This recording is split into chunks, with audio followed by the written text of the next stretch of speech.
fellow wanderers of Middle-earth. Tonight we begin a chronicle unlike any other told around this fire. We turn our gaze not to heroes but to demons, to the Balrogs, who served Morgoth for ages uncounted and brought fire and terror to the world.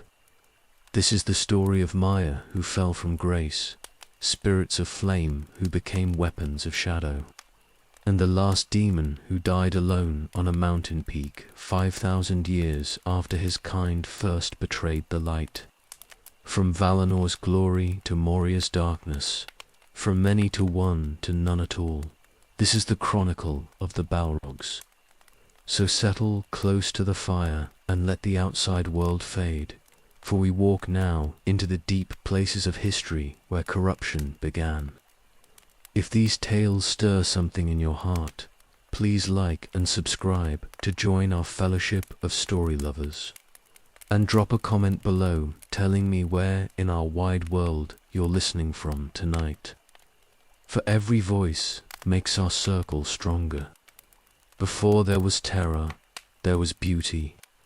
Before the Balrogs walked in shadow and fire, they were mire in Valinor's halls, and light filled them rather than darkness. They served among the lesser powers who shaped the world. Spirits of flame and craft who answered to all other smith and delighted in the making of things. Fire was theirs to command, but it was the fire of the forge and the hearth, the flame that shaped metal and warmed halls against the cold. The years of the trees stretched long and golden in Valinor. The two trees gave their light to the blessed realm, and the Maya walked among gardens that never faded and mountains that stood eternal against western seas. Some Maya were great and some were small, but all served according to their nature and found joy in the service. The fire spirits moved through Olu's workshops and tended flames that never consumed, crafting wonders under the guidance of the Valar and singing in voices that crackled like burning wood. They had names then, though those names are lost now and buried under ages of corruption. They were individuals rather than a host, spirits with their own thoughts and desires and dreams of what might be made. Some shaped metal into beauty. Others tended the fires that gave warmth to Valinor's halls. A few ventured beyond the workshops to walk in the outer lands and see what the world might become under their shaping hands. Melkor had been cast out from Valinor and dwelt in Middle-earth's northern wastes, building Utumno in the frozen dark. The Valar had defeated him in ancient wars and broken his first fortress, and he nursed his hatred in exile while the blessed realm prospered without him. But the Mire of Fire did not think of Melkor in those days. They worked and sang and delighted in their making, knowing nothing of the shadow that waited beyond the sea. The world was young then and full of promise. Elves had not yet awakened by Quevian's waters. Men slept in the mind of Elvatar and would not wake for ages yet. Middle-earth lay dark under stars, while Valinor blazed with the trees' light. And the Maias served the Valar in the ordering of all things according to the music that had shaped creation itself. Fire was sacred in those days, a gift from Ilúvatar that brought light and warmth and the power to transform base matter into works of wonder. The fire spirits learned their craft over long ages that cannot be counted in years. They studied how flame responded to different airs and how metals melted at various heats. They discovered which woods burned clean and which smoked. They understood the heart of the forge, where ore became tool, where raw became refined, where potential became real under their patient shaping. Aule praised their work and taught them deeper mysteries, and they grew in skill and knowledge with each passing age. Some among them grew restless with the slow, patient work of Valinor's halls. They wondered what lay beyond the Blessed Realm's borders. They asked why Melkor had rebelled and what power he might have discovered in his exile.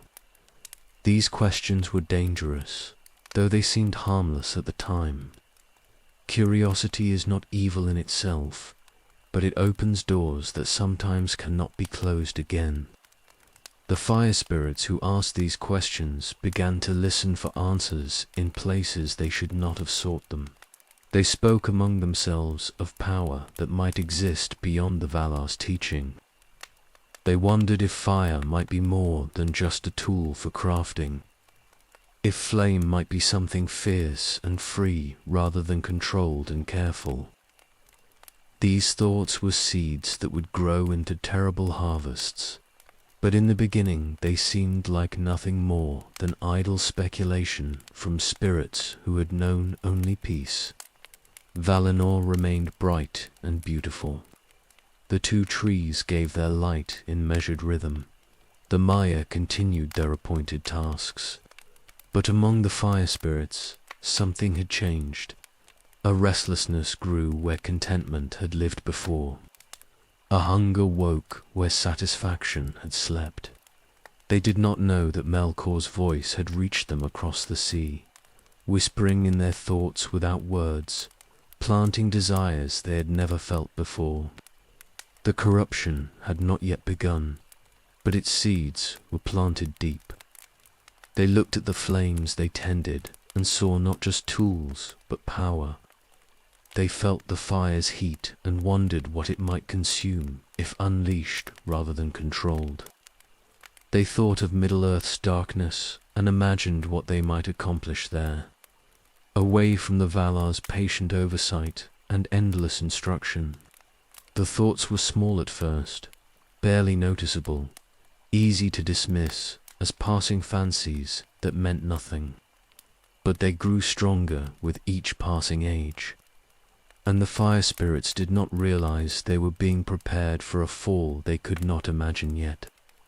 The time of choosing was coming, though they did not know it. Melkor's plans were advancing in the dark beyond the sea.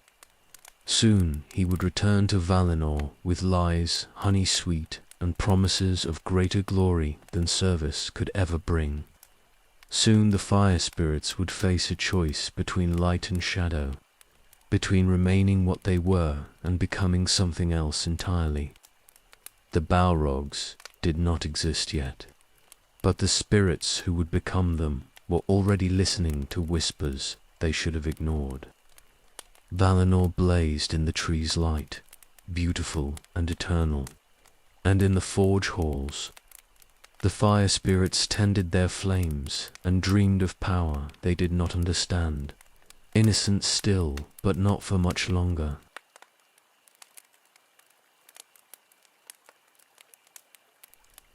Melkor returned to Valinor in chains after 3 ages of captivity, and the Valar debated what should be done with their fallen brother. He had been imprisoned in the halls of Mandos for judgment, and he claimed now that he repented of his evil and desired only to serve the Valar once more in the ordering of the world. His words were fair and his manner humble, and some among the Valar believed that even the greatest of them might be redeemed from darkness if his heart truly changed. They did not see the hatred burning behind his eyes, or the plans forming in his thoughts while he spoke of peace and reconciliation. The Valar released him at last, though not all agreed with this mercy. Melkor walked free in Valinor again, dwelling in Valamor among the powers and attending their councils when permitted. He spoke gentle words about healing old wounds and bringing unity where division had festered. He praised the work of the Valar and admired the beauty they had made during his long imprisonment. To look at him was to see a Valar who had learned from his mistakes and sought only to rebuild what he had broken in his pride. But Melkor's repentance was false from the beginning. a mask worn to hide the malice that consumed him. He hated the Valar for defeating him, and the Maiar for remaining loyal when he had fallen. He hated the beauty of Valinor because it reminded him of what he had lost through his rebellion. Most of all, he hated the two trees whose light filled the blessed realm, for their radiance showed his darkness, and their perfection mocked his corruption. He could not strike openly against the Valar who had defeated him before, so he turned his malice towards subtler work that might bear fruit in time. Melkor walked among the Maiar and spoke with them of many things, offering counsel and sharing knowledge that seemed innocent on the surface. He praised their work and asked about their crafts, and listened carefully to what they said and what they did not say. He learned which among them grew restless with endless service, and which felt their talents went unrecognized by masters who expected much but offered little freedom. The fire spirits drew his attention especially, for he remembered them as useful in his ancient wars, and knew that flame could serve destruction as easily as it served creation. He came to them in Aule's workshops and admired the works they made, commenting on the beauty of their craft and the skill of their shaping. He watched them tend the forges and remarked that fire seemed wasted on such small tasks when it possessed power enough to remake the world itself. His words were careful and indirect, planting questions rather than demanding answers. He asked if they never wondered what fire might accomplish beyond the controlled flames of Valinor's halls. If they never imagined greater works than tools and ornaments for the Valar's comfort. The fire spirits listened to these questions and found them echoing thoughts they had harbored in secret. Melkor seemed to understand their restlessness in ways that Aule did not. He spoke of potential unfulfilled and power constrained by masters who feared what their servants might become if allowed to explore their full strength. He suggested that true greatness required freedom from oversight and courage to venture beyond boundaries that others set. His words were poison dressed as wisdom, corruption disguised as liberation. But they tasted sweet to spirits who had grown hungry for something more than endless patient service. He promised them glory beyond anything Valinor offered. In Middle-earth they might work wonders that would echo through all ages. They might command fire as masters rather than servants, shaping it to purposes they chose rather than tasks others assigned. They might discover what flame truly was beneath the careful control the Valar imposed on it. They might become powers in their own right, rather than remaining lesser spirits who served greater ones forever. The promises grew more explicit as he judged how ready they were to hear them. And some among the fire spirits began to hunger for what he described. Melkor spoke also of servitude and freedom, asking why immortal spirits should spend eternity following orders from those who claimed authority, but offered nothing except more of the same endless work. He questioned whether the Valar truly understood fire or merely feared it and sought to bind it to purposes too small for its nature. He planted the idea that Aule kept the fire spirits ignorant of their full power because he feared they might surpass him if they learned what they were capable of becoming. These suggestions were lies built on fragments of truth, and they found fertile ground in hearts already prepared by restlessness and pride. Not all the fire spirits listened to Melkor's whispers with equal attention. Some dismissed his words as strange and troubling, turning back to their appointed tasks and trying to forget what he had suggested. Others heard him but resisted the hunger his promises woke in them, clinging to their service and trusting that the Valar's way was right even when it felt constraining. But some among them drank deeply of his poisoned counsel and found that they could not stop thinking about what he offered, imagining themselves as powers rather than servants, and dreaming of fires that consumed rather than merely shaped. The division among them grew wider as Melkor's work continued. Those who resisted his words grew suspicious of those who listened too eagerly. Those who embraced his vision saw their cautious brothers as timid and small-minded, lacking the courage to grasp greatness when it was offered. Arguments broke out in Olu's workshops about matters that had never caused dissension before. The unity they had known began to crack under the weight of questions that had no good answers and desires that could not be reconciled with continued service. Melkor watched the division spreading and smiled behind his false humility. He had planted seeds that would grow into exactly the harvest he required. The fire spirits who listened most eagerly to his promises were already half turned from the Valar's service, and he judged they would follow him when the time came to flee Valinor and return to Middle-earth's darkness. He needed weapons for the wars he planned, servants who would not question his commands, powers who would bring terror and destruction to any who opposed him. The fire spirits would serve these purposes perfectly once their transformation was complete. The Valar did not see what Melkor was doing until the poison had spread too far to easily cure. They trusted him because they wanted to believe in redemption, and they did not understand the depths of malice possible in one who had rejected the light completely. By the time they realized his repentance was false, some among the Maya had already turned from their service and waited only for Melkor's signal to follow him into exile and rebellion.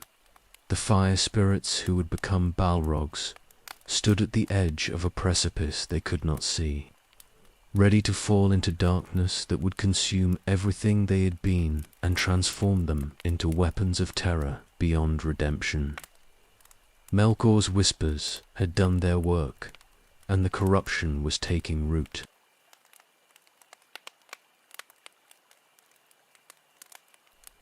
Melkor fled Valinor when his treachery was finally discovered, and the Valar moved against him.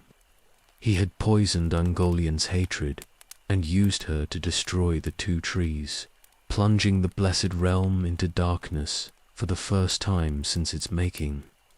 In the confusion and the mourning that followed, he escaped across the Helcaraxo and returned to Middle-earth with his conspirator and the treasures he had stolen. The fire spirits who had listened to his whispers faced a choice in that moment of darkness and chaos. Some turned back when they saw what Melkor had done. The destruction of the two trees showed them the true nature of the power he served, and they rejected his promises in horror and returned to the Valar, seeking forgiveness for having listened. Others hesitated at the edge of decision, torn between the service they had always known and the freedom Melkor offered. But a few followed without hesitation, fleeing Valinor in the darkness and crossing the grinding ice to Middle-earth's shores. They had chosen corruption over light, and there would be no return from the path they walked now. The journey across the Helcaraxo was bitter and cold. Ice rose in jagged mountains, and crevasses opened beneath their feet in the grinding chaos where frozen sea met frozen land. The fire spirits burned with heat that should have melted the ice around them. But the cold was greater than natural winter, and their flames guttered in winds that howled from the north. They had never known discomfort before, never felt anything except the warmth of Valinor's eternal spring. This was their first taste of the suffering that waited in the world beyond the blessed. Realm Melkor led them through the ice without mercy or rest. He needed to reach Middle-earth, before the Valar gathered their strength to pursue him. And he drove his followers forward through the grinding dark with words that mixed promise and threat. The fire spirits followed because they had committed themselves to his service and could not turn back now even if they wished. Behind them lay Valinor in darkness and the wrath of the Valar. Ahead lay Middle-earth and whatever destiny Melkor had prepared for those who served him. They reached the northern shore at last and left the ice behind, crossing into lands where no light shone except the stars overhead. Middle-earth lay dark and cold under the sky, shaped by the Valar in ages past, but left largely empty while they dwelt in the Blessed Realm and tended their own gardens. Melkor had made his fortress here before, Utumno in the mountains of the north, and though the Valar had broken it in ancient war, its deepest pits remained. He led the fire spirits into those depths where darkness was absolute and no memory of Valinor's light could penetrate.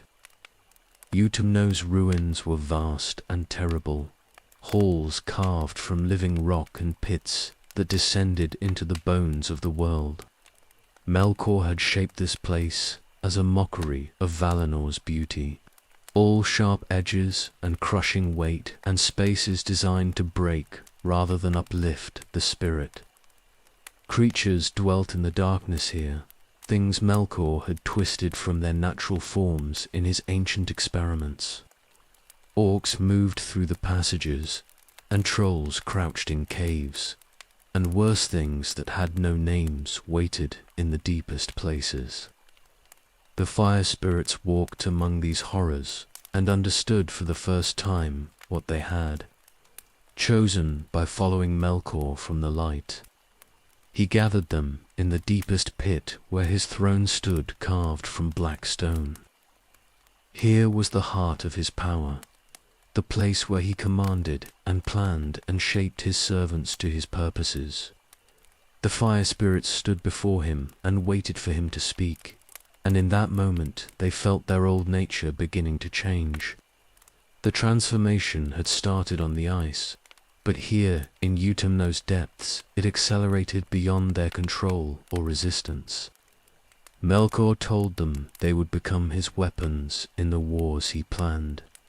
The free peoples would multiply and spread across Middle-earth, and he would need power to break them before they grew strong enough to challenge him. The fire spirits would be that power, transformed into beings of terror that would shatter armies and burn kingdoms and carry his dominion to every corner of the world. They would be more than Maya, more than spirits of flame. They would be Balrogs, demons of shadow and fire who served only him and knew no mercy or hesitation in the execution of his will. The fire that had been theirs to command began to change its nature.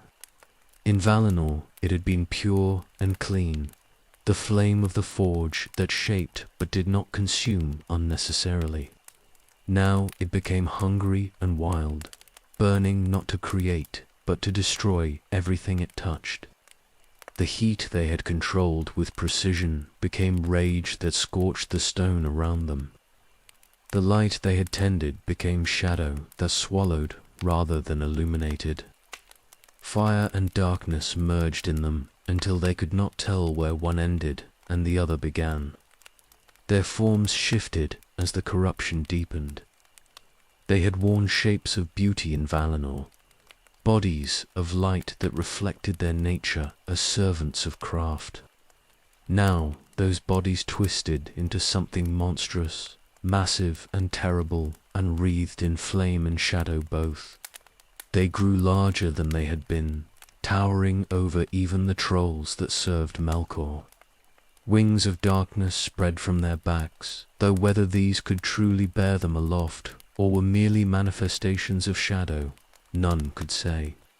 They wielded whips of fire that burned hotter than any forge and swords that blazed with heat enough to melt stone. The transformation was agony beyond anything they had imagined possible. Their very essence was being rewritten. Everything they had been was being burned away and replaced with something foreign and terrible. They screamed in Utumno's depths as their nature changed, but the screaming only made Melkor smile. He was reshaping them into perfect weapons, stripping away mercy and compassion and all the gentler aspects of their old service. What remained when the transformation finished was pure, destructive power bound absolutely to his will. When it ended, at last, they were no longer the spirits who had fled Valinor in darkness. They were Balrogs, demons of the ancient world, and Melkor's malice burned in them like the core of their being. They looked at each other with eyes of flame and saw what they had become. There was no horror in that recognition because horror required the capacity to regret, and that capacity had been burned out of them. They were weapons now, and weapons do not question their purpose or mourn what they have lost in the forging. Melkor looked upon his new servants and saw that they were good for his purposes. He named them his chief warriors and promised them glory in the wars to come. The Balrogs bowed to their master and accepted his dominion completely, for they had no will left that was not aligned with his. The fire spirits who had served Aule in Valinor were gone forever, consumed in the transformation that could never be undone or reversed. Only Balrogs remained, and they would serve Melkor in every war he waged until the world itself was broken.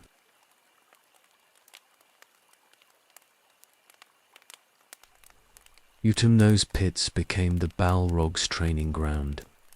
Morgoth taught them war. They had been craftsmen in Valinor, shapers of metal and tenders of forge fires. Now they learned destruction. The lessons were brutal and unending. Morgoth sent them against the creatures that dwelt in Utumno's depths, orcs and trolls, and worse things that had no names. The Balrogs tore through these servants without mercy, learning how flame and shadow could be wielded as weapons rather than tools. They discovered that fire did not need to be controlled and careful. Unleashed, it consumed everything. Their whips cracked through stone and their swords melted iron. And Morgoth watched their progress with satisfaction that grew darker as they mastered the art of slaughter. He taught them to move as one host rather than individual spirits. In Valinor they had worked separately, each tending their own flames according to their nature. But Morgoth needed weapons that could coordinate in battle, a force that struck with unified purpose and overwhelming power. The Balrogs learned to fight in formation, supporting each other and covering weaknesses. They became a single instrument of destruction with many parts, and Morgoth conducted them like a master directing an orchestra of violence. They numbered few compared to the armies Morgoth was building. Orcs bred in the thousands, and trolls lumbered through the passages in uncounted numbers. But the Balrogs remained a small elite force. Morgoth had corrupted only a handful of Maya in his flight from Valinor, the Undying Lands, perhaps 7 or fewer, and these constituted his entire Balrog host. But what they lacked in numbers, they compensated for in power. A single Balrog could shatter formations that hundreds of orcs might struggle against. Together they were a force that could break kingdoms. Gothmog emerged as the greatest among them. He was the first to master the transformation completely, the most terrible in battle, the most absolute in his service to Morgoth. Where the others sometimes hesitated in the early days, remembering fragments of what they had been before, Gothmog embraced his new nature without reservation. He led the others in training and in combat both, and Morgoth named him Lord of Balrogs and chief of all his captains. The title was earned through demonstrated skill and absolute loyalty, and none among the other Balrogs challenged his supremacy. Years passed in Utumno's depths while Morgoth prepared for the wars he planned. The elves had awakened by Quivianan under stars, and Morgoth sent his servants to spy on them and report their numbers and their strengths. He learned that the Valar planned to invite these elves to Valinor to remove them from Middle-earth before he could corrupt or destroy them. This knowledge drove him to accelerate his preparations. The Balrogs trained harder, pushed by Gothmog's demands and Morgoth's impatience to strike before the elves escaped his reach. The first campaign came at last. Morgoth sent his armies from Utumno to raid the elven settlements around Quivianan and capture as many as possible before the Valar intervened. The Balrogs led the assault, sweeping down on the unprepared elves like a storm of fire and shadow. These early elves knew nothing of war or weapons designed for killing. They fled before the terror or stood paralyzed until the flames took them. The Balrogs herded them like cattle, driving survivors back toward Utumno, where Morgoth waited to begin his experiments in corruption and breeding. This was the Balrogs' first taste of war against the free peoples, and they found it easy. Elves burned like any other flesh when fire touched them. They screamed and died, and their settlements collapsed into ash and char. The Balrogs felt nothing except satisfaction in executing Morgoth's will effectively. Whatever capacity for mercy or compassion had existed in them before was gone completely now, burned away in the transformation and replaced with absolute devotion to their master's purposes. But the easy victories ended when the Valar came to war. Orm led the hunt for Morgoth's raiders, and other Valar marched from the west with power that dwarfed anything Middle-earth had seen. The Balrogs retreated before this onslaught, pulling back toward Utumno with their captured elves. They had learned their first lesson in warfare against those who possessed power equal to or greater than their own. Terror and flame could break the unprepared, but against the Valar's might they were insufficient. The war of the powers shattered Utumno. The Valar broke Morgoth's fortress and cast down his throne, dragging him from the ruins in chains. The Balrogs fought in the deepest halls, defending their master against powers that burned them with light rather than flame. Gothmog led desperate stands in collapsing passages, covering Morgoth's retreat until the last possible moment.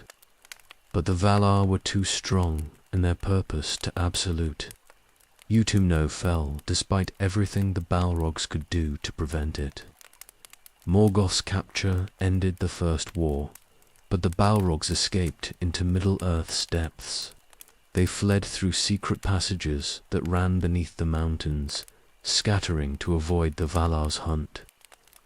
Gothmog gathered them eventually in hidden places far from Utumno's ruins, and they waited in darkness for their master's return. Years passed, decades.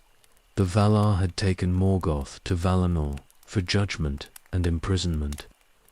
The Balrogs had no master and no purpose except waiting and remembering the glory of their brief war. They did not return to what they had been. The transformation could not be undone. They remained Balrogs in the darkness, demons without a master, but still demons nonetheless. They hunted occasionally, taking prey in Middle-earth's wild places and burning settlements they discovered. But these were small actions without strategic purpose. They waited for Morgoth to return and lead them to greater wars.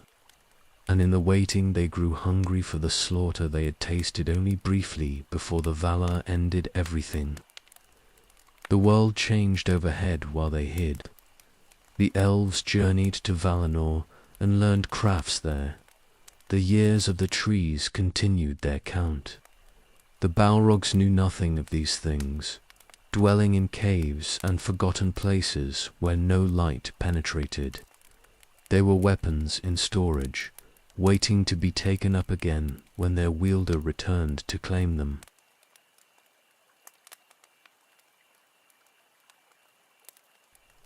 The Valar held council in Valinor and decided they could wait no longer. Morgoth's raids on the elves had revealed his malice clearly, and his fortress in the north threatened everything they had built in Middle-earth. They would march to war and break Utumno completely this time, leaving no stone upon stone where darkness could hide again. The host that gathered was terrible in its power and its purpose both.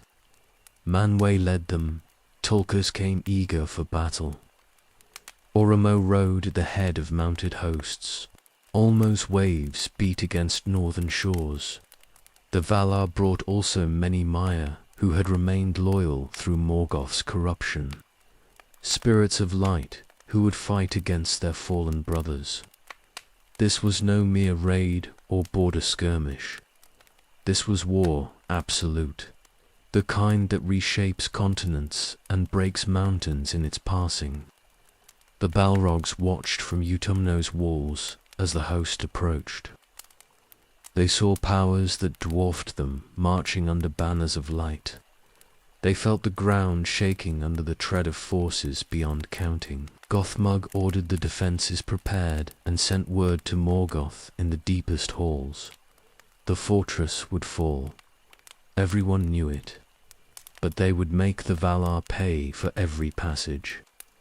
Morgoth commanded them to hold as long as possible while he prepared his escape. The Balrogs obeyed without question. They took positions in the outer halls where the Valar's assault would strike first. Orcs massed behind them in reserve. Trolls blocked passages with their bulk. Every trap and every defensive position that could delay the inevitable was manned and ready. The assault came like thunder.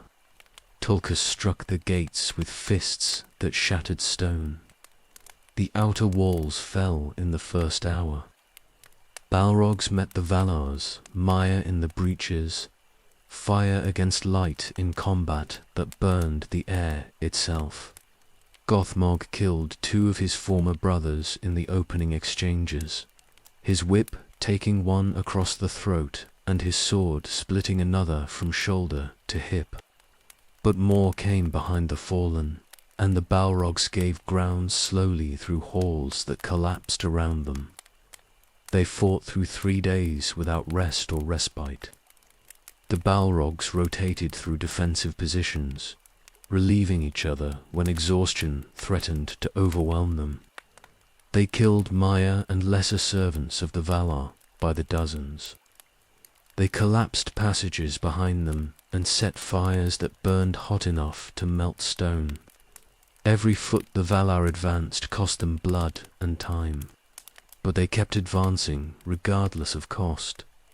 Orome broke through to the second level. His horn sounded through Utumno's depths, and the Balrogs felt fear for the first time since their transformation.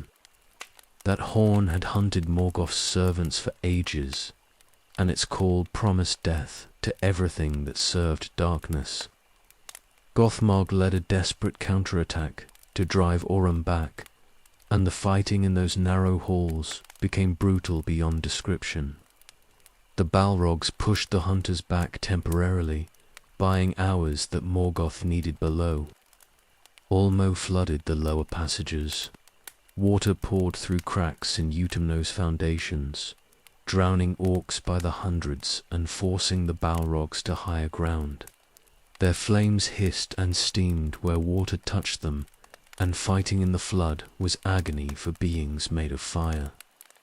They retreated upward, abandoning the lowest levels to the rising water and the Valar's relentless advance. The defenses crumbled level by level. 5 days, a week. The Balrogs fought until their flames guttered and their strength failed, then fought beyond that point anyway because Morgoth commanded it. They knew he was preparing escape routes through secret passages that ran deep under the mountains. Every hour they bought him was an hour closer to freedom. They would die here if necessary. Weapons served their wielder until they broke.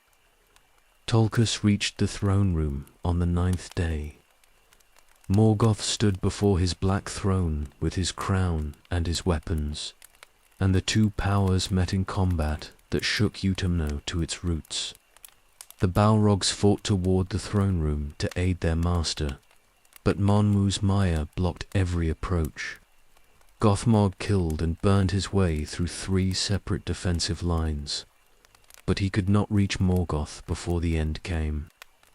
Morgoth fell. Tolkis bore him down and chained him with chains forged by Aule specifically for this purpose.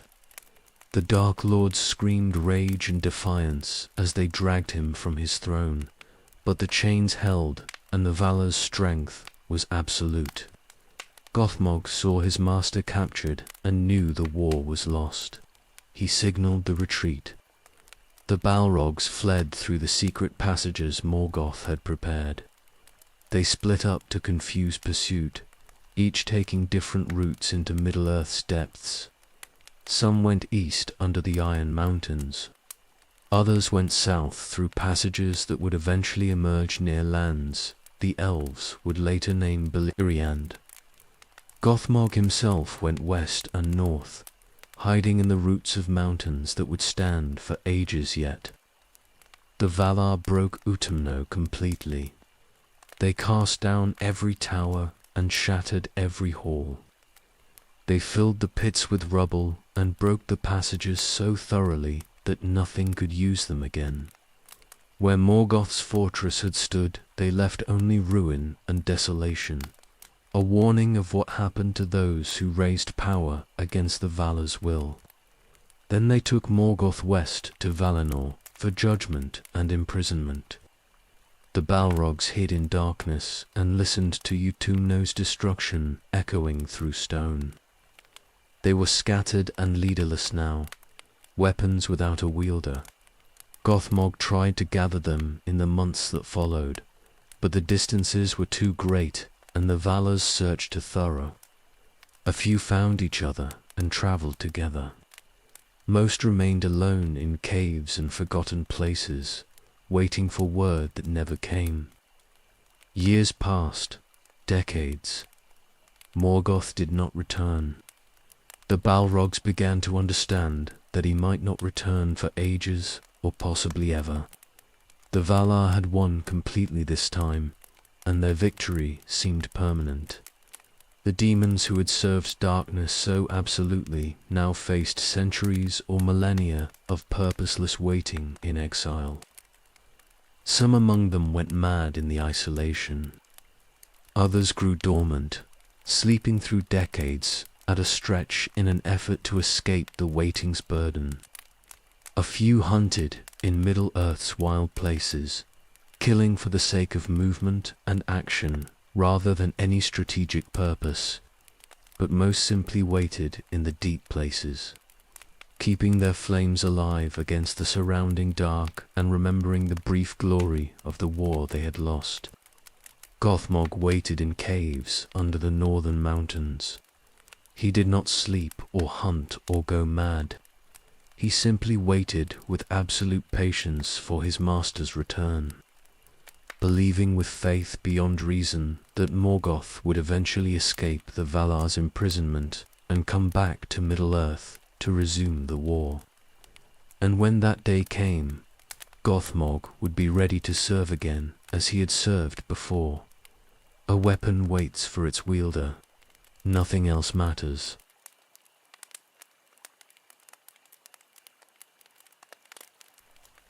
Morgoth returned to Middle-earth after 3 ages of captivity. The Valar had released him from the halls of Mandos, believing his repentance sincere and his malice diminished. They were wrong. He came north again with hatred deeper than before, and plans more cunning than any he had made in the ancient days. The Balrogs felt his presence like fire in their minds. They had waited in darkness for so long that some had begun to doubt he would ever return. Now his call reached them across the leagues, summoning them to gather in the north where he was building a new fortress. Gothmog answered first, emerging from his caves under the mountains and traveling north with purpose renewed. The others followed, coming from their scattered hiding places across Middle-earth's wild lands. They gathered at the site Morgoth had chosen for his new stronghold. He was building Angband here, a fortress that would surpass even Utumno in its strength and its terror both. The Iron Mountains rose stark and cold to the north, and Morgoth carved his halls into their southern face where they looked toward the lands the elves would claim. This was deliberate positioning. He meant to threaten Beleriand directly, to keep his enemies always within reach of his malice. The Balrogs looked upon their master and saw that imprisonment had changed him.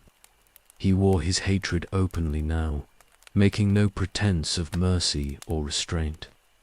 He named himself Morgoth, the dark enemy of the world, rejecting the name Melkor that the Valar had given him in the beginning. The Balrogs approved of this transformation. A weapon serves best when its wielder is honest about his purpose. Angband grew swiftly under their labor and the labor of orcs.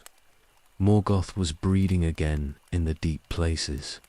They carved halls from living stone and built towers that rose black against the northern sky. The fortress was smaller than Utumno had been, but stronger in its construction, designed to withstand siege rather than sprawl across the landscape. Morgoth learned from his first defeat.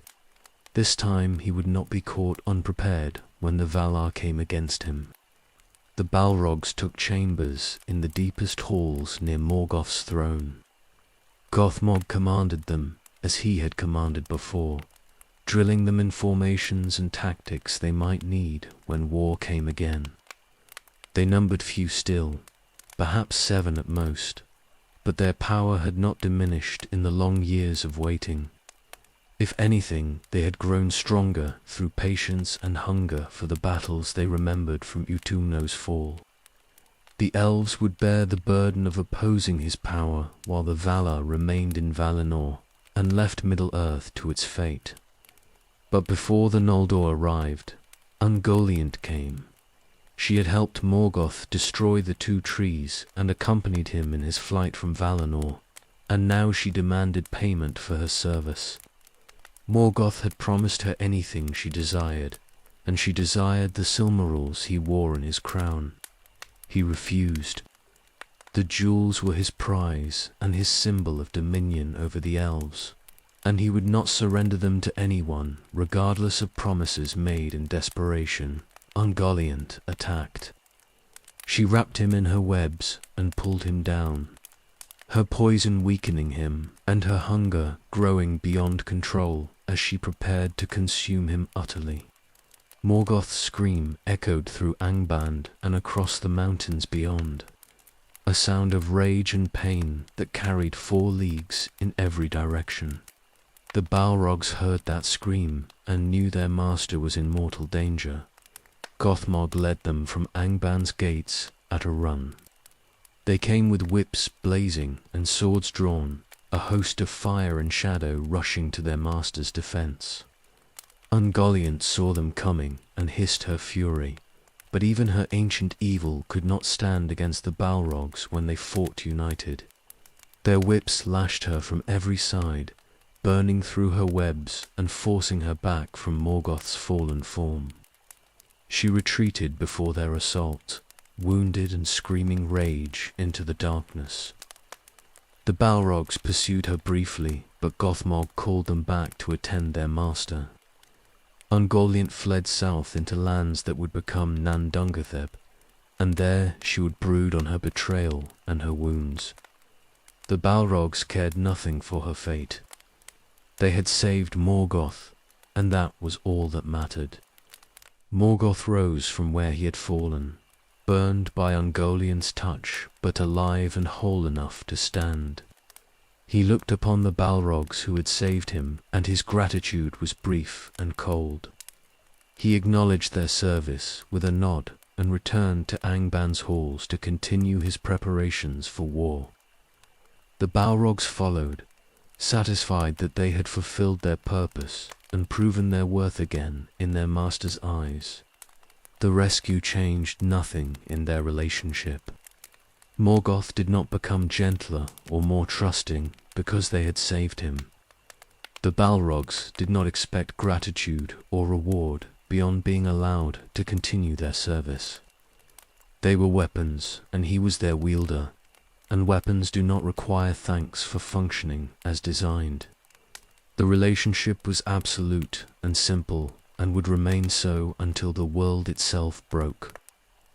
Angban stood complete now, and ready for the wars that were coming. The Noldor were crossing the Helcarax, or sailing in stolen ships, bringing their armies to Middle-earth to challenge Morgoth's dominion and reclaim what he had stolen. The Balrogs prepared for battles that would dwarf anything they had known in Nutumno's brief war. Gothmog sharpened his tactics and drilled his small host in the formations they would need. Morgoth planned his strategies from his throne of iron. The First Age was beginning, and the Balrogs would write their names in fire and blood across its history.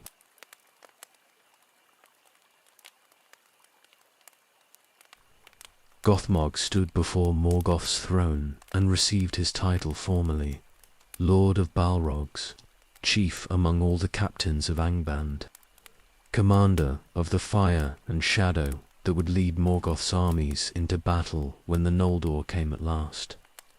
The title was not new, but Morgoth made it official now as war drew closer and the need for clear hierarchy became absolute.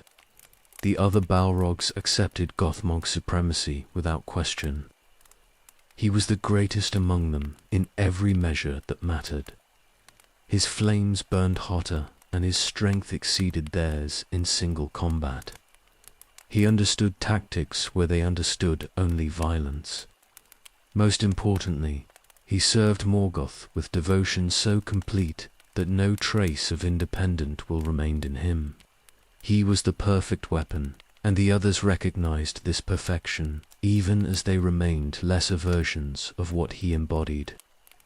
Gothmog organized Angban's defenses with methodical precision. He positioned forces at every gate and passage where assault might come. He drilled the Orc legions in formations they would need when the elves brought their skill and their fury against the fortress. He ensured that supplies were stockpiled in quantities sufficient for years of siege.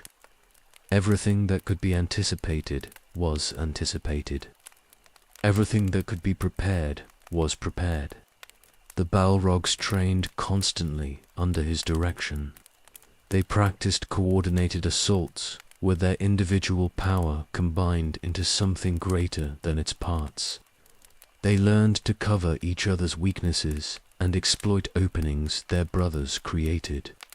They studied how to fight against elven warriors who possessed speed and skill the Orcs lacked. War against the Noldor would be different from the brief battles against unprepared elves at Quivianen. These enemies would know how to fight back. Morgoth watched the preparations from his throne and approved. He had learned from Utumno's fall. The valor had overwhelmed his defenses through superior power and relentless assault. But the valor would not come this time. Only the Noldor would challenge him, and while they were mighty among the elves, they were not valor. Against such enemies, his forces might prevail if properly led and properly used. Gothmog would provide that leadership. The sun rose for the first time while Angband prepared. The Valar had made new lights to replace the 2 trees that Morgoth had destroyed, and these new lights burned with fire that scorched the darkness from the sky. The moon rose first, and the Balrogs looked upon it with hatred, remembering Valinor's trees and the light they had betrayed. Then came the sun, more terrible still, a flame in the sky that made Middle-earth bright as day and revealed everything that darkness had hidden. The Balrogs burned in that new light. Their nature was fire and shadow both, and sunlight disrupted the shadow that was half their being. It did not destroy them or diminish their power in battle, but it pained them constantly, a steady discomfort that never ceased while the sun rode overhead. They learned to fight through the pain and use rage it kindled to fuel their violence. Still, they preferred night and the moon's gentler silver to the sun's harsh, golden burning. Morgoth hated the sun most of all his enemies' works. It revealed his armies and made hiding impossible. It heartened his enemies and gave them strength when darkness would have broken their spirits. Most of all, it reminded him constantly that the Valar still possessed power to reshape the world despite his rebellion, that they could create beauty and light while he could only corrupt and destroy. His hatred of the sun infected everything he did from that moment forward. The Noldor arrived in Beleriand, beneath the sun's first light. They came with armies and weapons, and fury beyond anything Middle-earth had seen. Feanor led them, burning with rage over his father's murder and the Silmarils' theft. His host was uncounted thousands strong, skilled in war and desperate for vengeance. They would make Morgoth pay for what he had taken, or they would die in the attempt. Gothmog received reports of the Noldor's landing and disposition. He studied their positions and their leaders and their apparent tactics. Fëanor was pushing north, toward Angband with reckless speed, outrunning his own supply lines in his eagerness to strike at Morgoth directly. This haste created opportunity. An aggressive enemy made mistakes that a patient defender could exploit. Gothmog began planning the ambush that would become Dagar, Newin. He brought his plans to Morgoth and laid them out with clarity. A small force to engage Feanor's vanguard and draw them forward.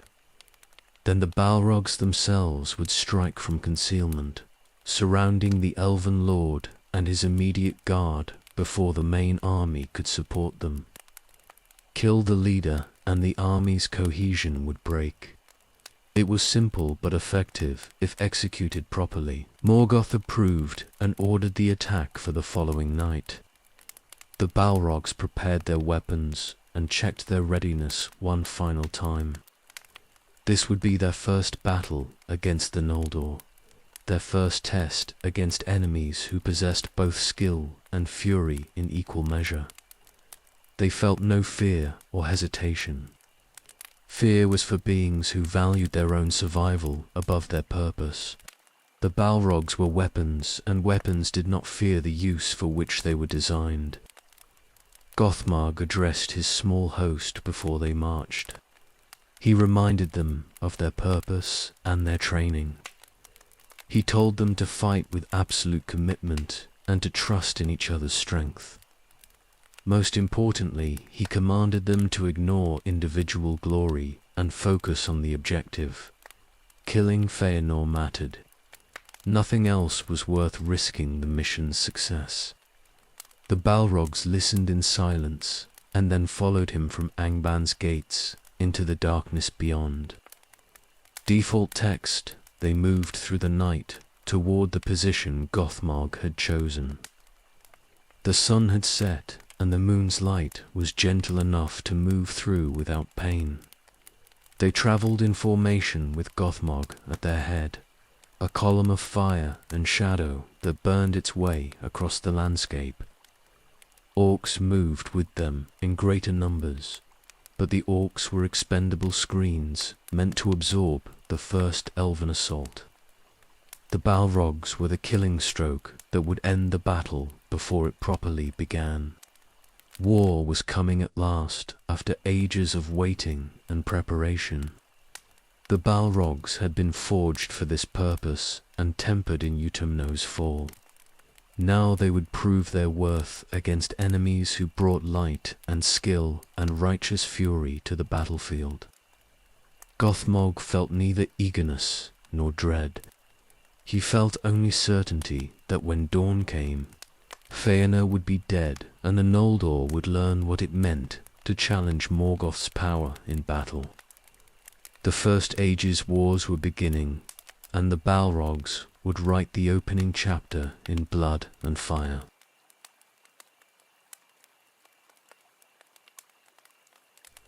Feanor came north like a storm, burning with rage that drove him faster than wisdom counselled. His host pushed toward Angband in forced marches that exhausted even the Noldor's strength. He wanted Morgoth's blood and the Silmarils back, and he would not wait for strategy or caution or the arrival of armies still crossing the Helcaraxo behind him. Speed mattered more than numbers. Strike hard and strike now before Morgoth could prepare his full strength. The Noldor reached Angband's outer approaches as night fell. Feanor could see the fortress ahead, black towers rising against the stars. The Silmarils were there behind those walls, stolen treasures that called to him with voices only he could hear. His sons counselled, waiting for dawn at least, for bringing up more forces before assaulting such obvious strength. Feanor refused. They would attack now, while Morgoth still reeled from their sudden arrival. Gothmog watched from Angband's walls as the Noldor approached. He saw Feanor at the vanguard, with his guard around him, saw the main army still leagues behind. The trap was set perfectly. He signalled to Morgoth that the moment had come. The gates opened. Orcs poured out in thousands, screaming challenges and loosing arrows at the elven vanguard. Feanor's warriors met them with swords drawn and fury absolute. The Noldor cut through the orc screen like wolves through sheep, barely slowing in their advance. They thought this was Morgoth's full strength, desperate defense from an enemy caught unprepared. Then the Balrogs came. Gothmog led them from the gates in a wedge of fire and shadow. They struck the Noldor's flank at full speed, whips cracking and swords blazing. Elves died in the first moments, burned where they stood or cut down before they could turn to face the new threat. The Balrogs pushed deep into the Noldor formation, splitting it and driving toward Feanor's position. Feanor saw them coming and understood the trap too late. He was already committed deep beyond his support, and the Balrogs were between him and retreat. He raised his sword and called his guard to stand. They would face this threat as they had faced everything since landing in Middle-earth, with courage and skill and absolute refusal to yield. The combat was brutal beyond anything the Balrogs had known in Utumno's brief war.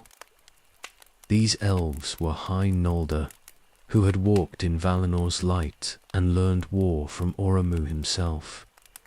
They met the Balrog assault with coordinated precision, supporting each other and exploiting every opening the demons gave them. Swords found gaps in the fire and shadow. Spears drove deep before the Balrogs could bring their strength to bear.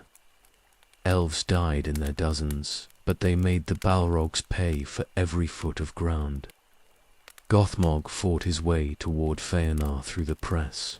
He killed 5 elves in as many seconds, his whip taking heads and his sword splitting shields.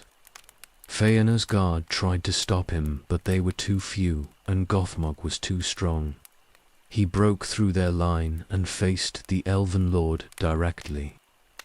They met in fire and fury both. Feanor's blade blazed with light that hurt to look upon. Gothmog's weapons burned with heat that melted stone. They traded blows at speeds that other warriors could barely follow, testing each other's strength and searching for weakness. Feanor was mighty beyond any elf the Balrogs would face in all the ages of war that followed. But he was mortal flesh, despite his skill, and Gothmog was a demon who knew nothing except violence perfected. The other Balrogs surrounded the combat, forming a ring of fire that kept Feanor's remaining guard at bay. They killed any elf who tried to break through and support their lord. Feanor fought alone now against Gothmog, exactly as the Lord of Balrogs had planned. No matter how skilled the elf was, isolation would doom him eventually. Feanor wounded Gothmog twice. His sword opened a burning gash across the Balrog's chest, and later took him across the shoulder with a blow that would have killed a lesser opponent. Gothmog ignored the wounds and pressed his attack without pause. Pain did not slow him, and injury did not make him cautious. He was a weapon, and weapons did not stop functioning because they were damaged. The end came when Feanor's strength began to fail. He had marched too hard and fought too long without rest. His movements slowed by fractions that Gothmog exploited instantly. The Balrog's whip caught Feanor's sword arm and burned flesh to the bone. His sword opened the elf across the ribs with a blow that spilled blood black in the darkness. Feanor fell. The other Balrogs closed in immediately, surrounding him with fire and shadow. He was still alive, still conscious, but mortally wounded beyond any healing. Gothmog raised his sword for the killing blow, but Feanor's sons broke through at that moment with warriors at their backs. They came with desperate fury, driving into the Balrog ring and pulling their father from the demon's reach. The Balrogs killed dozens in the rescue, but the Noldor's momentum carried them through. They dragged Feanor back toward their lines, fighting every step. Gothmog let them go. The mission was accomplished. Feanor was dying regardless of rescue, and pursuing into the main Noldor army would risk the Balrogs unnecessarily. He called his host to withdraw, and they pulled back toward Angban's gates in good order, killing elves who pressed too close but not seeking further combat.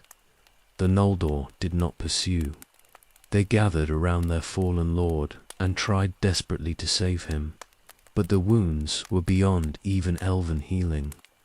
Feanor died before dawn came, his spirit leaving his body and passing to Mandos. His last words were rage and grief mingled, curses upon Morgoth, and commands to his sons to continue the war he had begun.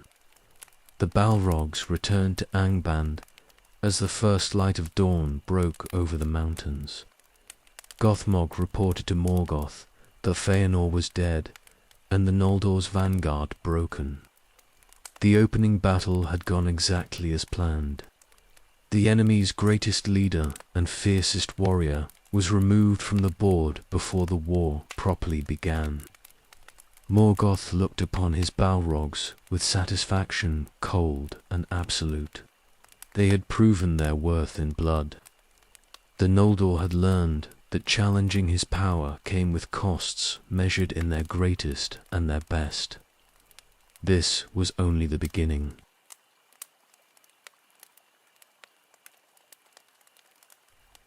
The Noldor regrouped after Feanor's death and established their kingdoms across Beleriand. Medros led in the east, and Fingolfin held the north. They built fortresses and raised armies and prepared for war that would span generations if necessary. Morgoth had killed their greatest leader, but he had not broken their will or their determination to reclaim what he had stolen. Decades passed while both sides gathered strength. The Noldor brought more of their people across the Helcarax and established supply lines that could support long campaigns. Morgoth bred orcs in Angban's pits and forged weapons by the thousands. The Balrogs trained and waited for the next battle, knowing it would come eventually. War between powers this great could not remain frozen forever. The attack came in the 60th year of the First Age. Morgoth sent his armies south in massive assault, meant to break the Noldor before they grew too strong. Orcs marched in uncounted thousands. Wolves ran with them, and other creatures Morgoth had twisted to his purposes. The Balrogs led the vanguard with Gothmog at their head. Fire and shadow advancing across Beleriand in a wave meant to drown everything before it. The Noldor met them at prepared positions. Fingolfin commanded the center, and Medros held the eastern flank. They had fortified the approaches to their kingdoms, and positioned forces to support each other when the assault came. When Morgoth's host appeared, they were ready. Dagor Aglereb began at dawn. The orc waves broke against Noldor shields in fighting that lasted 3 days without pause. The Balrogs pushed deep into the elven lines repeatedly, but each time the Noldor responded with coordinated counterattacks that drove them back. These elves had learned from Feanor's death. They did not let themselves be isolated or surrounded. They fought as units that covered each other and refused to break formation regardless of terror. Gothmog killed dozens of elves personally, but could not achieve breakthrough anywhere along the line. Every assault the Balrogs made was contained and then pushed back with losses. The orcs died in thousands against Noldor's skill and discipline. By the 3rd day, Morgoth's attack was clearly failing, momentum lost and casualties mounting beyond acceptable levels. The Noldor counterattacked on the 4th day. Fingolfin and Medros coordinated their assault perfectly, striking Morgoth's flanks simultaneously while holding his center in place. The orc army collapsed under the pressure. What had been organized assault became panicked rout as orcs fled north toward Angban's protection. The Balrogs covered the retreat, forming a rearguard that held the Noldor back while the broken army fled. They fought withdrawal action after withdrawal action, trading ground for time and leaving elven dead at every position.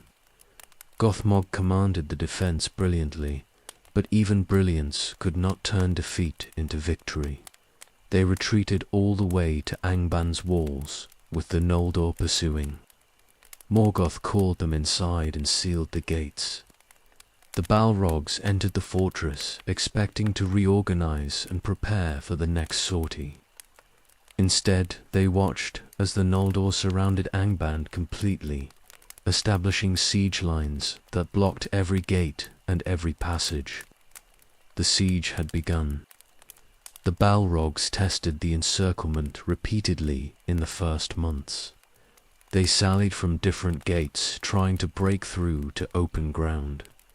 Each time the Noldor responded with overwhelming force, driving them back inside with losses.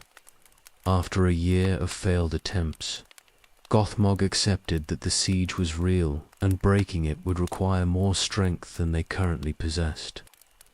Years passed in Angban's halls while the siege held firm. The Balrogs paced and trained and maintained their readiness, but they could not fight battles that did not exist. Outside the walls, the Noldor built watchtowers and fortifications that made the encirclement stronger with each passing year. Inside the walls, Morgoth bred more orcs and forged more weapons. Building strength for the eventual breakout he promised was coming. Gothmog organized the defense in detail. He positioned forces at every gate and ensured that supplies were distributed efficiently. He drilled the growing orc legions in tactics they would need when the siege finally broke. He kept the Balrogs sharp through constant training and mock battles against each other. Everything that could be done to maintain readiness was done. But readiness without battle wore on them. The Balrogs were weapons designed for war, and decades without combat made them restless. They wanted to fight, to burn elven kingdoms and kill their enemies in numbers that mattered. Instead, they waited inside walls while the world outside continued without them. The frustration grew, but they endured it because Morgoth commanded patience. A century passed. The siege of Angband held firm through all those years. The Noldor kingdoms prospered in Beleriand, while Morgoth's power remained contained behind the walls. Songs were sung about the Liga and how it proved that evil could be held at bay through vigilance and strength united. The Balrogs did not sing. They waited in Angband's depths and remembered the brief glory of Dagar Nuin, Gileath. They planned for the day when the siege would break and war would resume. Gothmog studied every report that came from scouts and spies, looking for weaknesses in the Noldar's encirclement. Someday those weaknesses would be exploited. Someday fire and shadow would walk free in Beleriand again. But that day had not come yet. The siege continued into its second century. The Balrogs remained trapped inside Angband's walls, weapons in storage waiting to be used again. The waiting was harder than any battle they had fought, but weapons do not complain about storage. They simply remain ready for the day their wielder calls them to service once more.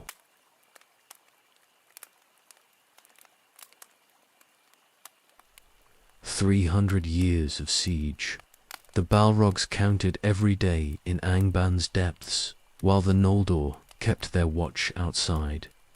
Decades became centuries, and the encirclement never weakened. The elves maintained their vigilance with a patience that matched immortality, rotating fresh troops to the siege lines and ensuring that no gate went unwatched. Morgoth's power remained contained inside walls that became both fortress and prison. The Balrogs adapted to captivity, but never accepted it. They were made for war and destruction, not patient waiting in darkness. Gothmog kept them disciplined through constant training and mock battles. But frustration grew beneath the surface like pressure in stone before it cracks. They wanted to burn elven kingdoms. Instead, they burned only each other in practice and learned nothing new from repetition. Morgoth experimented in the deep pits. He was breeding dragons now, creating weapons that might succeed where orcs and Balrogs had failed. The creatures grew slowly in darkness and fire, fed uncaptured prisoners and Morgoth's malice both. Years passed before the first grew large enough to be useful. Decades more before they matured into true threats.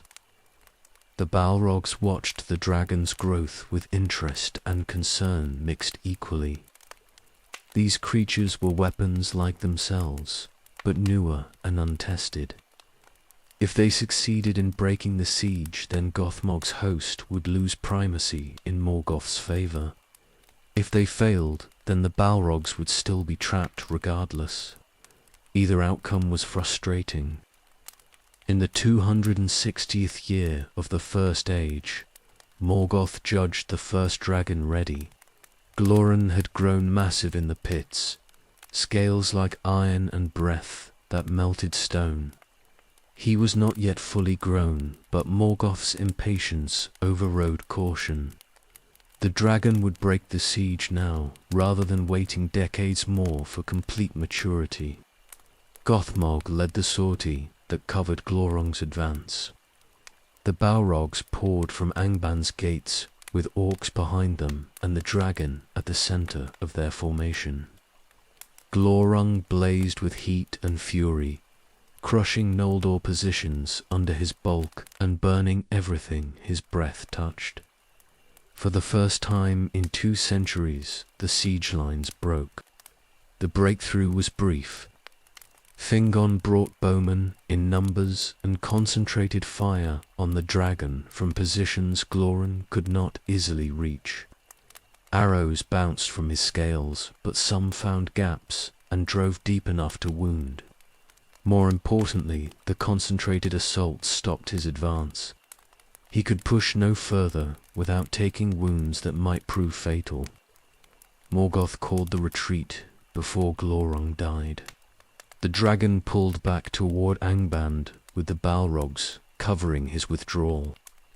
They fought through Noldor positions that closed behind them like water-filling gaps.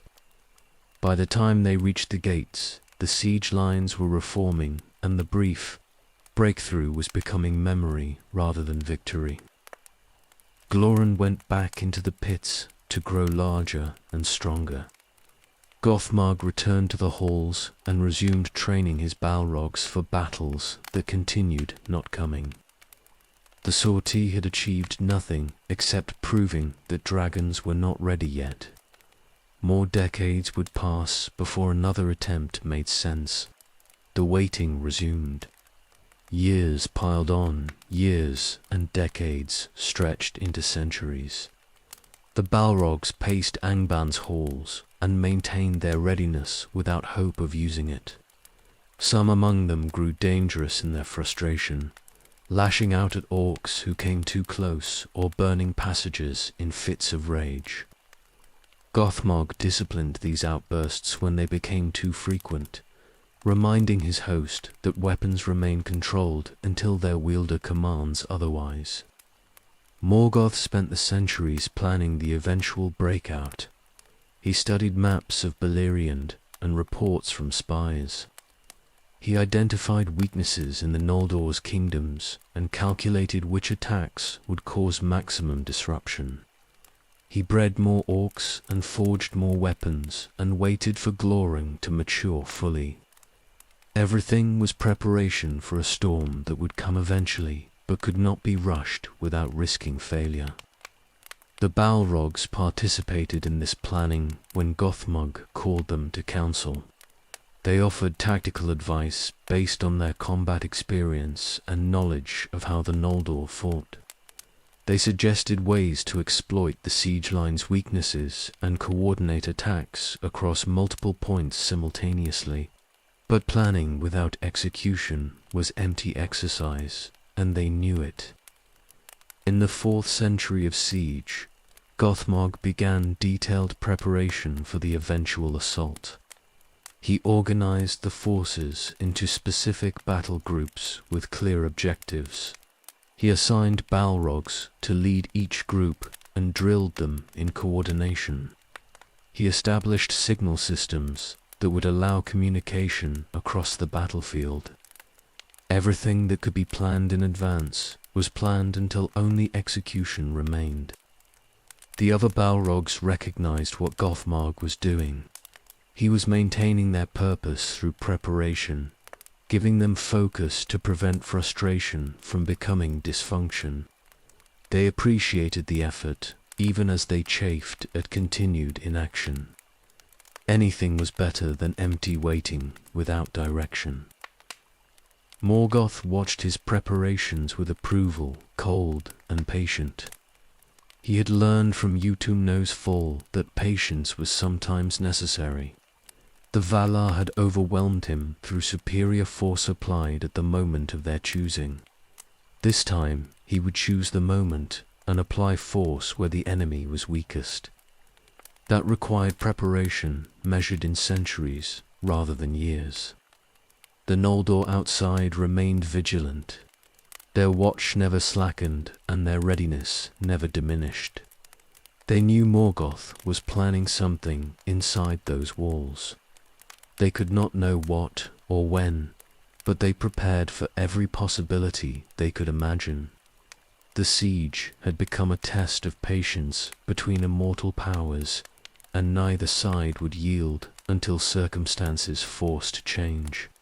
The Balrogs endured. They had no choice except endurance. Breaking the siege through their own action was impossible. Fleeing was unthinkable. They remained because Morgoth commanded it, and because weapons do not abandon their posts, regardless of frustration. So they trained and planned and waited while centuries accumulated like dust in unused chambers. The siege's 4th century ended with no change in circumstance. Angband remained contained. The Noldor remained vigilant. Morgoth remained patient. The Balrogs remained ready. Somewhere in that stasis lay the seeds of eventual change, but when that change would come remained unknown even to Morgoth himself. The waiting continued.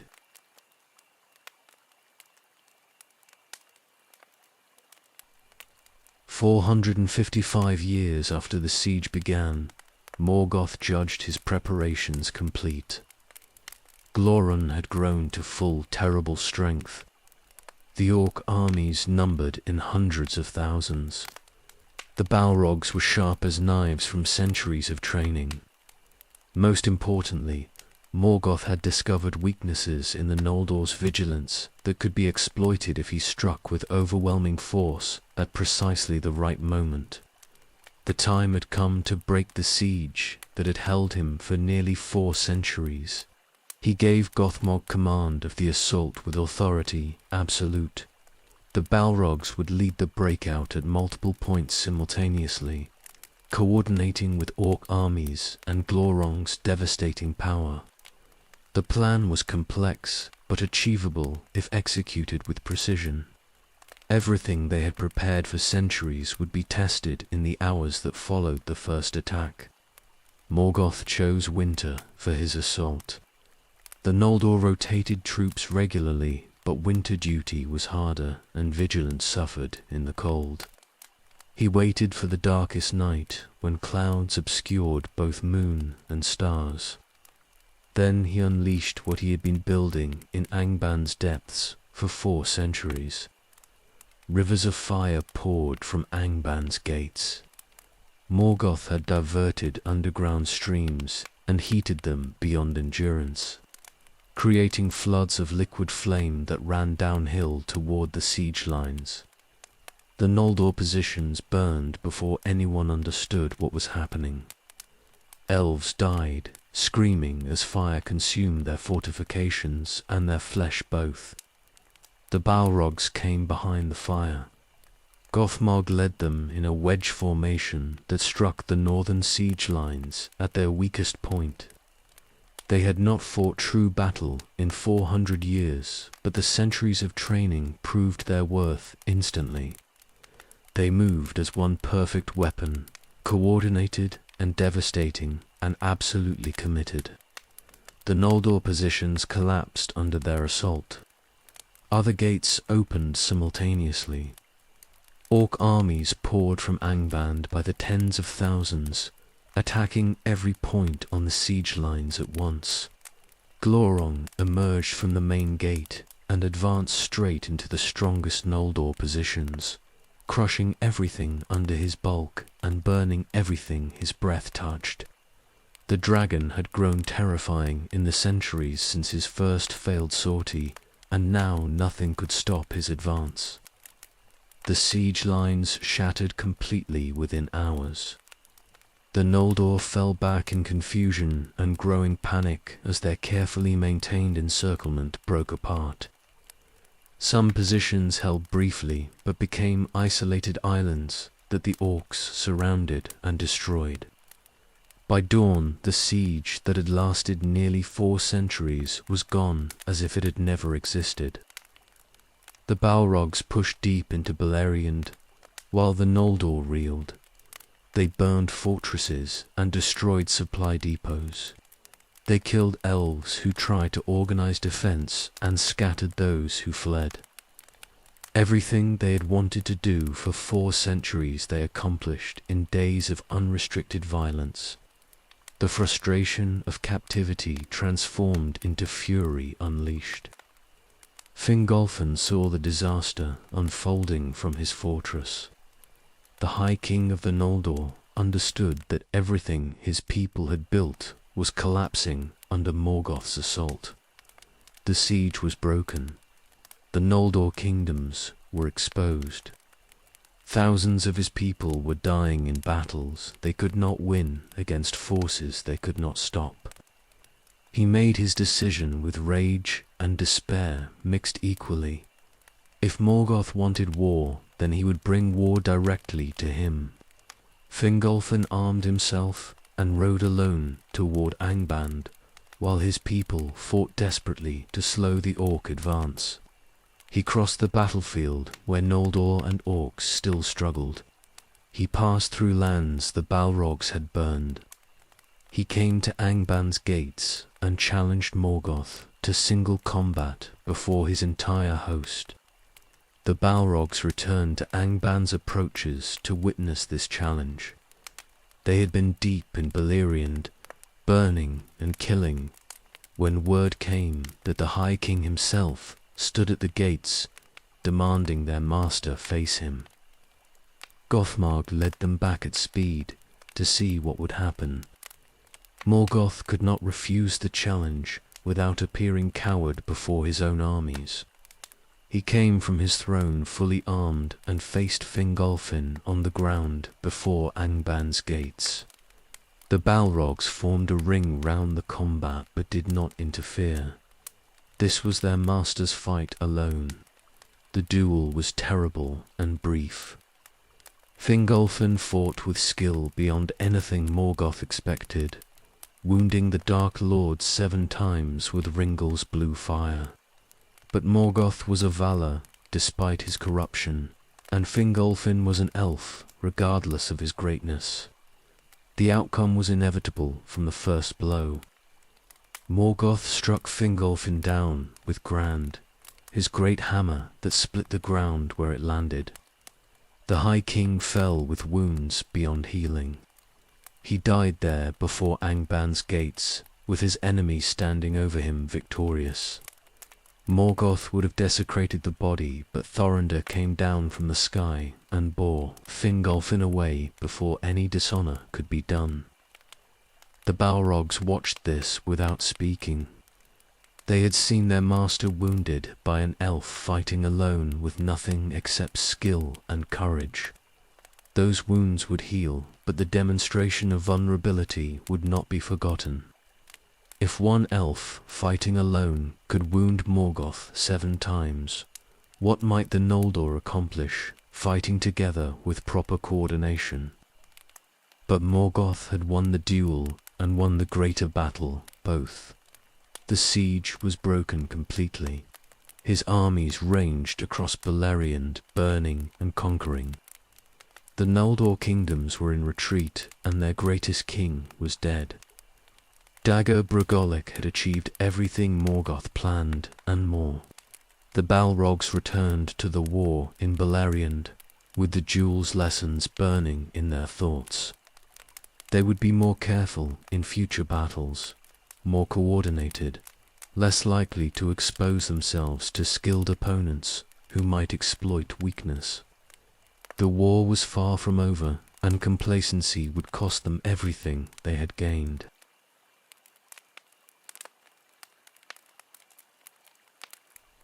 The years after Dagor Bragollach belonged to Morgoth and his armies.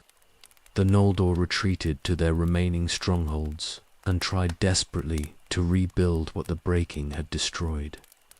But Morgoth gave them no time to recover. He sent his forces across Beleriand in coordinated campaigns designed to keep the elves reeling and prevent them from organizing effective defense. The Balrogs led these campaigns, with Gothmog directing their movements from anger. They struck swiftly and without warning, burning fortresses and killing anyone who resisted. They coordinated with orc armies that followed behind to occupy territory the Balrogs cleared. This was warfare measured in years rather than days, patient and methodical destruction of everything the Noldor had built. They came first to the highlands of Dorthonion, where Angrad and Agnar had held their realm. The brothers died in Dagor Bragalich's first assault, but survivors remained who tried to maintain resistance. The Balrogs hunted them through hills and forests, burning steadings and destroying supply caches. Within 2 years, Dorthonion was empty of elves, except for desperate refugees fleeing south. Gothmog turned his attention east to the pass of Aglon, where Celegorm and Curufin had maintained watch.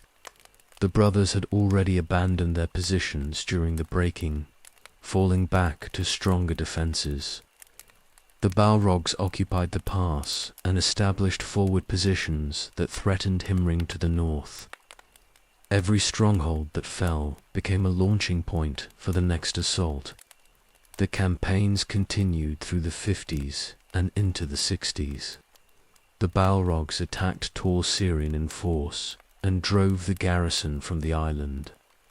Sauron took the fortress afterward and renamed it Tall in Gorhoth, but the Balrogs cared nothing for what followed their conquest. They moved on to the next target, while orcs occupied ground they had cleared. Medrose tried to organize coordinated defense, but his brothers were scattered and his forces stretched thin. Every time he concentrated strength at one position, the Balrogs struck elsewhere. Gothmog understood that the Noldor's strength lay in unity and their weakness lay in division. He exploited that weakness ruthlessly. The Balrogs burned steadings in Lothlin and destroyed fortifications along the Sellen. They raided deep into East Beleriand and killed settlers who thought themselves safe behind the Noldor's remaining strongholds. No place was secure. No position was too strong to assault. The terror they spread was deliberate and strategic both. Individual battles blurred together across the years. The Balrogs fought dozens of engagements against Noldor forces trying to hold specific positions or protect refugee columns. They won most of these battles through superior coordination and overwhelming power applied at decisive points. When the Noldor brought sufficient force to threaten them, the Balrogs withdrew and struck elsewhere while the enemy was out of position. Gothmog developed these tactics through careful study of how the Noldor fought. He learned that elves valued their people's lives more than strategic position. Threaten civilians, and the Noldor would divide their forces to protect them. Exploit that division, and victory followed inevitably. The Balrogs became expert at forcing the Noldor into impossible choices between defending positions and protecting refugees. The campaigns took toll on the Balrogs, despite their victories. They fought constantly across years without real rest. Wounds accumulated that healed slowly even for demons of fire and shadow. Gothmog drove them hard, but watched carefully for signs that exhaustion might compromise their effectiveness. Morgoth needed his elite forces functional for the greater war that was coming. The Noldor kingdoms contracted under the assault. What had been broad realms occupying much of Beleriand became isolated strongholds, maintaining desperate defense. Nargothrond survived in the south, behind secrecy and hidden passages. Gondolin remained undiscovered despite Morgoth's searching. Himring held through Medrus's determination and his fortress's strength. But everything else fell or bent under the weight of constant attack. Refugees flooded the remaining safe havens. Every burned, steadying, and destroyed settlement sent survivors fleeing to wherever protection remained. The strongholds that held became overcrowded and strained under burdens they were not built to carry. This served Morgoth's purposes perfectly. Defenders worrying about feeding refugees were defenders not thinking about offensive action. The Balrogs understood they were winning a war of attrition that would eventually break the Noldor completely. Every year that passed saw Elven's strength diminish and Morgoth's dominion expand. The siege that had contained him for 4 centuries was reversed now. The Noldor were trapped in their shrinking territories, while Morgoth's forces roamed free across lands he claimed as his own. But victories brought their own problems. The Balrogs ranged far from Angband during their campaigns and operated with substantial independence. Gothmog maintained coordination through messengers and planned meetings, but the host was scattered across Beleriand more often than not. If the Noldor found a way to concentrate overwhelming force against isolated Balrogs, losses might follow that Morgoth could not afford. Gothmog raised this concern with Morgoth in the war's 10th year. The Dark Lord acknowledged the risk, but judged it acceptable. The Balrogs were winning. Changing tactics that worked invited unnecessary complications. Continue the campaigns and maintain pressure. The Noldor would break eventually under sustained assault. So the hunting continued. Year after year, the Balrogs struck at Noldor positions and withdrew before counterattack could develop. They burned and killed and spread terror across a realm that grew smaller with each passing season. The war ground forward toward its inevitable conclusion. In the 17th year after Dagor Bragalek, Medros began gathering allies for a massive assault. He was coordinating with men and dwarves and his scattered brothers. The Union of Medros was forming to strike at Angband, with every force that opposed Morgoth united finally under single purpose. Gothmog received reports of this gathering and understood that the hunting was ending.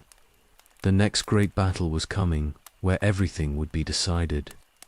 The Balrogs pulled back toward Angband to prepare. They had spent 17 years in constant campaign. Now they would fight in a single decisive battle that would either break the Union or break Morgoth's power. Gothmog drilled his host in the tactics they would need when armies met on Anfoglith's plain. The age of hunting was over. The age of slaughter was beginning.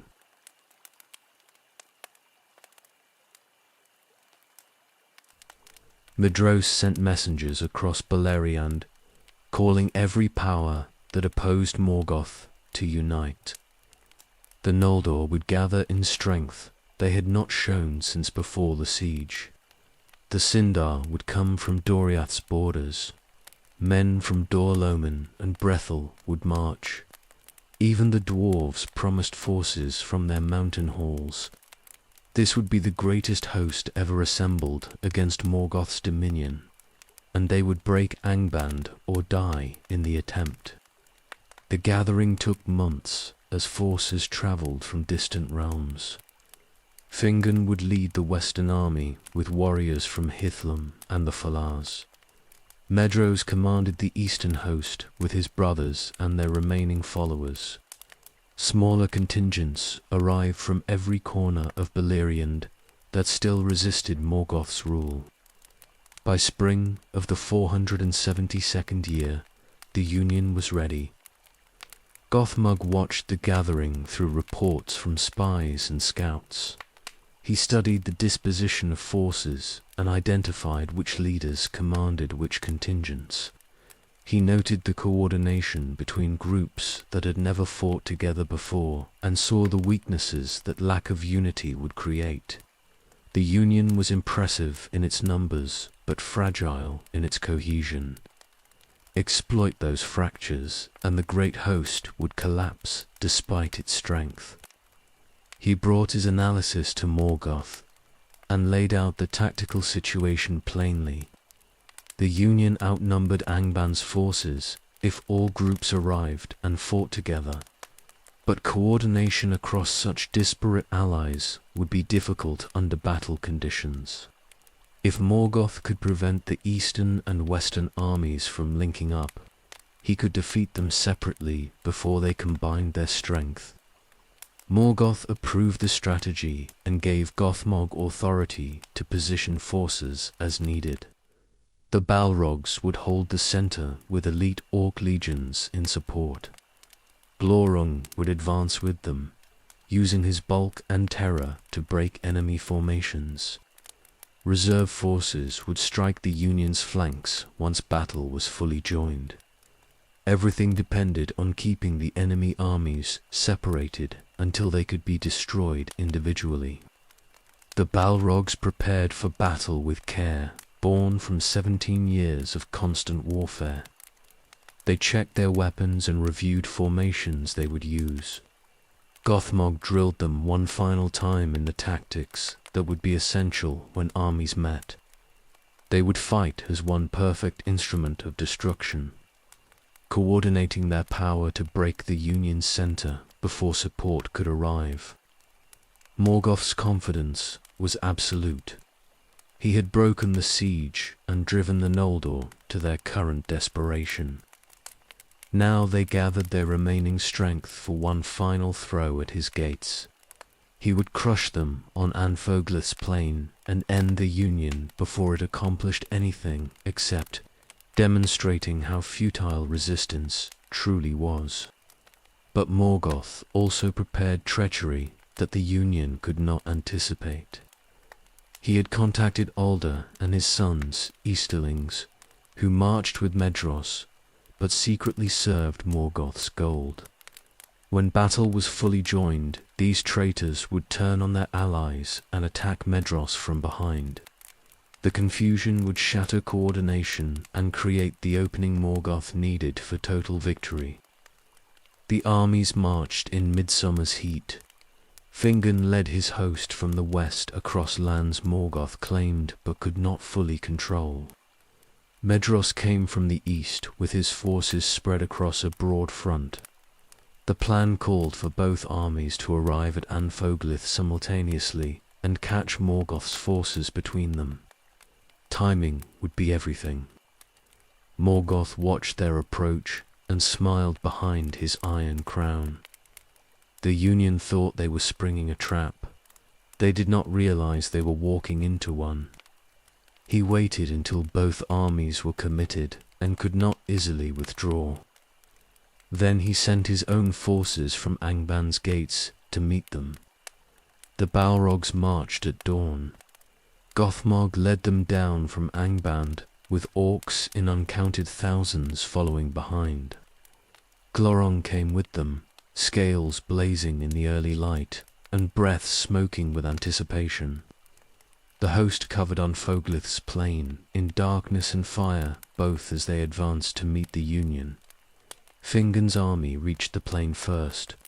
They saw Morgoth's forces approaching and prepared to receive the assault. But Medros was still miles away, delayed by terrain and distance both. The coordination that was supposed to catch Morgoth between two armies was already failing before battle began. Gothmog saw the gap and exploited it immediately. He adjusted his advance to strike Fingon before Medros could arrive. The Western army would fight alone initially, and that isolation would doom them if Gothmog pressed his advantage hard enough. Everything he had planned for months was coming together perfectly. The armies closed on each other across Anfoglith's plain. Fingon held his position and waited for the assault he could not avoid. His scouts reported Medros still hours away and closing fast, but not fast enough. The Western army would have to withstand Morgoth's initial assault alone and pray they could hold until reinforcement arrived.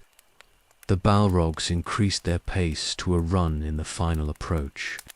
They would strike Fingon's center with everything they had and break through before the Union could concentrate its full strength. Gothmog felt certainty, cold and absolute.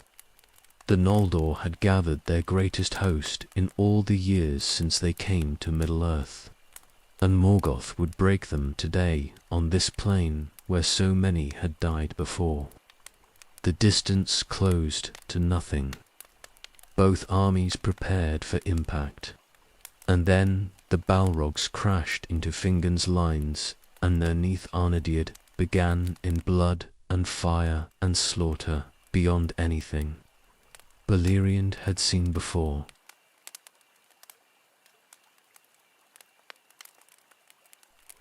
The armies met with force that shook the plain. Fingon's warriors held their lines against the initial assault, shields locked and spears leveled against the orc wave that broke upon them like dark water on stone. The Noldor had learned much in 5 centuries of war. They did not break easily. The Balrogs struck the center where Fingon's best troops held position. Gothmog led the assault personally, his whip cracking through shields and his sword blazing hot enough to melt armor where it touched. The other Balrogs spread in a wedge formation behind him, each one targeting specific points in the Noldor line.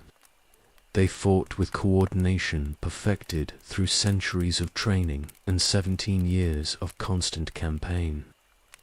Elves died under the assault, but more stepped forward to fill the gaps. These were veterans who had fought at Dagobrogolik and survived. They knew the Balrog's strength and their tactics. Both when Gothmog pushed deep into their formation, they gave ground deliberately, drawing him into a pocket where warriors could strike from multiple angles. 2 elves died, taking advantage of the opening, but their spears found flesh beneath fire and shadow. Gothmog killed them both and withdrew slightly, reassessing the defense. These elves were fighting smarter than enemies he had faced in the years of hunting. They coordinated without obvious signals and supported each other instinctively. Breaking them would require more than simple, overwhelming force. Glorring advanced on the Balrog's left flank. The dragon's bulk crushed elven positions, and his breath melted shields before warriors could raise them. Fingon shifted forces to contain the threat, but Glorring was too large and too terrible for conventional tactics. Men died by the dozens trying to stop him, while the dragon advanced regardless. The plain became chaos, measured in yards rather than miles. Orcs and elves struggled across ground that turned to mud under blood and trampling feet. The Balrogs pushed forward whenever openings appeared and withdrew when resistance concentrated too heavily. Gothmog directed their movements with signals only his host understood, keeping them coordinated despite the battle's confusion. Hours passed without decisive advantage to either side. Fingon's army held despite terrible losses. The Balrogs and Glorong gained ground slowly, but could not achieve the breakthrough Gothmog planned. Behind the Western army Medros was finally arriving, his forces spread across miles as they rushed to support their allies. The treachery came at midday. Ulder and his Easterlings were marching with Medros when they turned suddenly on their allies and attacked from behind. The Eastern army reeled under assault from forces they had trusted. Confusion spread as warriors tried to determine who was enemy and who was friend. Medros's careful coordination collapsed into desperate defense against betrayal they had not anticipated. Gothmog saw the confusion spreading through the Eastern army and pressed his assault harder. If Medros could not reach Fingon, then the Western army would fall under sustained attack. Everything depended on maintaining pressure until the Union broke completely. But Fingon's warriors refused to break despite exhaustion and mounting casualties. They held their ground with determination born from defending everything they had left. The Noldor had lost too much to yield now. They would die here before they allowed Morgoth's forces to pass.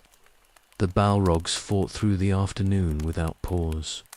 Their flames burned lower as exhaustion took toll even on demons.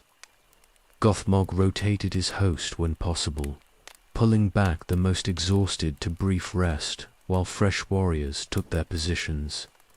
But rest was measured in minutes rather than hours, and casualties mounted despite their power. Medros rallied his forces and drove toward Fingon, despite the treachery behind him. He left warriors to contain Alder, while he pushed west with everyone who could march. Miles separated the armies still, but the gap was closing. If he reached Fingon before the Western army collapsed, then the Union might yet prevail. Morgoth sent reserves from Angband to prevent that link. Fresh Orc legions poured onto the plain and struck at Medrus's advance. The Eastern army had to fight forward through opposition that grew thicker with every mile. Progress slowed to crawl despite desperate effort. Fingon saw Medros approaching in the distance and called his warriors to hold just hours longer. Reinforcement was coming. They only needed to survive until the armies united. The Noldor dug deeper into reserves of strength they did not know they possessed and held against odds that should have broken them. The Balrogs felt the battle turning on a knife's edge. They had pushed hard all day and gained ground measured in yards. But the Noldor still held, and Medros was closing despite everything. If the armies linked, their numerical advantage would shift to the Union, and Gothmog's position would become untenable. He sent word to Morgoth, requesting permission to commit everything in one final assault. Withdraw all reserves and throw them at Fingon's center simultaneously. Break through now, or accept that the Union would unite and the battle would continue on terms less favorable. Morgoth approved. The gamble was necessary. He sent his remaining forces from Angband with orders to strike Fingon's position with every warrior available. The Western army would fall, or Morgoth would lose this battle. There was no middle ground remaining. The final assault came at dusk. Fresh Orc legions struck Fingon's exhausted warriors. Glorung advanced despite wounds taken from concentrated archery. The Balrogs gathered for one coordinated push at the weakest point in the Noldor line. Everything Morgoth commanded struck simultaneously with force meant to end resistance permanently. The Noldor line buckled under the assault. Warriors who had fought all day without rest simply could not withstand fresh forces attacking in overwhelming numbers. Gaps opened that could not be filled. Positions that had held since dawn collapsed finally under weight they could not bear longer. Gothmog pushed into the gap with his Balrogs behind him. They were through the Noldor center and driving toward Fingon's position, where the High King fought desperately to hold his crumbling army together. The breakthrough was achieved. Now came the killing stroke.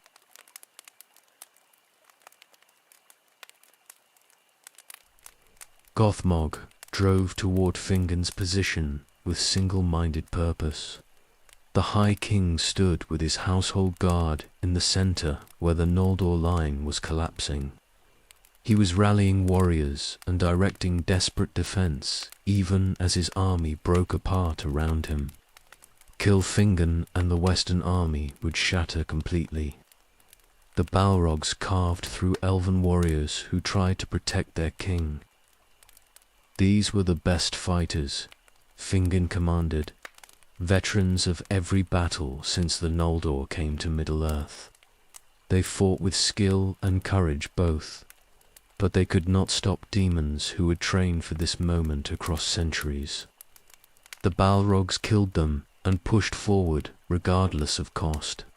Fingon saw Gothmog coming. He raised his sword and prepared to face the Lord of Balrogs directly.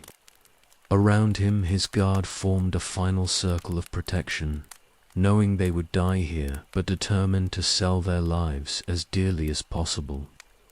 They had followed Fingon through 500 years of war. They would not abandon him at the end. The combat was brief and terrible. Gothmog struck Fingon's guard with his whip, burning through armor and flesh in a single blow. The other Balrogs killed the remaining defenders in moments, overwhelming them through coordinated assault that left no opening for counterattack. Fingon stood alone suddenly with demons surrounding him. He fought anyway. His sword blazed with light as he struck at Gothmog, aiming for the gaps in fire and shadow where mortal weapons might find purchase. He wounded the Lord of Balrogs across the arm and again along the ribs. But Gothmog felt pain without acknowledging it and pressed forward through wounds that would have killed lesser beings. Gothmog's whip caught Fingon across the chest and burned through his armor. His sword took the High King in the shoulder with a blow that shattered bone. Fingon fell to his knees, mortally wounded but still conscious. Gothmog raised his sword for the final stroke. The High King of the Noldor died on Unfoglif's plain with Gothmog's blade through his heart. He fell forward onto ground soaked with blood of thousands who had died that day. The greatest of Fingolfin's sons was gone. The Western army had lost its leader at the moment when leadership mattered most. The Noldor formation collapsed completely. Warriors who had held all day through exhaustion and desperation saw their king fall and knew the battle was lost. Some tried to maintain order and cover retreat. Others simply fled toward wherever safety might exist. The coordinated defense that had withstood Morgoth's assault for hours disintegrated into panicked rout. The Balrogs pursued without mercy. They killed fleeing elves by the hundreds and burned those who tried to form rearguard positions. Gothmog directed the pursuit with cold efficiency, ensuring that no pocket of organized resistance survived to rally the broken army. This was not battle anymore. This was slaughter. But one position held, despite the rout. Hryn of Dorloman gathered men around him and formed a shield wall across the Western army's retreat path. His warriors were mortal and exhausted and desperately outnumbered. But they stood anyway because Hryn commanded it and because someone had to cover the retreat or no one would escape. The Balrogs came against this position and found it harder than expected. Men died under fire and shadow, but more took their places in the line. Hyrrin fought like something beyond mortal, killing orcs and trolls both with his axe. His warriors matched his fury and held ground they had no right to hold. Gothmog recognized what Hryn was accomplishing. Every minute this rearguard held allowed more of the broken army to escape. He brought his Balrogs together for coordinated assault meant to crush this final resistance. But even coordinated assault could not break warriors who had accepted death already and fought, only to buy time for their fleeing comrades. Morgoth sent word from Angband that he wanted Hryn alive. The man had killed too many of his servants and showed too much defiance. He would be captured and brought to Angband for punishment that would last decades. Gothmog adjusted his tactics accordingly, directing the Balrogs to kill Hryn's warriors while taking the leader alive. The assault intensified. Hryn's warriors died one by one until he stood alone among corpses. Still, he fought with his axe raised and defiance absolute. The Balrogs surrounded him carefully, whips ready to disable rather than kill.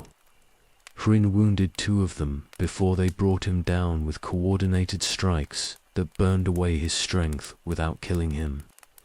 They bound him with chains and dragged him toward Angband while the pursuit continued around them. Hryn had bought the broken army perhaps an hour with his stand.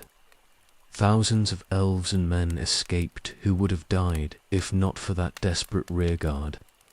But Hryn himself was captured, and the fate awaiting him was worse than death. Medrose reached the battlefield as dusk was falling. He saw the western army shattered and fleeing. He saw Fingon dead and Hryn captured.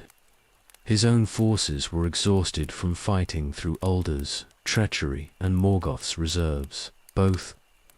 There was nothing left to accomplish except saving who could be saved from the disaster.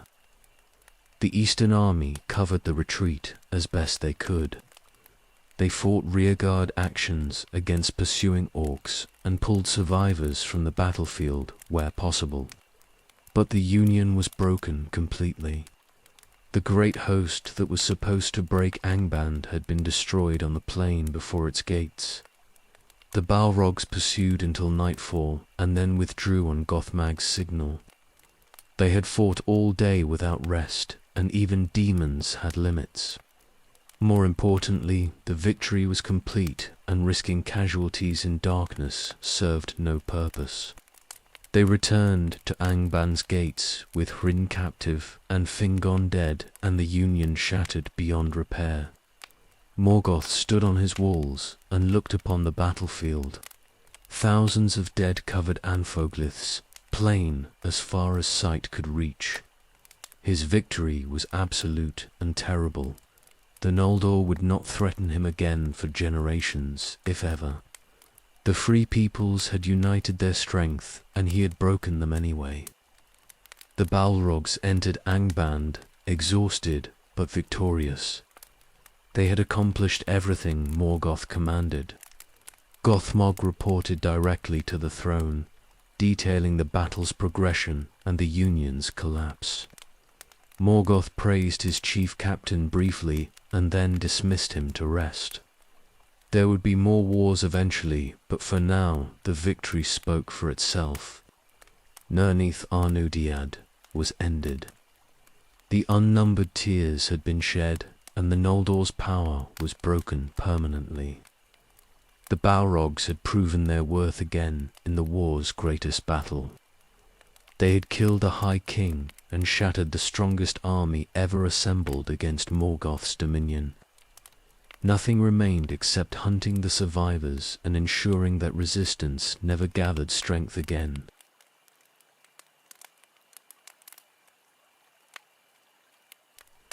The years after Nerneath belonged to Morgoth, absolutely. His armies ranged across Beleriand, unopposed. The Noldor kingdoms that survived were few and isolated, maintaining desperate defense in strongholds that could not help each other. Hithlum fell to Easterlings who served Morgoth. Dol-Omen was emptied of its people. The great realms of the Noldor shrank to hidden refuges and secret strongholds that survived through concealment rather than strength. But 2 kingdoms remained that the Balrogs could not find. Nargothrond lay hidden in the south, its passages secret and its gates concealed. Gondolin stood somewhere in the north, protected by enchantments and mountains both. Morgoth knew these realms existed. His spies reported rumors, and his scouts found evidence of their people moving through lands they claimed. But knowing they existed and finding them were different problems entirely. The Balrogs searched for decades. Gothmog led expeditions into every mountain range and hidden valley where Gondolin might be concealed. They questioned prisoners and followed refugee trails that led nowhere. They burned forests and explored caves in systematic search that covered leagues of territory. Gondolin remained undiscovered despite everything. The city was protected by more than stone and distance.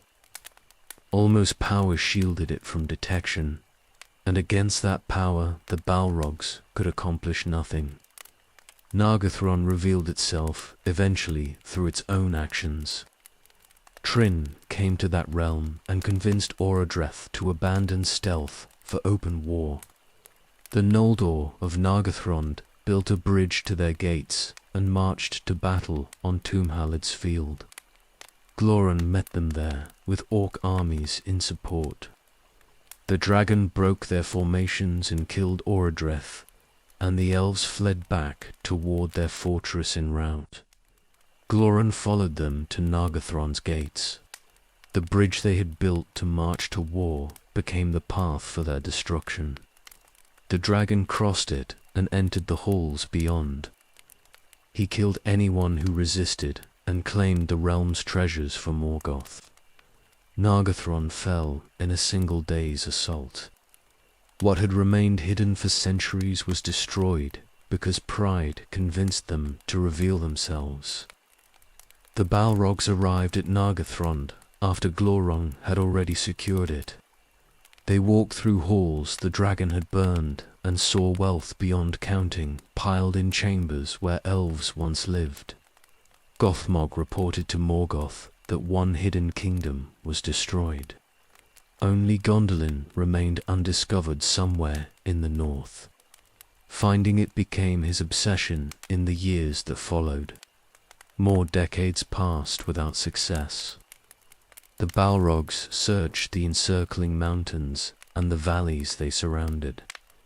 They found nothing except bare stone and empty wilderness.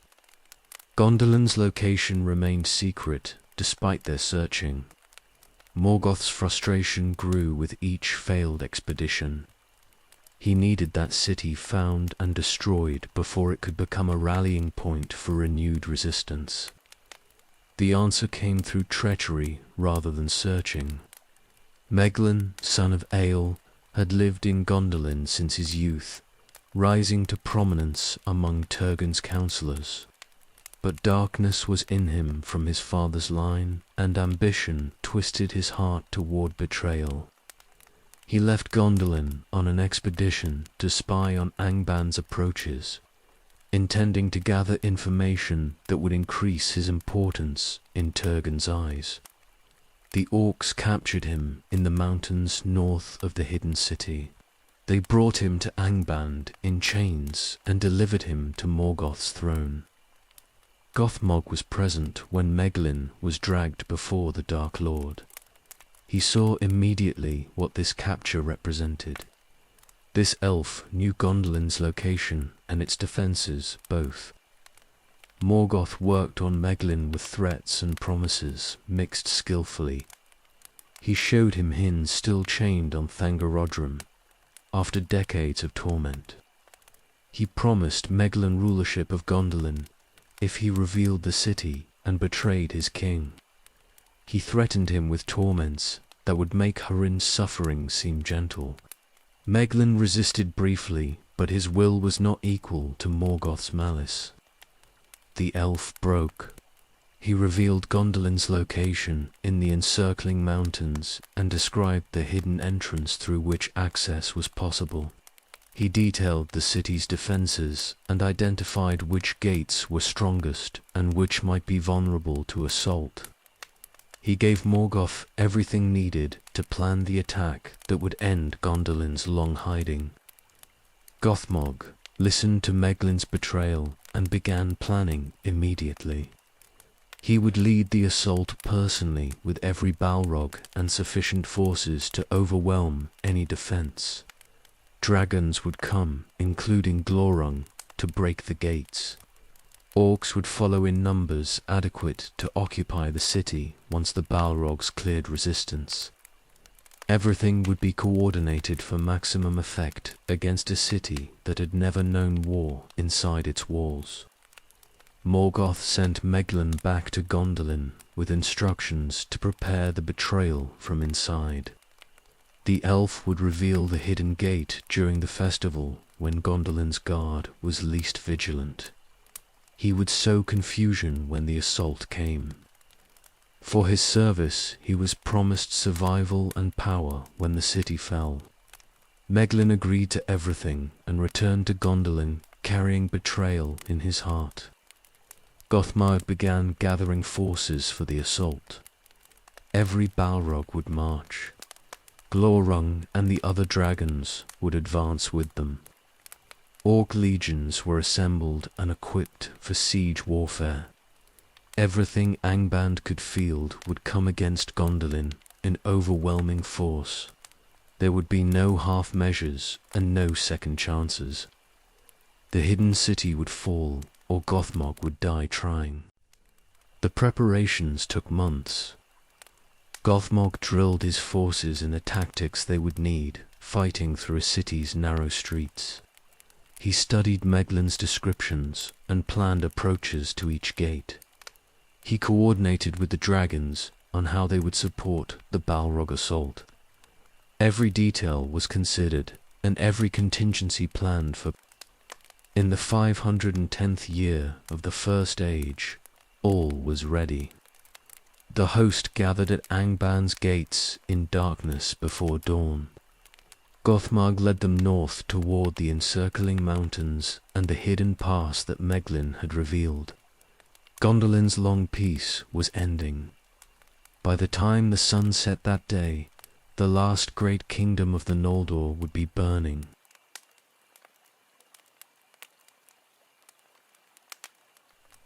The host marched through darkness toward the encircling mountains. Gothmog led the Balrogs at the vanguard with Glorung beside them. Behind came orcs in thousands and lesser dragons that had matured in Angband's pits. The army moved in silence as much as such force could manage, hoping to reach Gondolin before alarm could be raised. They climbed into the mountains as dawn approached. The terrain was brutal, narrow passes and steep ascents that slowed even the Balrog's advance. Gothmog had scouts ranging ahead to find the hidden entrance Meglin had described. They searched through valleys and along cliff faces, looking for the secret way into Gondolin's protected vale. The pass was found as the sun rose.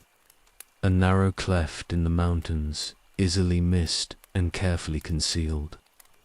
The scouts verified it matched Meglin's description exactly. Gothmog brought his forces forward and began the descent into the hidden valley beyond. Gondolin lay below them in the morning light. The city was more beautiful than any description had conveyed. White towers rose against green fields, and the king's palace stood on a hill at the city's heart. Fountains played in squares, and gardens spread across terraces. This was everything the Noldor had built in their long exile, concentrated in one place and preserved against time's erosion. Gothmog looked upon it without appreciation or mercy. He saw only a target to be destroyed. The city was celebrating. This was the Gate of Summer, their greatest festival. The people danced in the squares and music rose from the streets. Guards stood at their posts, but relaxed into the celebration's joy. No one expected attack. Gondolin had remained hidden for 5 centuries, and its people believed that secrecy was absolute. Meglin watched from the walls and saw the army descending. He had prepared, as Morgoth commanded, positioning himself where he could cause maximum confusion when the assault began. His face showed nothing of the betrayal burning in his heart. He waited for the moment when everything would begin. Gothmog ordered the advance at full speed. Surprise was their greatest advantage, and every moment of delay risked discovery. The Balrogs ran down the slopes with the dragons behind them. The orcs followed as quickly as terrain allowed. The host descended like an avalanche toward the unsuspecting city. The alarm came too late. A guard on the northern wall saw fire and shadow approaching and raised the horn. The sound carried across Gondolin, but the people could not understand what it meant at first. Enemy attack was impossible. The city was hidden and protected. The horn must signal something else. Then they saw the Balrogs reaching the outer defenses. They saw Glorin advancing with other dragons behind him. They saw orc legions spreading across the fields between mountains and city. Understanding came with terror close behind. Gondolin was found. War had come to their hidden haven. The people fled toward the inner city in panic. Warriors grabbed weapons and rushed toward the walls. Turgon emerged from his palace and called for the defense to organize. But organization takes time, and time was exactly what they lacked. The assault was already at the gates. Gothmog struck the outer defenses with his full force. The Balrogs broke through guards who had never fought real battle before. These warriors had trained for centuries, but training was not combat, and combat was not war. They died bravely, but they died quickly, under assault they could not withstand. Glorin reached the gates and began battering them with his bulk. The doors were strong, but not strong enough to hold a dragon determined to break through. Wood splintered and metal bent under the assault. Behind Glorung, the other dragons added their strength to his. The gates would not hold long. The Noldor's great houses began organizing proper defense. The House of the Fountain gathered at the King's Square. The House of the Hammer took positions at the second wall. Warriors who knew their craft rushed toward positions where the defense needed them most. But the Balrogs were already inside the outer ring and pushing toward the city's heart. Gothmog directed the assault with precision. He sent some Balrogs to secure the gates they had broken. Others pushed into the city streets to prevent organized defense from forming. He kept the dragons concentrated against the strongest positions. Everything moved according to the plan he had crafted over months of preparation. The festival that had been celebration became horror. People died in streets where they had danced moments before. Fire spread from the Balrog assault and began consuming buildings that had stood for centuries. The music was replaced by screams and the crash of battle. Gondolin's long peace ended in a morning of blood and burning. Turgon watched from his tower and understood that his city was lost. The assault was too strong and too coordinated. The defenders were too surprised and too unprepared. They would fight because surrender was impossible, but the outcome was already determined. Gondolin would fall today. He sent messengers to organize evacuation routes. Some of his people might escape through secret passages if enough time could be bought. The warriors would have to hold positions throughout the city and delay the enemy's advance as long as possible. Every hour of resistance meant more civilians reaching safety. Gothmog saw the defense organizing and increased the pressure. The Balrogs pushed deeper into the city faster. The dragons concentrated their assault on positions where resistance was strongest. The orcs followed behind and began systematic destruction of everything the Balrogs cleared. Gondolin was falling exactly as Gothmog had planned, and nothing the defenders did could change that fundamental reality. The battle for the city proper was beginning. What had started as surprise assault was becoming brutal, street-by-street fighting. The Noldor would make Morgoth pay for every tower in blood and time both, but they would lose. Gothmog was certain of that. The only question was how many would escape before the end.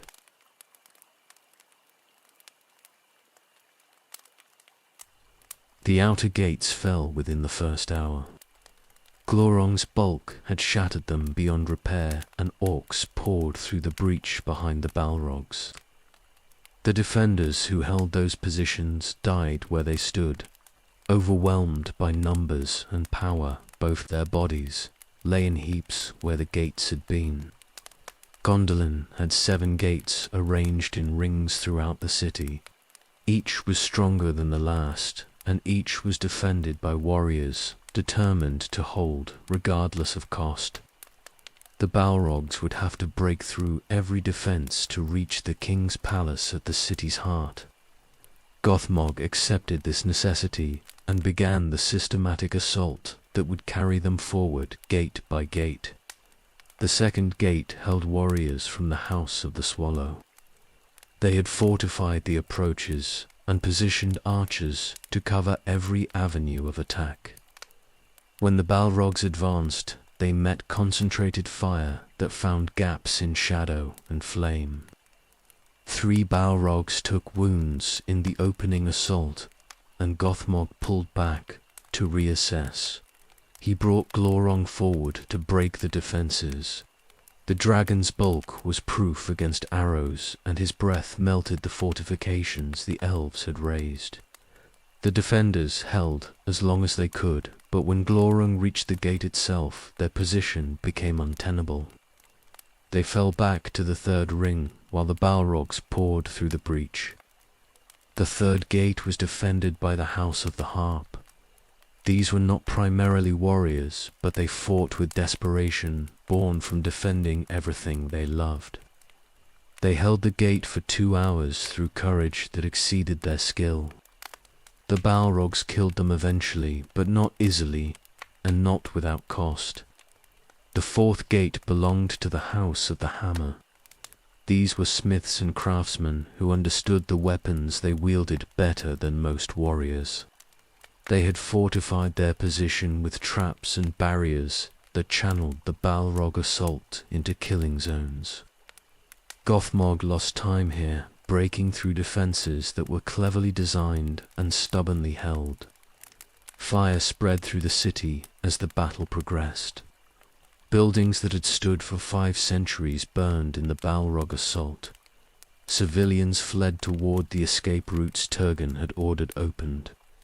Behind them, the city they had built was collapsing into flame and ruin. The 5th gate was the House of the Heavenly Arch. They held positions on higher ground and rained death on the Balrogs from above. Gothmog split his forces to assault from multiple directions simultaneously. The fighting here was brutal and close, building to building through streets too narrow for proper formations. Both sides took heavy casualties before the Balrogs finally broke through. The 6th gate belonged to the House of the Fountain. Ecthelion commanded here with the best warriors in Gondolin under his leadership. They had prepared this position for hours while the Balrogs fought through the outer rings. Every approach was defended and every gap covered. This would be the hardest fight of the entire assault. Gothmog brought his full remaining strength against this position.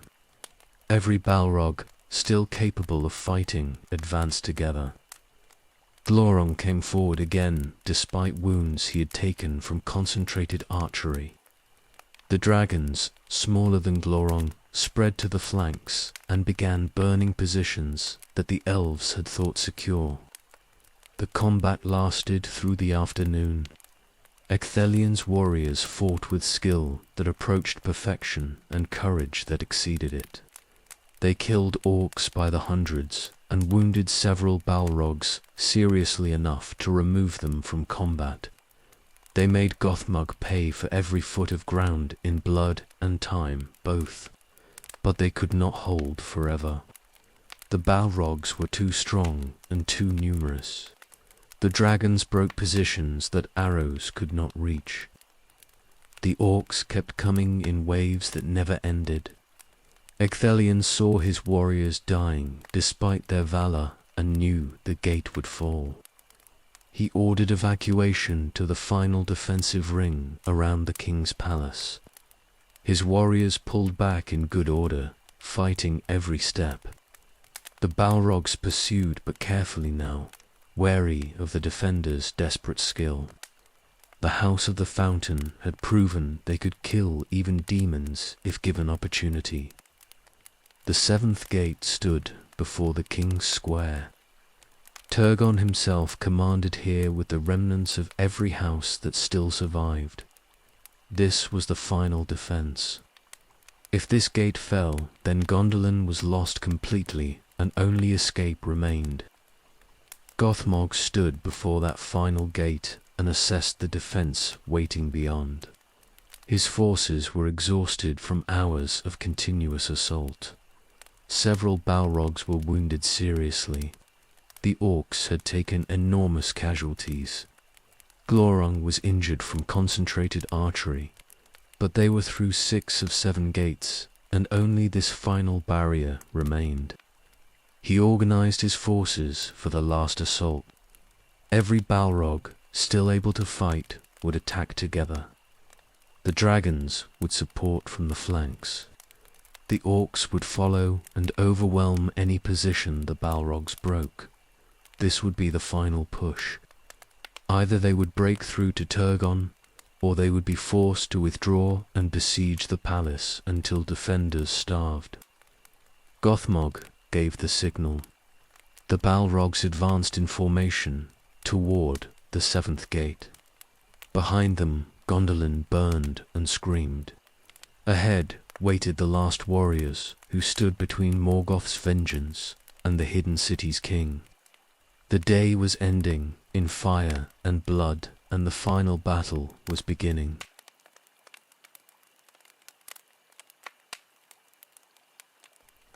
The assault on the seventh gate began at dusk.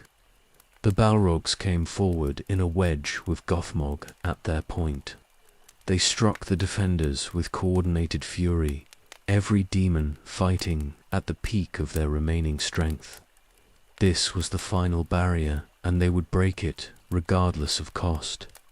Ecthelion met them at the gate with the House of the Fountain round him. His warriors had rested briefly while the Balrogs fought through the sixth ring. They were fresh where their enemies were exhausted.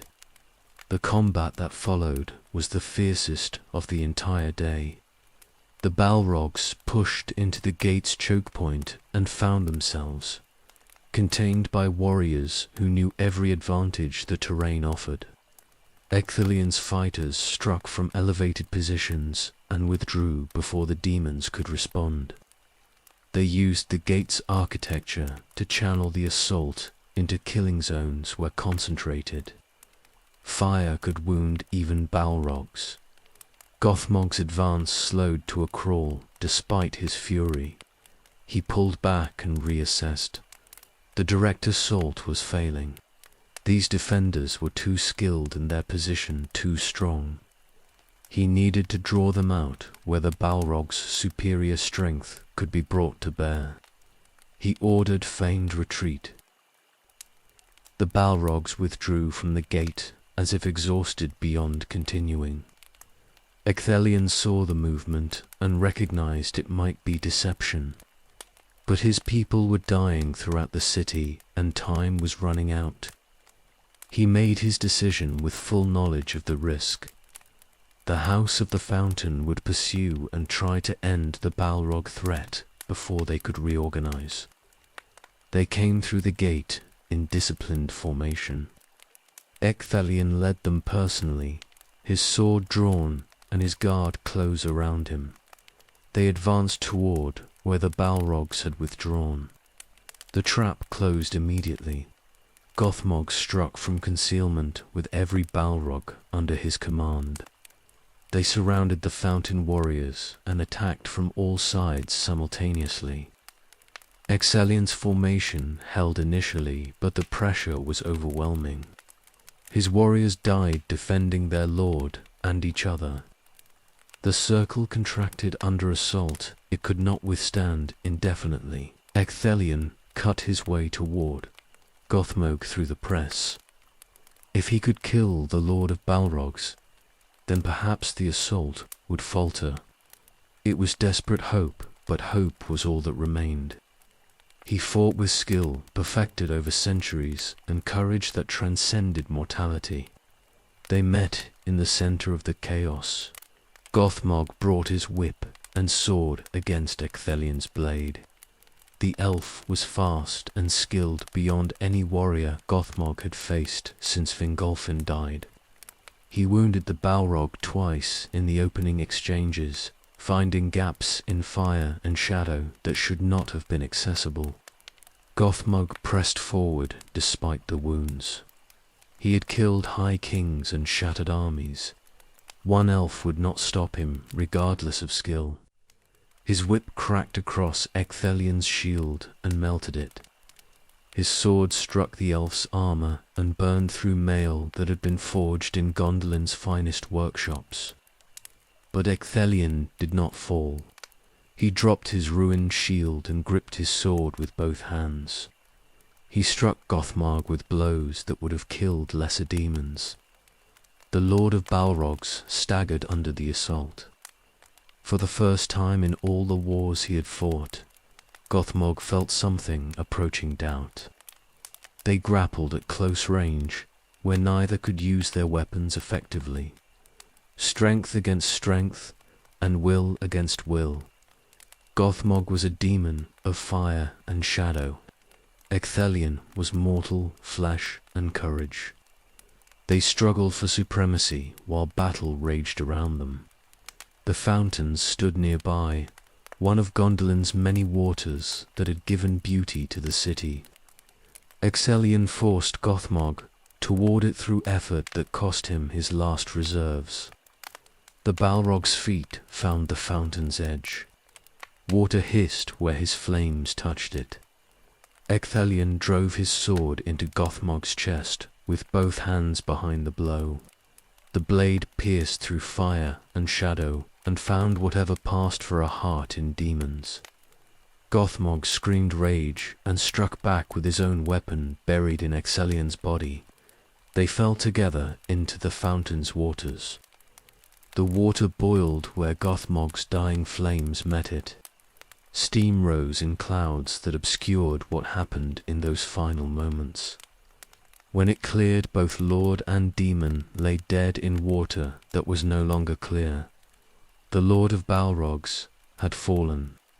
The greatest of Gondolin's warriors had fallen with him. Neither would rise again. The remaining Balrogs saw their leader dead and felt something they had not known since their transformation. Not fear exactly, but the absence of absolute certainty that had guided them for millennia. Gothmog had led them since before the siege of Angband. Now he was gone, and they would finish this battle without him. They pressed the assault anyway, because Morgoth commanded it, and because weapons continue functioning regardless of damage. The House of the Fountain died almost to the last, defending their lord's body. The seventh gate fell. The Balrogs pushed toward the king's palace through defenders who fought with nothing left except determination to die well. But while the final defenses collapsed, evacuation proceeded through secret passages. Turgon led his people through tunnels that ran under the mountains toward the north. Thousands fled in organized retreat that Ecthelion's sacrifice had bought time to accomplish. Not everyone would escape, but many would survive because brave warriors had delayed the inevitable. Glorfindel commanded the rearguard, covering the retreat through Cirith Thorinoth. The pass was narrow and easily defended by small numbers against larger forces. He held this position while civilians fled behind him. The orcs came against him in waves and died on elven blades. Then a Balrog arrived, one of Gothmog's host, sent to pursue the fleeing refugees and prevent their escape. The demon came up the narrow pass with fire blazing and death in its hands. Glorfindel saw it approaching and knew this enemy could not be stopped by ordinary warriors. He faced the Balrog alone on the narrow path. His companions fell back to continue covering the civilians. Glorfindel planted his feet and raised his sword and prepared to give everything for the people fleeing behind him. The Balrog advanced without hesitation or mercy. They fought on stones so narrow that a single misstep meant death by falling. The Balrog's whip cracked and Glorfindel's sword blazed with light. Both wounded the other in exchanges too fast for observers to follow clearly. The combat moved along the path's edge with the abyss waiting below. Glorfindel drove his sword deep into the Balrog's chest. The demon screamed and lashed out with its whip in dying reflex. The whip caught Glorfindel and pulled him forward. Both toppled from the path together and fell into darkness below. Neither survived the fall. 2 Balrogs dead. Gothmog and one of his brothers, both. The demons had never lost their lord before in all the wars since their transformation. The cost was higher than Morgoth had anticipated, but Gondolin was burning regardless. The city was lost. The victory was complete despite its price. The remaining Balrogs continued their work. They burned the palace and hunted stragglers who had not fled in time. By dawn, Gondolin was ruins and ashes. The hidden city had fallen at last.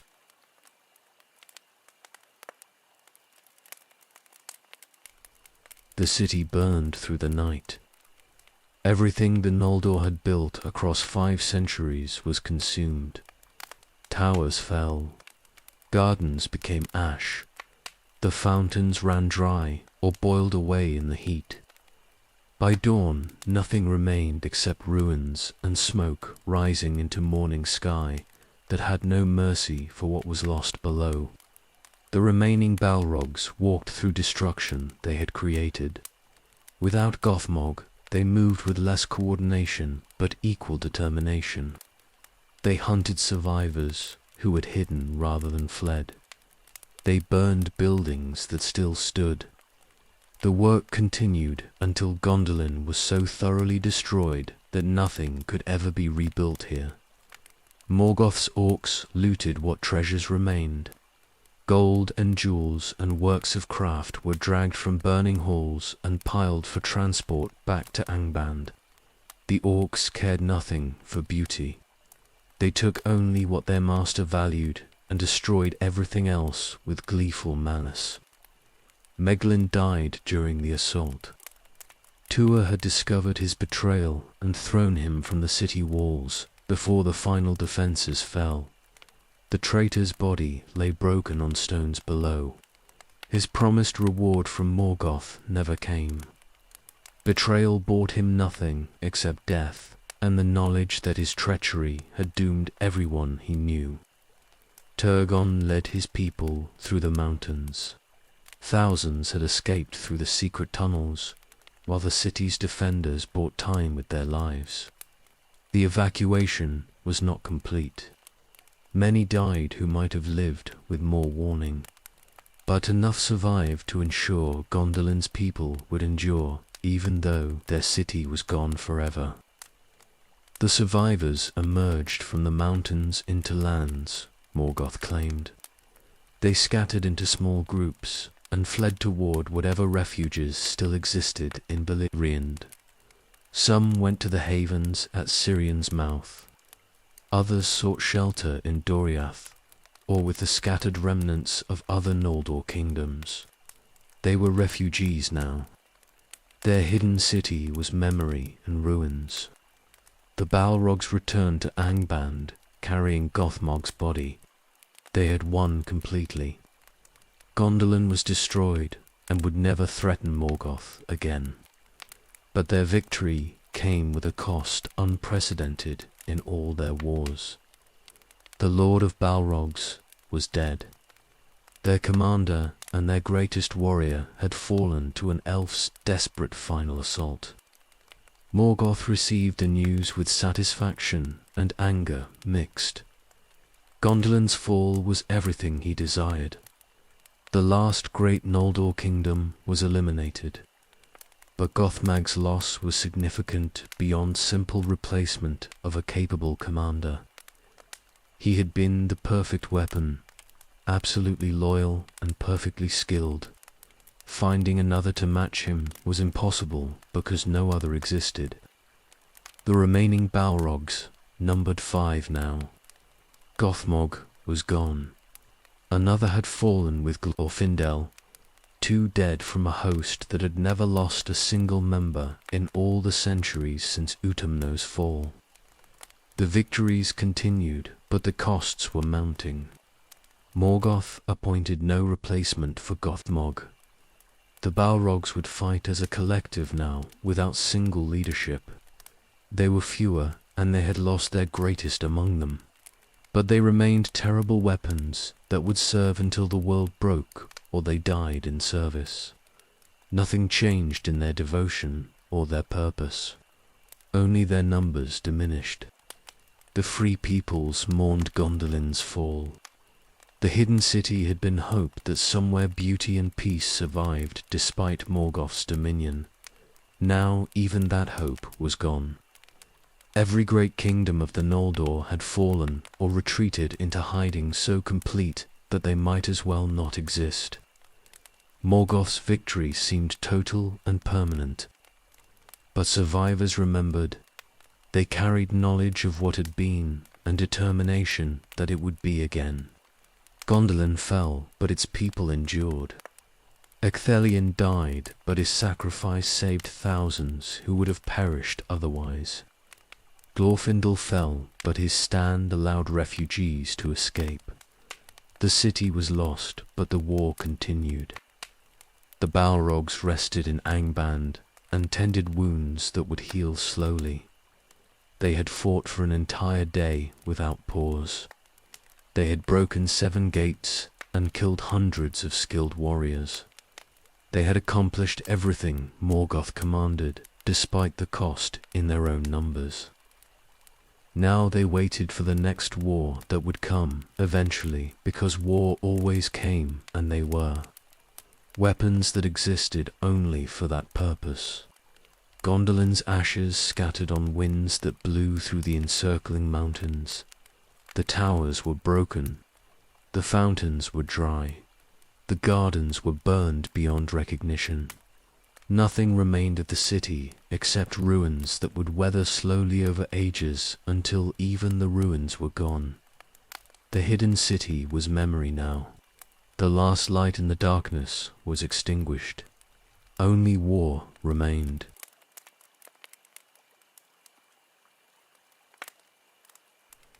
Decades passed. Morgoth ruled Beleriand absolutely. The Noldor kingdoms that survived were broken remnants hiding in scattered refuges, maintaining desperate defense against enemies they could not defeat. No great host could challenge Angband now. No hidden city remained undiscovered. The free peoples endured, but they did not resist in any way that threatened Morgoth's dominion. The Balrogs hunted remnants. They led smaller campaigns against isolated strongholds and refugee camps, ensuring that resistance never gathered strength sufficient to matter. Without Gothmog, their coordination was less perfect, but they remained devastating when they struck. 5 demons were enough to destroy anything except the greatest fortresses, and no great fortresses remained in lands Morgoth claimed as his own. Years accumulated without major battles, small skirmishes, brief raids. The Balrogs killed hundreds in these minor actions, but never thousands like they had at Nirnith or Gondolin. The scale of warfare had diminished. Morgoth's enemies were too weak to offer resistance worth measuring in armies. But far to the west, beyond Morgoth's knowledge, Irendil sailed. The half-elven son of Tuor and Idril had escaped Gondolin's fall as a child. Now grown, he commanded a ship that crossed oceans no mortal had sailed before. He carried a Silmaril that Beren and Lethene had cut from Morgoth's crown. He was sailing to Valinor to beg the Valar for aid that the Free Peoples desperately needed. The Balrogs knew nothing of this voyage. They continued their hunting in Beleriand and their service to Morgoth in Angband's halls. They saw no threat on the horizon, because the horizon showed only their master's dominion stretching in every direction. The Free Peoples were broken. The war was won. Only time remained before Morgoth's victory became permanent and absolute. Morgoth himself grew complacent. Centuries of victory had convinced him that the Valar would never intervene. They had abandoned Middle-earth to its fate. They would not come again to challenge his power, regardless of what atrocities he committed or how completely he dominated the lands they had once shaped. He was supreme. Nothing threatened him anymore. The Balrogs trained and waited. They maintained their readiness because weapons stay sharp even when not in use. But the training was routine now, rather than preparation for imminent battle. The urgency that had driven them through centuries of war was fading into mere habit of maintaining what they had always been. In the 545th year of the First Age, everything changed. Word came to Angband that a great host had landed on Beleriand's western shores. The Valar had come to war at last. They brought Maiar and elves from Valinor in numbers beyond counting. This was not another Noldor army that could be broken through superior strength and coordination. This was power that matched or exceeded everything Morgoth commanded. The Balrogs received orders to prepare for war greater than any they had fought. Gothmog was dead, but they remained. They would face the Valar's host and fight until victory or death decided the outcome. Morgoth promised them glory in the battles coming. The Balrogs asked for nothing except the opportunity to serve their master against enemies, finally worthy of their full strength. The decades of easy victory were ending. Real war was returning to Beleriand, and this war would decide everything. The Balrogs welcomed it. They were made for this. They would prove their worth again against the Valar's greatest power, or they would fall in service as Gothmog had fallen. Either outcome was acceptable. Weapons exist to be used. The War of Wrath was beginning.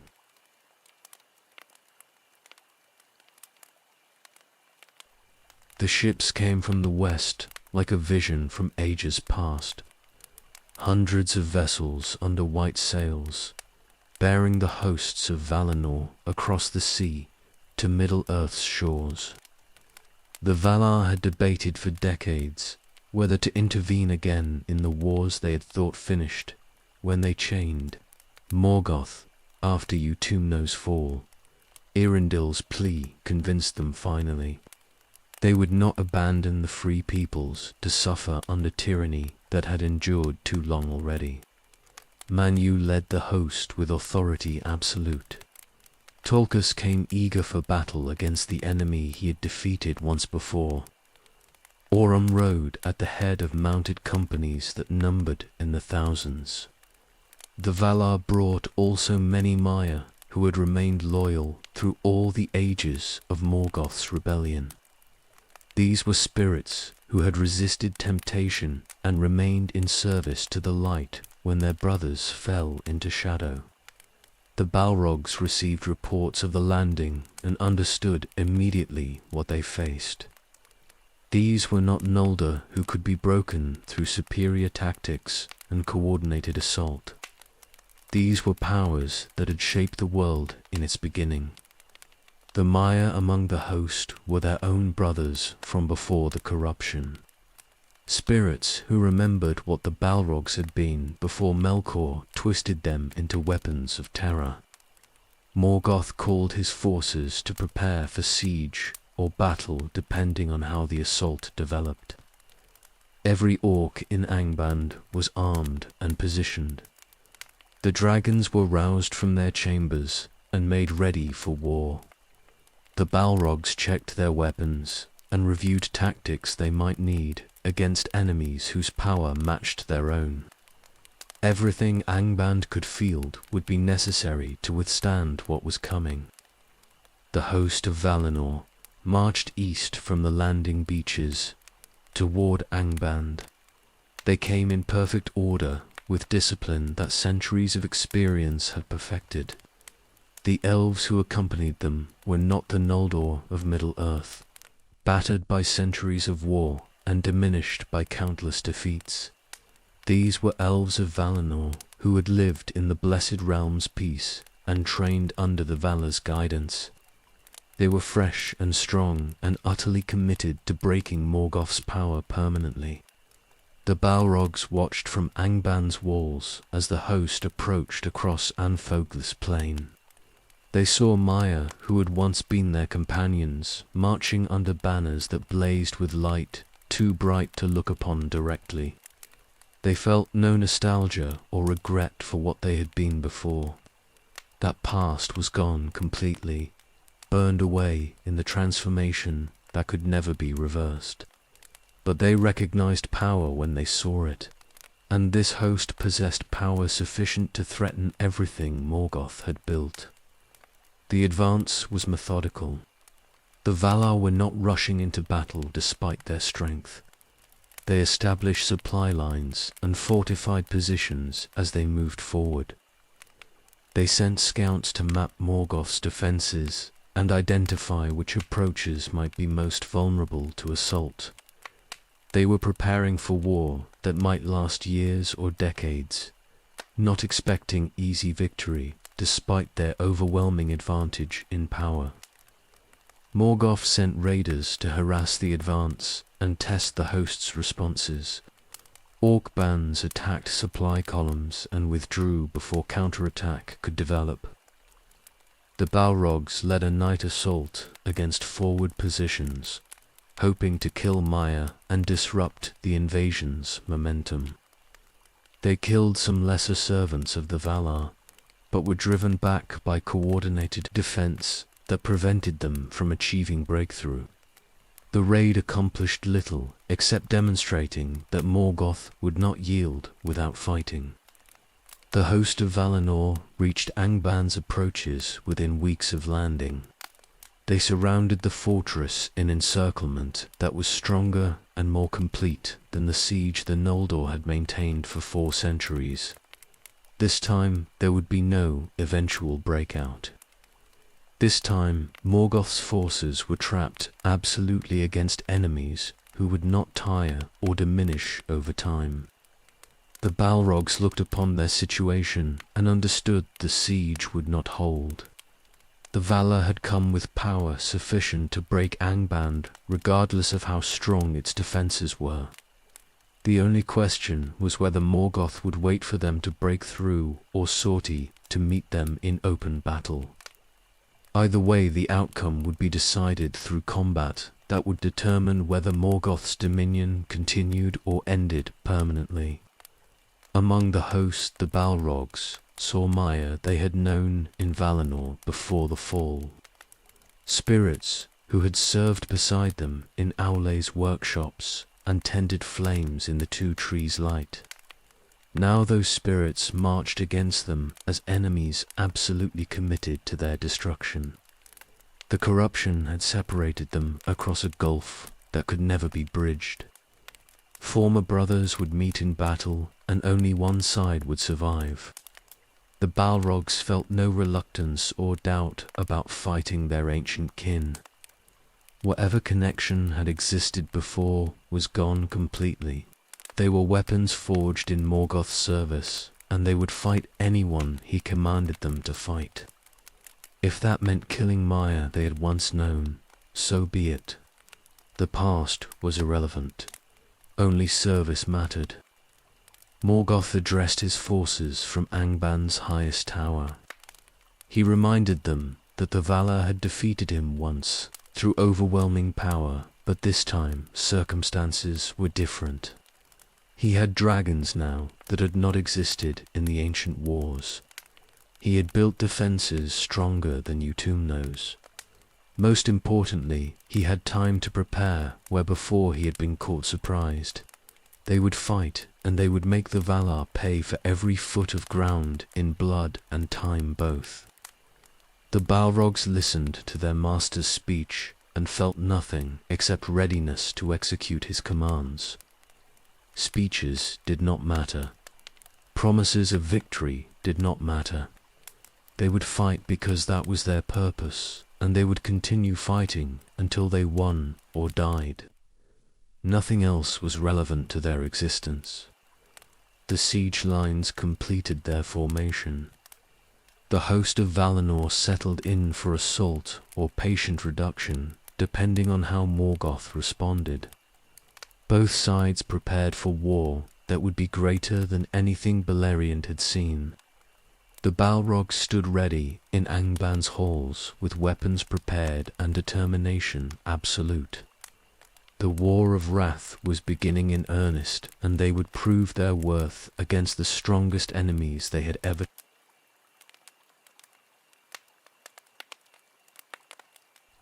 Morgoth struck first. He would not wait for the Valar to choose the moment of battle.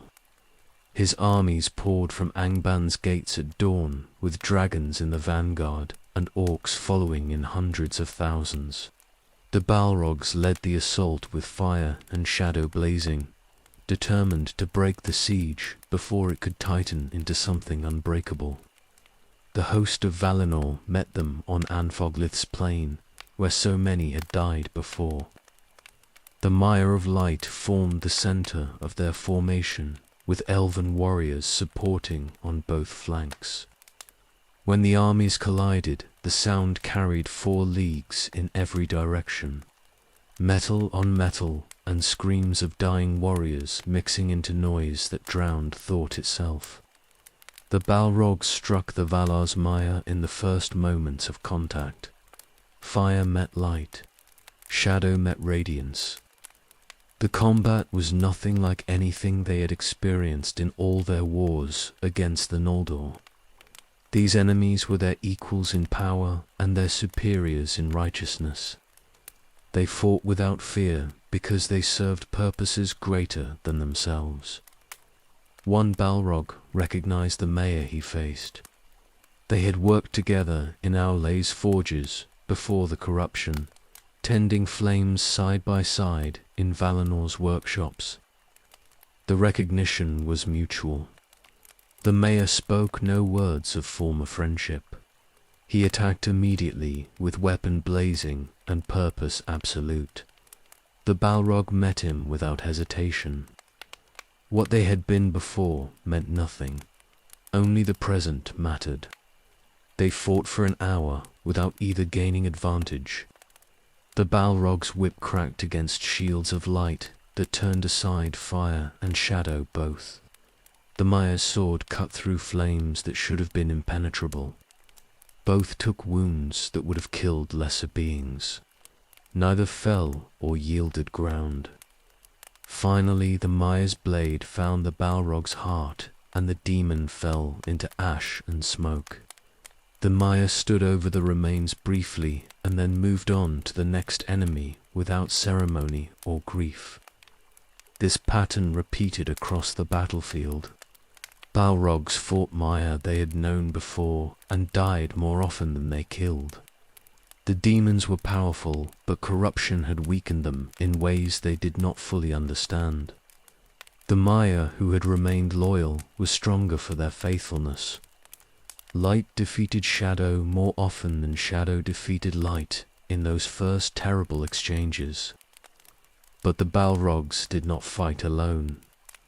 Dragons came forward when the initial assault stalled. Gloring led them with smaller winged drakes following behind. The dragons broke elven formations that had held against the Balrog assault and killed Maya, who tried to stop their advance. Fire and bulk and terror combined into force that nothing could withstand for long. The battle sprawled across leagues of Anfoglith's plain. Individual combats became lost in the larger chaos.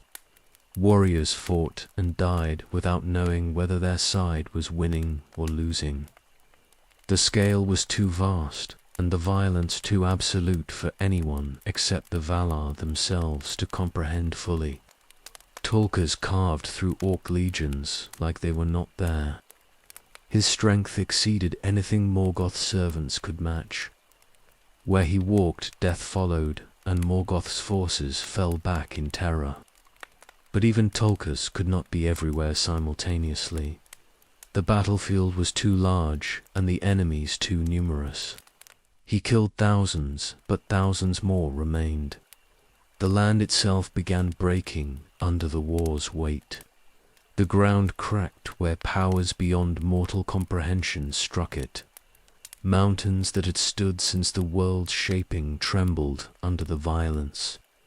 Rivers changed their courses to avoid the devastation. Beleriand was being destroyed by the very war fought to save it from Morgoth's dominion. The first day ended without decisive victory for either side. Both armies withdrew to their positions as darkness fell. They counted casualties that numbered in tens of thousands and tended wounds that would take days or weeks to heal, even for those with power beyond mortality. The war was not going to be quick or easy for anyone. The Balrogs returned to Angband, bloodied and diminished. They had lost another of their number in the day's fighting. 4 remained now from the host that had numbered 7 when Gothmog led them. They tended their wounds and prepared for the next day's battle without complaint or doubt. This was their purpose. They would fulfill it until death took them all. Morgoth addressed his surviving captains and acknowledged the day's losses. The host of Valinor was stronger than he had anticipated. Their coordination was perfect, and their Maya were individually superior to his Balrogs in too many cases. But the war was far from over.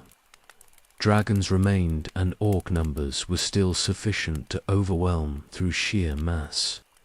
He commanded renewed assault for the following day with different tactics designed to exploit weaknesses his commanders had observed. The Valar held council in their camp and assessed what they had accomplished. Progress was slower than hoped, but progress nonetheless. Morgoth's forces were being ground down through attrition that favored the side with more power and better supply lines. The war would continue for years, possibly, but the outcome was no longer in doubt. They would break Angband eventually and chain Morgoth permanently this time. Nothing he could do would change that fundamental reality. Both sides prepared for battle that would resume at dawn. The plain between them was covered in bodies from the day's fighting. Fires burned where dragons had passed. The ground was soaked with blood from thousands of dead. And in the morning it would all begin again, because neither side could yield without betraying everything they existed to serve. The War of Wrath had begun in earnest, and Beleriand was dying under its weight.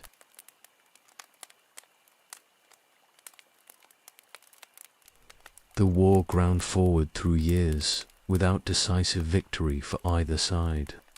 Battles were fought across Anfoglith and beyond. Thousands died daily. The landscape transformed into wasteland where nothing lived except armies locked in combat that seemed endless. Neither side could achieve breakthrough sufficient to end the conflict, despite efforts that consumed entire generations of mortal warriors. The Balrogs fought in every major engagement. They led assaults against the host of Valinor's strongest positions and defended Angban's approaches when the Valar pushed toward the fortress. Years of constant warfare wore them down slowly despite their power. Wounds accumulated that healed incompletely. Exhaustion became their permanent state, even though demons were not supposed to tire like mortal flesh. Another Balrog fell in the war's 12th year. He faced 3 Maiar simultaneously in battle near the Iron Mountains and killed one before the other 2 overwhelmed him. His flames guttered and died on ground already soaked with blood from thousands who had preceded him. 3 Balrogs remained now, from the 7 who had marched to Gondolin, with Gothmog leading them decades before. The survivors fought with desperation born from understanding their diminishment. They had been elite warriors leading Morgoth's armies in every great battle of the First Age. Now they were remnants, struggling to maintain relevance against enemies who matched or exceeded their individual power. Pride would not let them acknowledge this decline, but reality pressed upon them regardless. Dragons became increasingly important as Balrog numbers fell. Glóran led his kind with the same absolute commitment the Balrogs brought to their service. The dragons were younger weapons bred for this specific war. They lacked the centuries of experience that Balrogs possessed, but their raw power compensated for that lack. Where one Balrog might have led an assault before, now dragons filled that role, while the remaining demons supported from secondary positions. This shift in prominence grated on the Balrogs, though they never expressed the frustration openly. They had been Morgoth's chief weapons since before the First Age began. Seeing dragons take primacy felt like demotion, even though tactical necessity justified it completely. But feelings did not matter. Service mattered. They fought where commanded and killed who they were told to kill regardless of wounded pride. The war's brutality exceeded anything Beleriand had experienced in all the centuries since the Noldor first arrived. Entire regions were depopulated by the fighting. Rivers ran red continuously from bodies dumped into them after battles.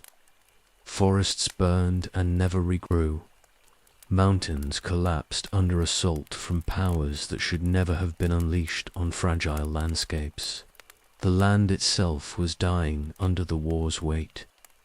Morgoth's forces were losing slowly through attrition that favored the side with deeper resources. Every orc killed was eventually replaced, but the replacements were younger and less experienced than those who died. Every dragon wounded took years to heal, during which it could not fight. The Balrogs could not be replaced at all. Their numbers only decreased as the war ground forward. The host of Valinor suffered casualties as well, but replacements arrived regularly from across the sea. The Valar had committed to this war completely and would sustain it for however long necessary to achieve victory. They rotated forces to prevent exhaustion and brought fresh troops forward when the front lines needed relief. Their logistics were perfect where Morgoth's were increasingly strained. In the war's 20th year, Morgoth made his final gamble. He had been breeding winged dragons in Angban's deepest pits since before the war began. These creatures were larger and more terrible than anything that had fought so far. They could fly above armies and rain destruction from heights where arrows could not reach them. And Calagon the Black was greatest among them, a dragon so massive that mountains seemed small beside his bulk. The winged dragons emerged from Angband in the war's darkest hour, when Morgoth's forces were being pushed back toward the fortress itself. They came in numbers sufficient to darken the sky, and Calagon led them with fire blazing and wings that created storms with every beat. The dragons fell upon the host of Valinor, like judgment from above, and the battle turned immediately. The Valar's advance stopped completely. Maya and elves died under fire they could not defend against adequately. Ground that had been won through years of grinding combat was lost in days as the host retreated before assault they had no answer for. The winged dragons were everything Morgoth had promised, and more. They might actually win this war if deployed properly. The 3 remaining Balrogs watched the dragon's success with complicated feelings. Relief that Morgoth's position was strengthened, mixed with bitter acknowledgement that they had been completely superseded. The demons were no longer even secondary weapons. They were simply additional forces among many that served their master's purposes. Their centuries of primacy were finished, regardless of how this war eventually concluded. But they fought on anyway. They had no choice, and would not have chosen differently if choice existed. They were weapons forged in corruption and tempered in millennia of warfare. They would serve until death took them or victory was achieved. Nothing else mattered. Pride was irrelevant. Only service remained. The war entered its final phase with dragons dominating the battlefield and both sides understanding that the next great clash would likely decide everything. The Valar could not allow the winged dragons to continue devastating their forces. Morgoth could not afford to lose his final advantage. Something had to break soon, or the war would continue grinding forward until Beleriand itself was destroyed completely underneath the combatants' careless feet. The Balrogs prepared for whatever came next. They checked their weapons and reviewed formations one more time. They were 3 now, where they had been 7. They were diminished and superseded and possibly irrelevant, but they remained ready to fight when commanded, because that was their only purpose, and they would fulfill it to the end regardless of cost or circumstance. The war ground on toward its inevitable conclusion, and they would be there when that conclusion arrived.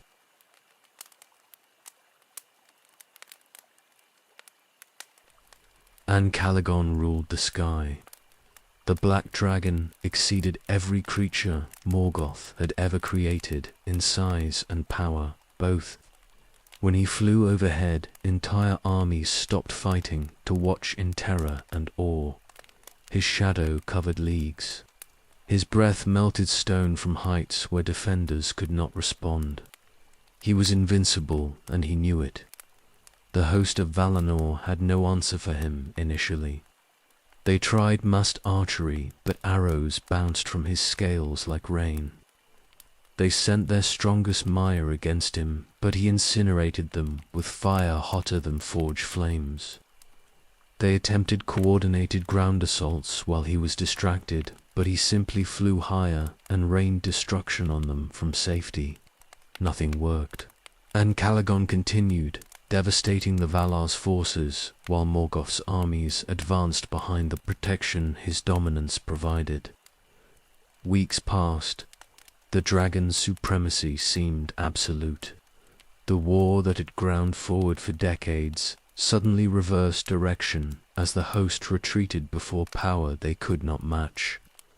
Morgoth watched from Angband and allowed himself to believe victory was finally within reach. The Valar had made mistake bringing war to him. They would learn that lesson written in the ashes of their burned armies. Then Eärendil came. The half-elven mariner sailed from the west in Vingalot, his ship that flew through air as easily as it sailed water. He wore the Silmaril that Beren and Luthien had cut from Morgoth's crown, and its light blazed from his brow with radiance that hurt to look upon directly. Behind him came Thorondor, with all the great eagles of Manwë following in formation. They came specifically to challenge Ancalagon and end his dominance over the battlefield. The sky battle began at dawn, when both sun and dragon rose together. Ancalagon saw Vingalot approaching and turned to meet this new threat with confidence born from weeks of unchallenged supremacy. He was the greatest of all dragons. This flying ship would burn like everything else that challenged him. But Irindil was no ordinary opponent. He flew with skill learned from sailing oceans where wind and wave were equally deadly. The Silmarill's light blazed and Ancalagon flinched from radiance he had never encountered before. The eagles struck from multiple angles simultaneously, coordinating their assault with precision that gave the dragon no rest. This was combat Ancalagon was not prepared for, despite his size and power. They fought through the morning. Ancalagon's fire scorched eagles who came too close and nearly struck Vingalot twice. But Irindil was too skilled and the eagles too coordinated. They wore the dragon down through repeated attacks that gave him no opportunity to recover. Blood fell from the sky where they wounded him. His movements grew slower as exhaustion took toll even on his massive strength. The Balrogs watched from Angban's walls. They saw Ancalagon struggling against enemies who matched his power through coordination and skill. They understood what his defeat would mean. Without the winged dragons, Morgoth's position would collapse completely.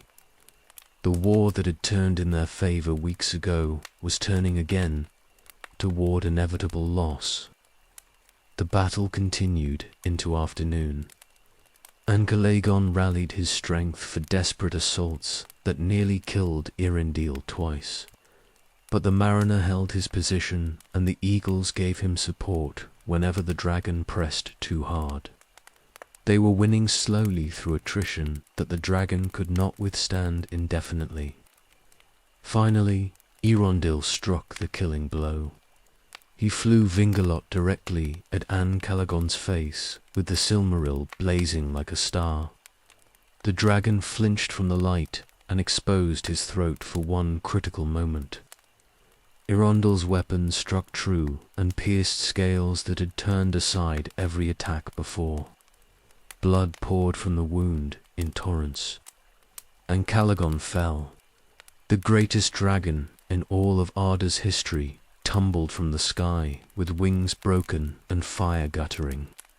He fell for long moments that seemed to last forever.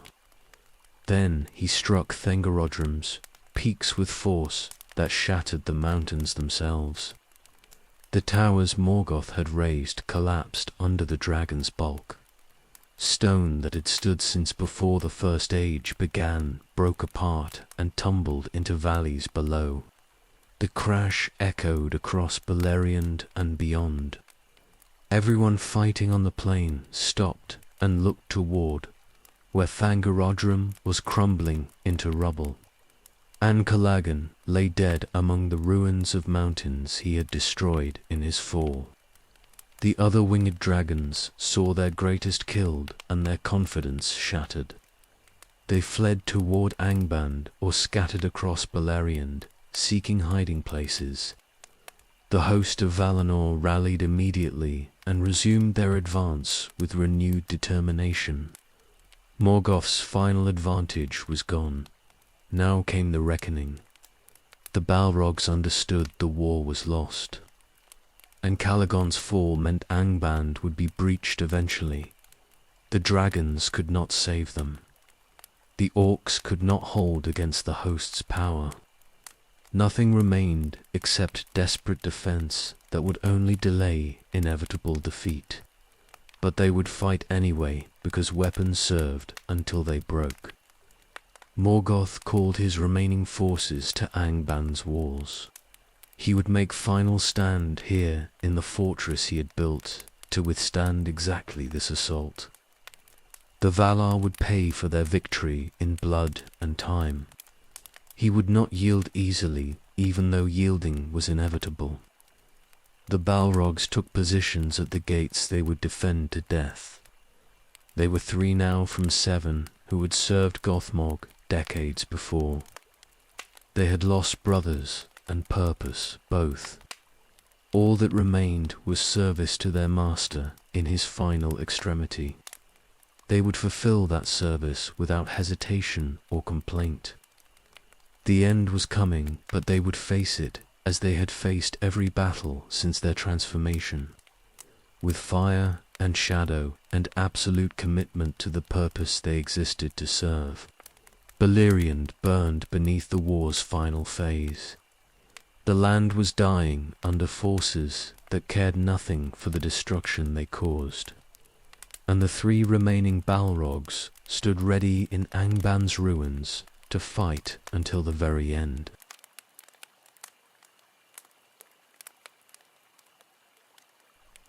The host of Valinor advanced on Angband with momentum that could not be stopped, and Calagon's fall had broken Morgoth's final defense.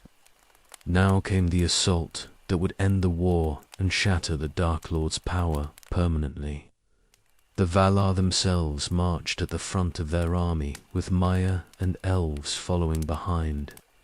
Nothing would prevent them from reaching Morgoth's throne. The 3 remaining Balrogs stood at Angband's gates with orc legions behind them. They knew this defense would fail, but they would make it cost everything possible anyway. Weapons served until destruction. They had no other purpose and needed no other reason to fight. The assault began at dawn. Tulkas struck the gates with fists that shattered iron. The walls that had stood for centuries crumbled under his strength like they were made of sand. The Balrogs met him in the breach with fire blazing and whips cracking. They could not stop him, but they could delay him briefly while other defenses organized behind them. Tulkas killed the first Balrog within minutes. His strength exceeded anything the demon could match. The Balrog fought with everything remaining in him after decades of constant war. It was not enough. Tulkas struck him down, and the demon fell into ash and smoke that the wind scattered immediately. 2 remained. The surviving Balrogs pulled back to secondary positions. They coordinated with orc defenders and remaining dragons to establish layered defense that might delay the inevitable for hours or possibly days. But the host kept advancing regardless. Maiar of Light killed orcs by the hundreds. The Valar themselves destroyed anything that stood against them. Angband's defenses collapsed level by level despite desperate resistance. The second Balrog died fighting. Maiar, who had once been his brothers in Valinor, he faced 5 of them simultaneously when defending a critical passage. He killed 2 before the others overwhelmed him with coordinated assault that gave him no opportunity to counter. His flames guttered and died on stone, already black with soot from fires that had burned for days. 1 Balrog remained from the 7 who had served Gothmog. The last demon fought through the fortress as it fell around him. He had no hope of survival and no expectation except death in service. But he would fulfill his purpose to the final moment regardless of cost. He killed elves and wounded Maiar. He held passages long enough for orc defenders to reorganize behind him. He did everything a weapon could do when wielded by Master, who was losing despite everything his servants accomplished. The host reached Angband's deepest levels, where Morgoth's throne stood. The final defenders made their stand here in halls carved from living rock millennia before. Orcs died in thousands trying to hold positions that could not be held. Dragons burned and killed, but were driven back by concentrated assault. Everything Morgoth had built was collapsing. The last Balrog fought toward the throne, trying to reach his master's side. He could see Morgoth struggling against powers that would not be denied. He killed everyone between him and that final position, but there were too many and the distance was too great. He would not reach Morgoth before the end came. The Balrog refused. He was a weapon, and weapons did not surrender. He attacked the surrounding mire with everything remaining in his exhausted frame. They killed him quickly through coordinated assault that gave him no chance. His flames died, and his form collapsed into ash that scattered on winds blowing through Angban's broken halls. The last Balrog was gone. The age of demons had ended. The Balrog refused. He was a weapon, and weapons did not surrender. He attacked the surrounding mire with everything remaining in his exhausted frame. They killed him quickly through coordinated assault that gave him no chance. His flames died, and his form collapsed into ash that scattered on winds blowing through Angban's broken halls. The last Balrog was gone. The age of demons had ended. The Valar dragged Morgoth from Angban's ruins and brought him before the assembled host. They pronounced judgment that had been delayed too long already. He was cast through the door of night into the void beyond the world, where he would remain until the final battle, when everything ended. He would never again threaten Middle-earth or corrupt its peoples. His evil was contained permanently. Angband was destroyed completely. The Valar broke every tower and shattered every hall. They filled the pits where Morgoth had bred his servants and sealed the passages that ran beneath the mountains. Where the greatest fortress of the north had stood, they left only ruins and desolation. Nothing would be built here again. The ground itself was cursed by what had happened on it. The orcs and dragons that survived the final assault fled into Middle-earth's wild places. Without Morgoth to command them, they scattered like leaves before storm winds. Some hid in caves and forgotten places. Others were hunted down by elves who remembered what they had suffered. The armies that had threatened to conquer all Beleriand were broken and dispersed beyond recovery. The War of Wrath was ended.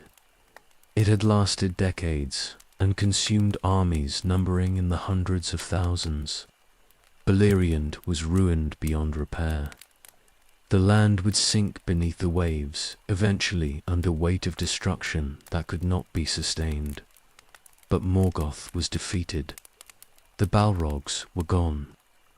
The Age of Terror had ended at last. The host of Valinor stood victorious among ruins they had created through violence necessary to achieve peace. They had won, but the victory tasted of ash and regret. The war should never have been necessary. If they had acted sooner, perhaps the suffering could have been limited. But regret changed nothing. Only the outcome mattered, and the outcome was absolute. Evil was defeated. Light had prevailed over shadow. The world could begin healing from wounds that would take ages to fully mend.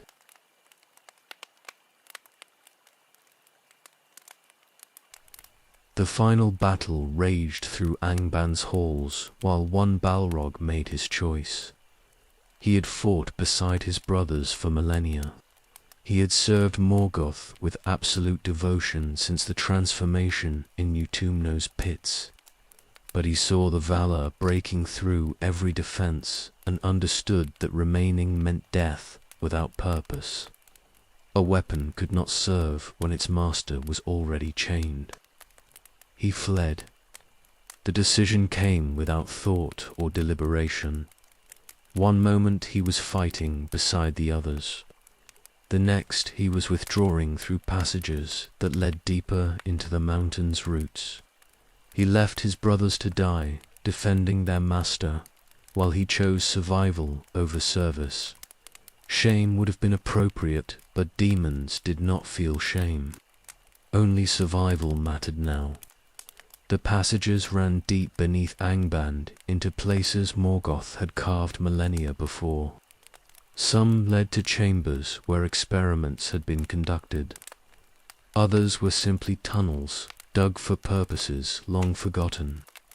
The Balrog followed the deepest route he could find, descending through stone, while above him the fortress fell and his master was dragged from his throne in chains.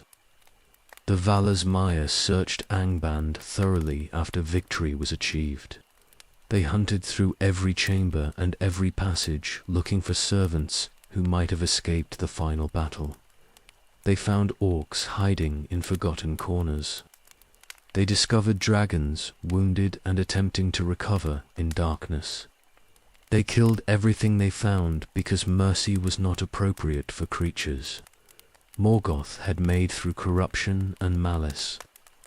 But they did not find the Balrog, who had fled deepest into the mountain's bones. He had descended beyond the levels Angband's builders had shaped deliberately. He had reached natural caverns that existed since the world's making. There he waited in absolute darkness while the search parties ranged above him. He heard them calling to each other and the sound of stone breaking as they collapsed passages. He remained silent and hidden and alone. Days passed. The sounds of searching faded as the Valar moved on to other tasks. The Balrog waited longer still to ensure they would not return. Weeks. He had no measure of time in the absolute darkness, but he felt its passage, through the slow cooling of stone around him. Eventually, he judged it safe to move again. He traveled through the deep places carefully. Every step was tested. Every sound was evaluated for threat. He had no destination except away from Angband and the Valar who would kill him if discovered. The passages wound through stone in directions that had no meaning underground. He followed whichever routes led downward and away. Years passed in darkness. The Balrog travelled through caverns that had never known light since the world began.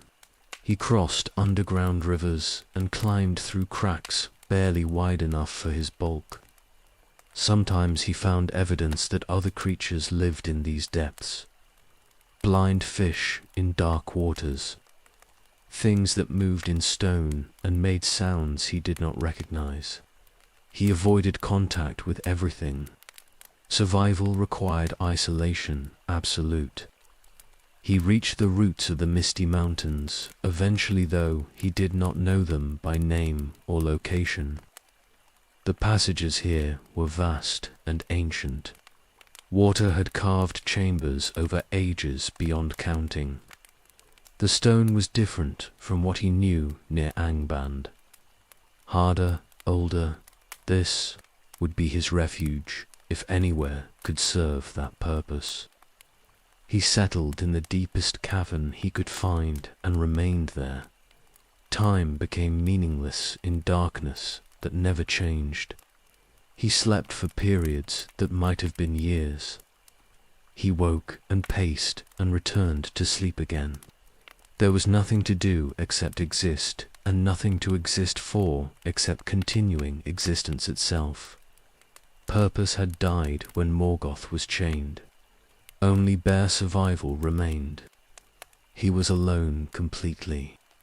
The last Balrog in all Middle-earth. His brothers had died fighting in Angband, or been hunted down by the Valar's servants in the days after victory. Gothmog was gone. The other 6 were gone.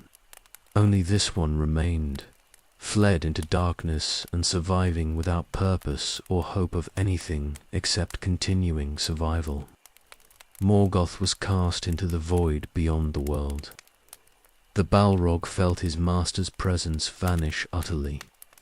Whatever connection had bound servant to master was severed permanently. He was truly alone now, in ways that transcended mere physical isolation.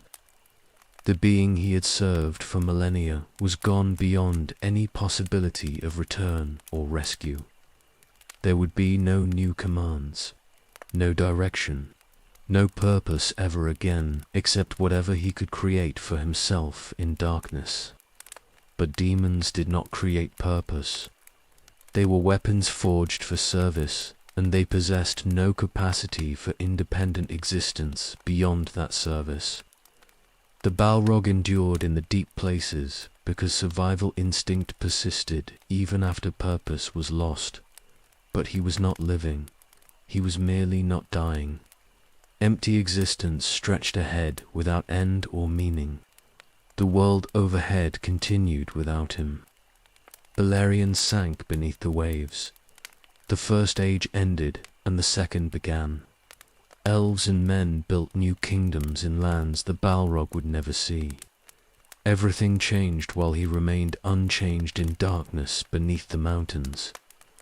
Time passed in quantities that had no significance. Years became decades, became centuries. The Balrog slept and woke and slept again. Nothing else was left to him. He was the last of his kind, and he would remain the last. Balrogs could not be created anymore because Morgoth was gone, and no other power possessed knowledge or malice sufficient to transform Maya into demons.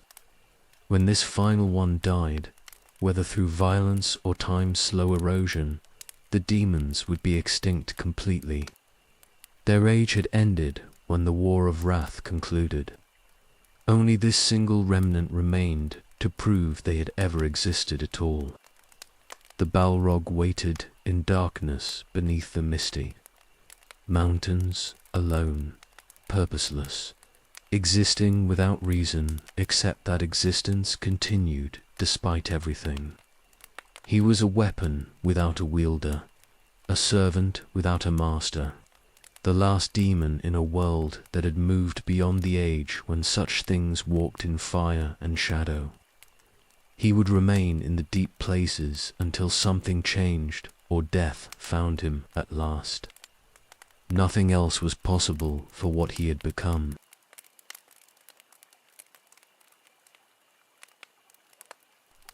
The second age began overhead.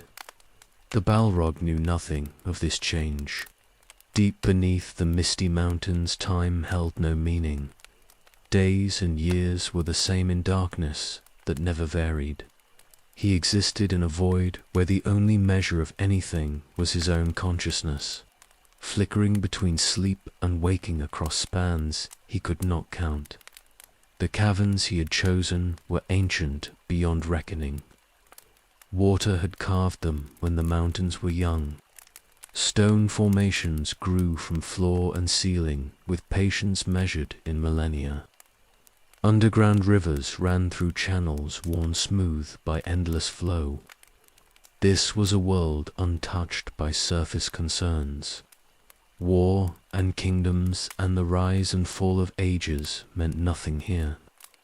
The Balrog settled into existence without purpose or direction. He hunted when hunger drove him to movement. Blind fish in dark pools. Creatures that lived in stone and never saw light. The hunting was not strategic or planned. It was simply response to need that arose occasionally and demanded satisfaction before he could return to the emptiness that was his normal state. Sleep claimed him for long periods, not the sleep of mortal creatures who rested and woke refreshed. This was dormancy that bordered on death, consciousness withdrawing so far into itself that only the barest spark remained. He would sleep for years or decades and wake without knowing how long had passed. Then he would pace the caverns for a time before sleep claimed him again. Sometimes he remembered what he had been. A mayor in Valinor before the fall. A spirit who tended flames in workshops and delighted in craft. Those memories were distant now and growing more faint with each passing age. The transformation in Utumno had burned away most of what he had been before. What little remained was eroding slowly under the weight of endless empty time. More often he remembered the wars. Dagon knew in Gileath, where Gothmog killed Feanor. Nerneath Arnodiad, where they broke the union of Medros. Gondolin burning as they hunted elves through streets that collapsed around them. These memories remained sharp because they defined what he had become. He was a weapon forged in corruption. The wars were the only times he had fulfilled his purpose completely. But those wars were finished. Morgoth was gone beyond any possibility of return. The free peoples had won and would build new kingdoms in the ages ahead. The Balrogs' kind was extinct, except for this final remnant who survived by hiding rather than fighting. Everything he had been created for was rendered obsolete by Morgoth's defeat. Only this empty existence remained. The cavern where he dwelt was vast enough that he could pace for hours without traversing it completely. Sometimes he did this when restlessness overcame the torpor that was his usual state. His flames blazed in the darkness and cast shadows that danced across stone formations older than memory. Then the restlessness would fade and he would return to his chosen spot and settle into dormancy again. No one came to these depths. The caverns were too deep and too difficult to reach for surface dwellers to discover accidentally. The Balrog was alone absolutely and would remain alone, until death or change broke the pattern that had become his existence. Years accumulated without meaning. The Second Age progressed overhead while he remained trapped in stasis that was neither life nor death, but something between. He did not go mad despite the isolation. Madness required consciousness of what was lost and desire for something different. The Balrog possessed neither. He simply existed because existence continued despite having no purpose. His consciousness was reduced to basic awareness, hunger, movement, sleep. Nothing more complex remained to him. The stone around him was stable and would remain so for ages yet. No earthquakes troubled these depths. No floods threatened to drown the caverns. He had chosen his refuge well, if refuge was what this qualified as. He would remain here until something forced change or time itself ended. Nothing else was possible for what he had become. Overhead, the elves established new kingdoms in lands that had not drowned with Beleriand. Men multiplied and spread across Middle-earth. Dwarves delved in their mountain halls and crafted wonders in stone. The world continued and grew and changed through the Second Age's long years. The Balrog knew nothing of any of this. He existed in isolation so complete that the surface world might as well not exist. Sometimes he wondered if he was truly the last. Perhaps another Balrog had escaped the War of Wrath and hidden in different mountains. Perhaps somewhere a brother remained in similar isolation, but he had no way to know and no ability to search. The distances were too vast and the possibility too remote. He was alone and would remain alone regardless of whether others existed in their own hidden refuges. The emptiness stretched ahead without end. No purpose, no master, no wars to fight or enemies to kill. Only darkness and stone and the slow passage of time that meant nothing because nothing changed. The Balrog endured because endurance was all that remained to him. He was the last weapon of a master who was gone. He would remain in the deep places until the world itself broke or death found him at last in darkness that had become his entire existence. The second age was young still. Centuries and millennia would pass before anyone disturbed these depths. The Balrog waited without knowing he was waiting, without hoping for anything, because hope required purpose, and purpose was gone forever. He existed, and that was all. The last demons sleeping in the roots of mountains, while the world overhead forgot that demons had ever walked in fire and shadow.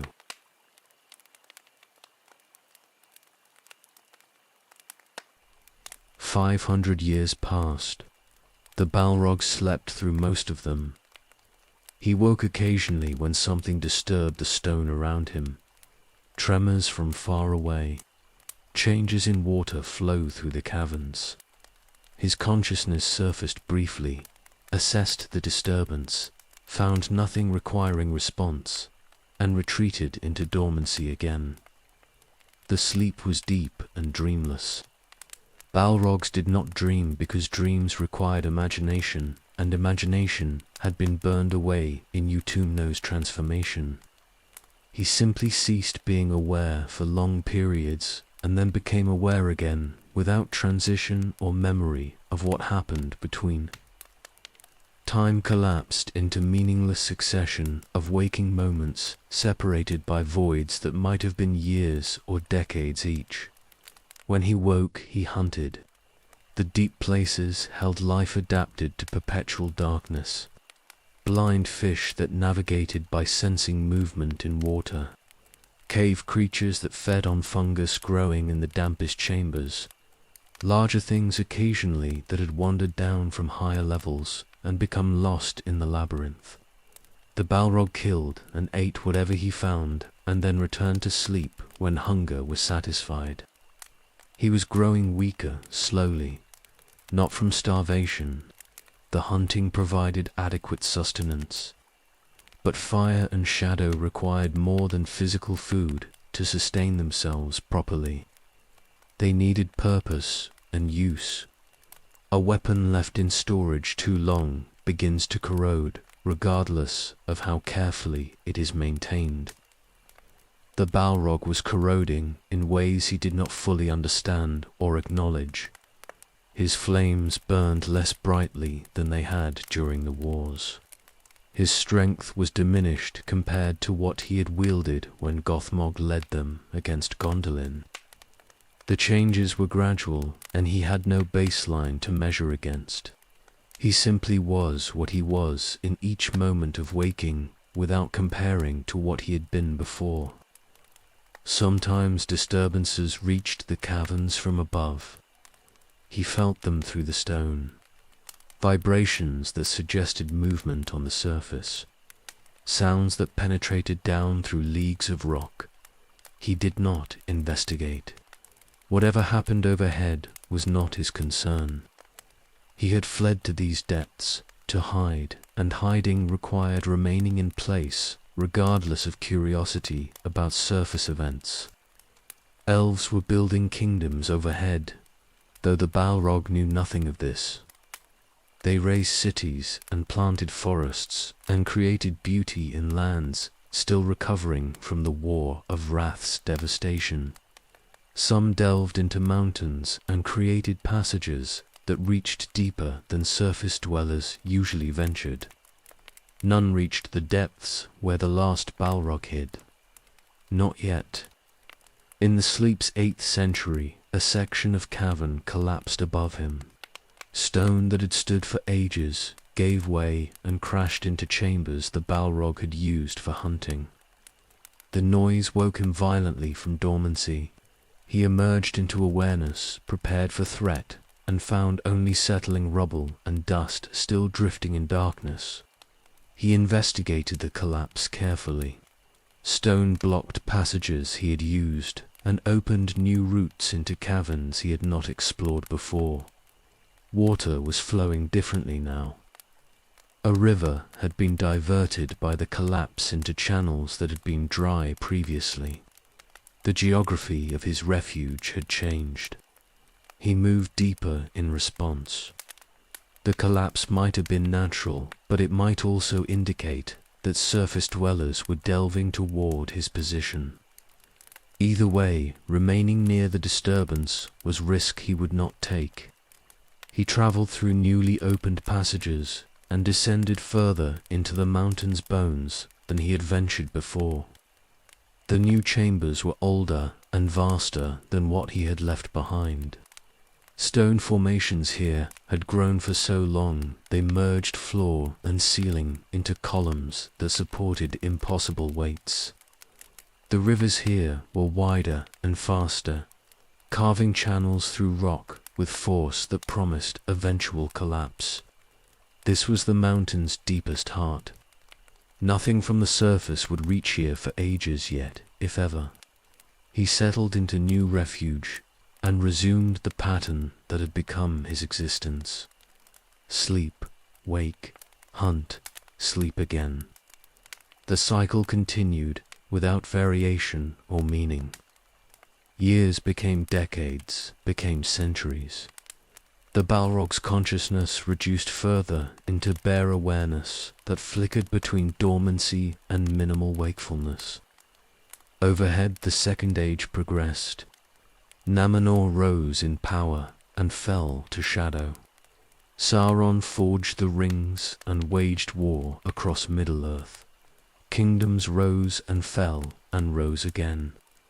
The Balrog knew nothing of any of this. He existed in isolation so complete that the surface world's events were less than dreams to him. The sleep grew longer with each cycle. Where he had once woken after years of dormancy, now decades passed before consciousness surfaced. The pattern was accelerating toward something that might be death or might simply be permanence. Eventually he might sleep forever and never wake again.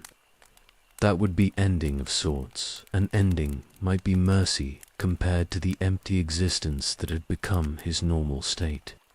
But he continued waking despite the lengthening intervals. Something in him refused final surrender, even though surrender would be easier than continued meaningless existence. He was a weapon, and weapons endured until they broke completely. He had not broken yet despite everything, so he continued. Sleep and wake and sleep again. Hunting when necessary. Retreating deeper when disturbance suggested threat. Existing without purpose because existence continued regardless. The Second Ages, middle centuries passed while he slept in the deepest places under mountains that would someday be called misty. Above him the world changed and grew. Below him stone endured and water flowed and time meant nothing.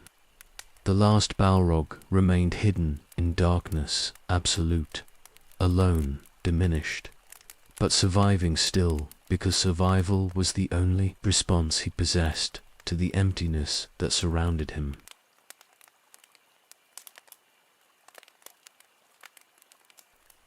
Sauron rose in the east. The Balrog felt nothing. Deep beneath the misty mountains he slept while Morgoth's greatest servant rebuilt power. That had been scattered in the War of Wrath. Sauron forged the One Ring. He gathered armies. He built Barad and claimed dominion over lands that feared his name. The Balrog did not serve him. That choice was not conscious or deliberate. He simply felt no connection to this new Dark Lord who had been Morgoth's lieutenant, but was not Morgoth himself. The binding that had connected servant to master existed only for the one who had transformed him in Utumno's pits. Sauron possessed no such claim, regardless of his power or his ambitions. Sometimes he sensed Sauron's presence distantly. Shadow called to shadow across leagues of stone and emptiness.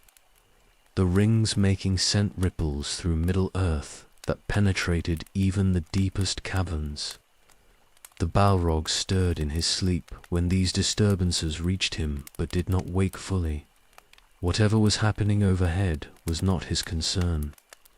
Numenor sent its ships to Middle-earth and established kingdoms along the coasts. Their power grew until they challenged Sauron directly and brought him to Numenor in chains. The Balrog knew nothing of this. He slept while empires rose and fell, and the Second Age reached heights that would never be matched again after corruption and pride destroyed everything. War came eventually. Sauron had corrupted Numenor from within and destroyed the island kingdom through treachery that brought the Valar's direct intervention. The survivors fled to Middle-earth and established new kingdoms. They built Gondor and Arnor in lands where elves had ruled before. These new realms would endure for ages and stand against Sauron's power when he returned to claim dominion. The last alliance formed in response to Sauron's resurgence. Elves and men united as they had not united since the War of Wrath.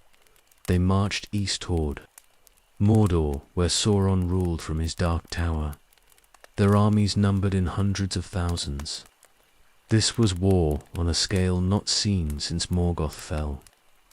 The Balrog woke during this war. The battle's fury reached even the deep places where he hid. Stone trembled under marching feet. Disturbances in the earth's fabric penetrated to caverns that should have been isolated from surface concerns. He emerged from dormancy, prepared for threat, and found only echoes of distant conflict. He listened through the stone. His senses were diminished from what they had been during the First Age, but he could still perceive disturbances across substantial distances when they were strong enough. He felt armies clashing. He sensed power being unleashed in quantities that reminded him of the War of Wrath. Someone was fighting a war that mattered. For brief moments he considered emerging. War was his purpose. Battle was what he had been created for. Perhaps this conflict was something he should participate in, regardless of who was fighting or why. But the impulse faded quickly. He had no master to command him. He had no loyalty to Sauron, who was fighting this war. Emerging would accomplish nothing except exposing him to enemies who would kill him if they discovered his existence. He retreated deeper instead. Let the surface world fight its wars without him. He had fought enough wars to last multiple ages. Now he would remain hidden while others dealt with whatever crises drove them to violence. His time was finished. The age of demons had ended when Morgoth fell. This conflict was not his concern, regardless of its scale. The war ended after years of siege and battle. Sauron was defeated when Isildur cut the ring from his hand. The Dark Lord's spirit fled his body and would not return to physical form for thousands of years. The last alliance claimed victory and went home to rebuild what the war had cost them. Peace returned to Middle-earth for a time. The Balrog felt Sauron's defeat like a distant ripple in dark water. Another Dark Lord was gone, though not as permanently as Morgoth. The pattern continued. Power rose and was defeated. Ages turned. The world changed overhead while he remained unchanged beneath it. Nothing was permanent except the stone around him and the darkness that had become his entire existence. He returned to sleep. The war had disturbed him, but not enough to change the pattern that defined his existence now. Sleep and wake and sleep again. Hunt when hunger demanded.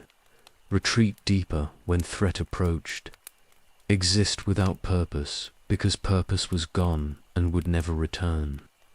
The cycle continued regardless of what happened on the surface. Centuries passed after the last alliance's victory. The kingdoms they had established endured and prospered. Gondor grew strong in the south. Arnor maintained watch in the north. Elves dwelt in forests and founded realms that would last until the world's ending. Everything was recovering from the wars that had consumed the First Age and scarred the Second. Peace was not permanent, but it was real for those who lived in its span. The Balrogs slept through this peace. He woke occasionally across the centuries, but found nothing that required his attention.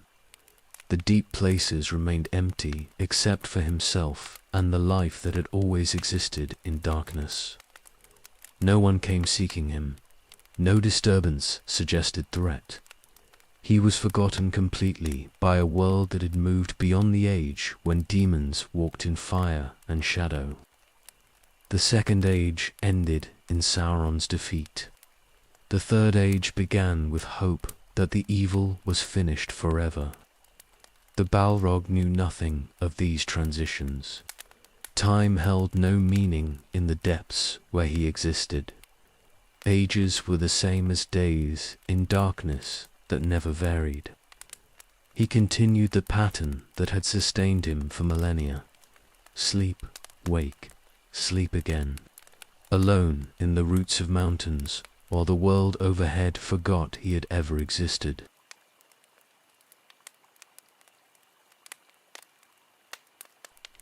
The armies gathered in the 3429th year of the Second Age. Elves marched from every realm that remained in Middle-earth. Men came from Namenor's survivor kingdoms with weapons forged in workshops that rivaled the Noldar's ancient craft. Together they formed the last alliance of elves and men. A host that numbered in hundreds of thousands and marched east toward Mordor, where Sauron ruled. They passed through the lands around the misty mountains on their journey eastward. Thousands upon thousands of warriors crossed valleys and forded rivers within leagues of where the Balrogs slept in darkness below.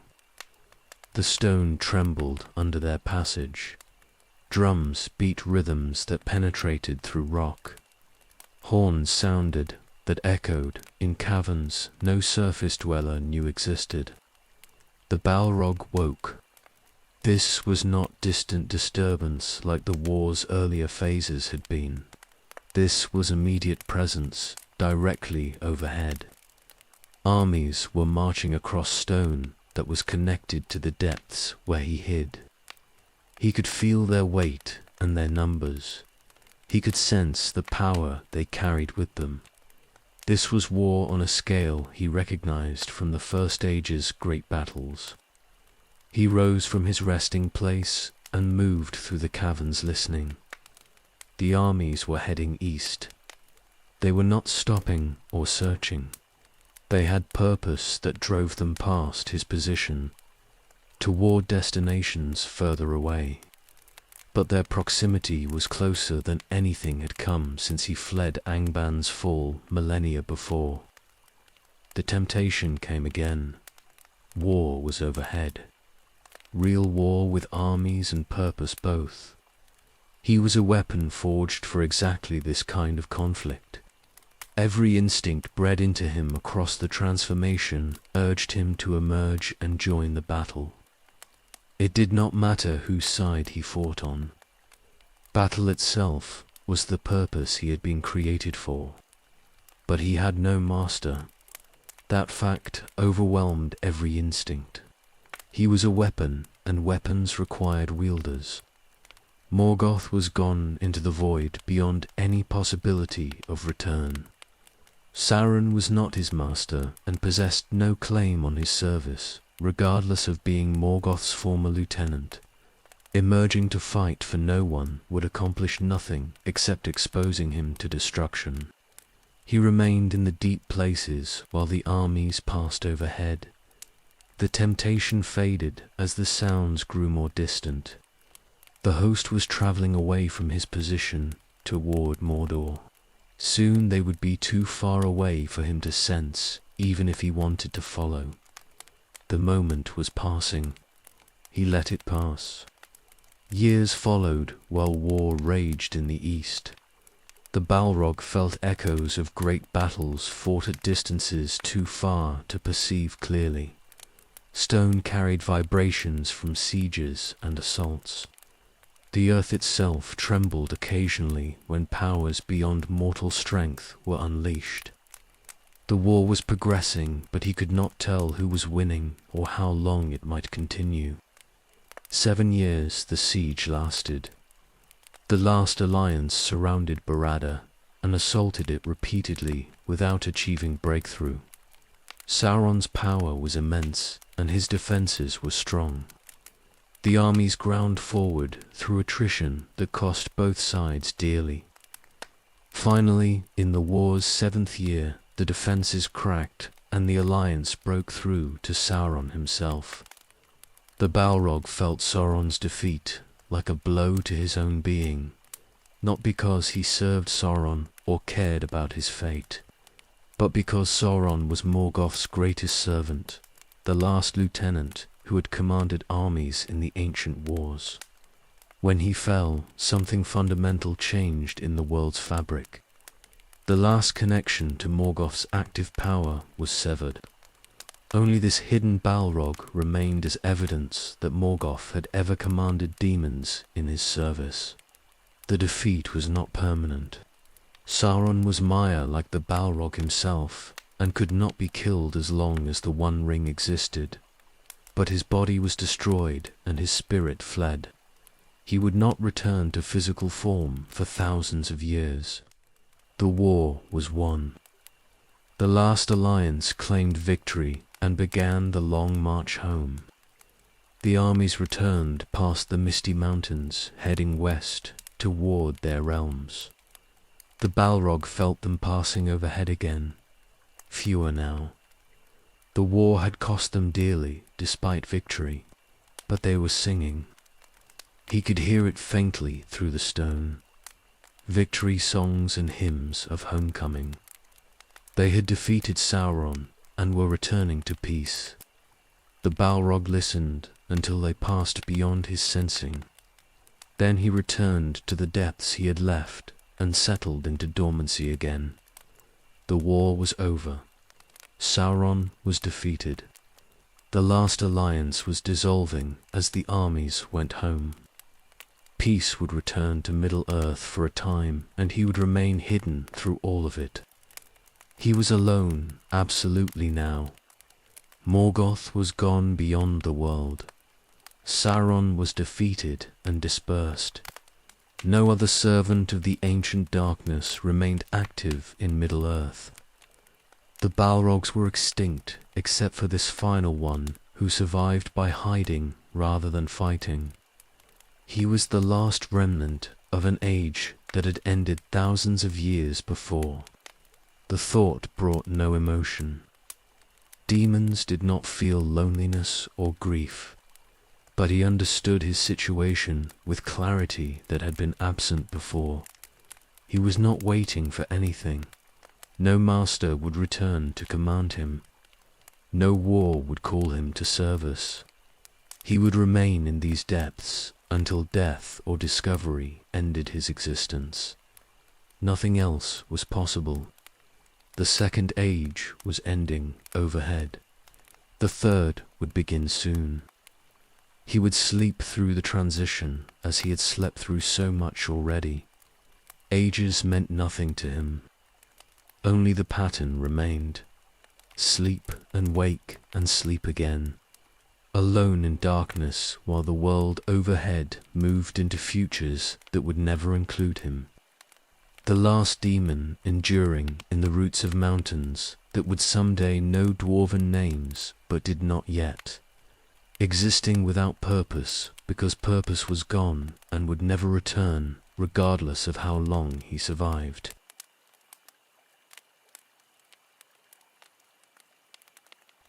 The third age began. The Balrog knew nothing of this transition. In the deep places, time did not divide itself into ages or years or any measure that suggested progression. There was only the endless present that repeated without variation until existence itself became a kind of death. 1,000 years passed in darkness. The Balrog slept through most of them, waking only when disturbances penetrated deep enough to rouse him briefly. He hunted when necessity demanded it. He paced the caverns when restlessness made dormancy impossible. Then he returned to sleep that stretched across decades without dreaming or thought or anything except absence of consciousness. He was deeper now than when he had first fled Angband.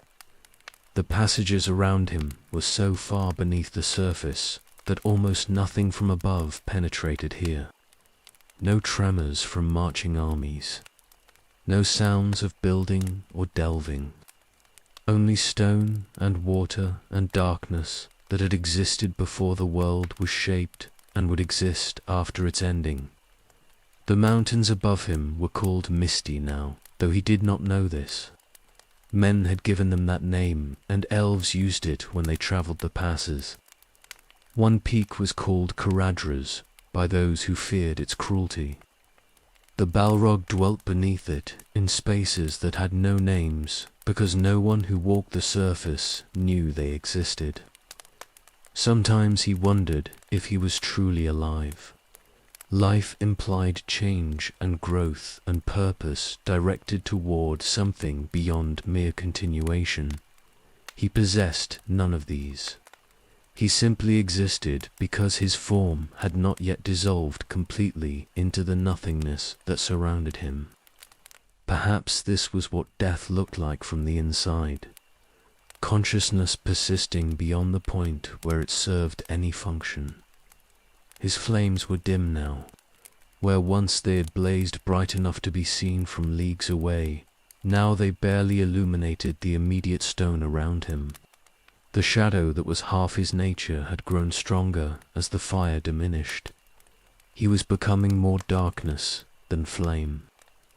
Eventually, perhaps, only shadow would remain, and even that would fade into the surrounding emptiness. He could not remember Valinor anymore.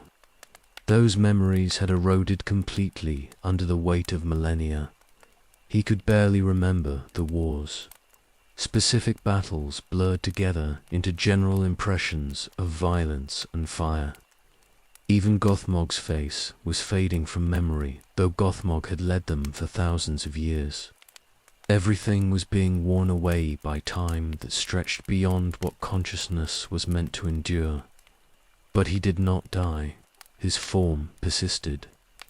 His awareness continued, flickering between sleep and waking despite having nothing to be aware of except stone and darkness and the empty passage of time. He was trapped in existence that would not end but had lost all meaning beyond the bare fact of continuation. Overhead, the Third Age progressed through its early centuries. Gondor was strong still, though Arnor was beginning its long decline. Elves dwelt in forests and maintained realms that would endure until the world changed beyond recognition. Dwarves delved in their mountain halls and grew wealthy on treasures they found in stone. The world was recovering from the wars that had scarred it. Peace was not universal, but it was more common than conflict. The Balrog knew nothing of this peace or the kingdoms that prospered in it. He existed isolated completely from everything the surface world contained. The mountain above him was solid stone for leagues in every direction. No one was delving toward his position. No one suspected that anything dwelt in the deepest places except blind fish and creatures that fed on stone itself. His hunting had become mechanical. He killed without purpose beyond satisfying hunger that arose occasionally. The prey was irrelevant. Cave fish or larger creatures that had wandered into the depths, it made no difference. He consumed what he killed and returned to dormancy until hunger woke him again. The cycle continued without variation. In the 500th year of the Third Age, he woke to find the stone changed around him. Not dramatically, but water was flowing through passages that had been dry for centuries. Something had shifted far above and altered the patterns he had known. He investigated briefly and found nothing threatening. The change was natural rather than intentional. He returned to sleep. More centuries accumulated. The year 1000 approached overhead, though the Balrog had no knowledge of such counting. He slept in his deepest refuge while the world above continued its slow transformation. Kingdoms rose and fell and rose again. Wars were fought that would be remembered for ages. Heroes lived and died, accomplishing deeds that would be sung of 4 generations. None of it reached the Balrog's awareness. He had removed himself so completely from the surface world that its events were less than nothing to him. He existed in void that was physical and spiritual both. The last demon sleeping in the bones of mountains while the world forgot demons had ever existed. Enduring without purpose, continuing without reason, surviving because his form would not yet release him into whatever came after existence finally ended. The pattern held: sleep, wake, hunt, sleep again. 1,000 years of Third Age darkness passing over him like wind over stone, unchanging, eternal, empty. Beyond any emptiness he had known even in the long years after Morgoth's fall. This was his existence now, and would remain his existence until something changed or death claimed him at last. But change was coming, though he did not know it yet. Far above him, dwarves were building their greatest kingdom. They were delving deep for mithril and treasures beyond price. Every year they pushed their minds deeper into the mountain's roots. Eventually they would delve too deep. Eventually they would break through into the ancient places where the last Balrog waited in darkness. But that day had not come yet. The Balrog slept. The world turned. Time passed without meaning.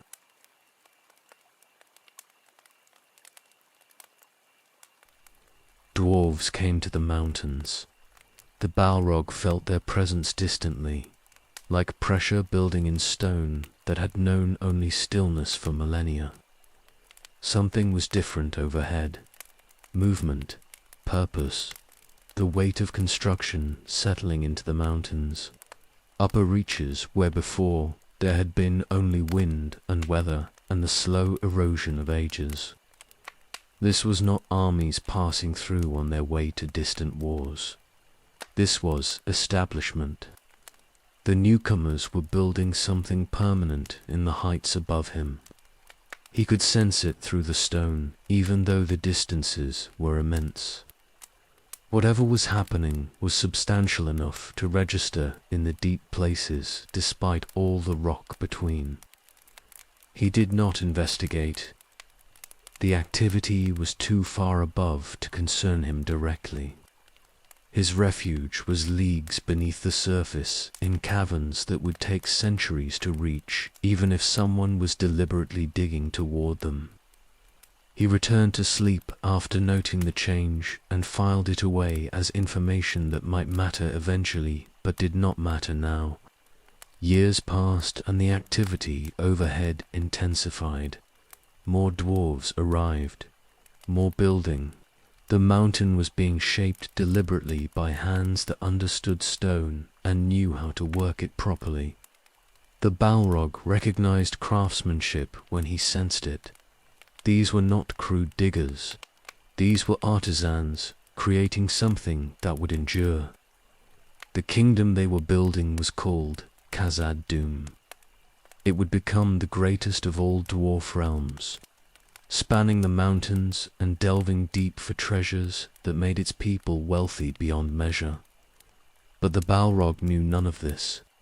He only knew the dwarves had come and were changing the stone above him in ways that grew more pronounced with each passing decade. Centuries accumulated. The first millennium of the Third Age passed completely. The kingdom overhead prospered and expanded. Dwarves dug deeper into the mountains, searching for mithril that was more precious than gold, and harder than any metal except the strongest steel.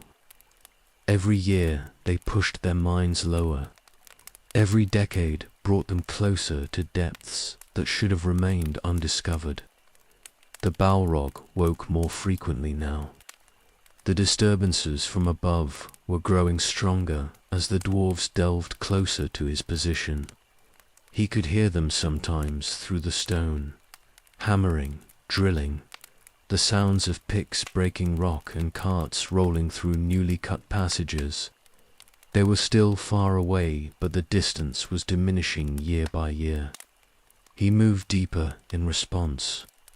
The caverns he had occupied for centuries were becoming too close to the dwarven activity. He retreated further into the mountain's bones, seeking places that would remain inaccessible even if the dwarves continued their relentless expansion.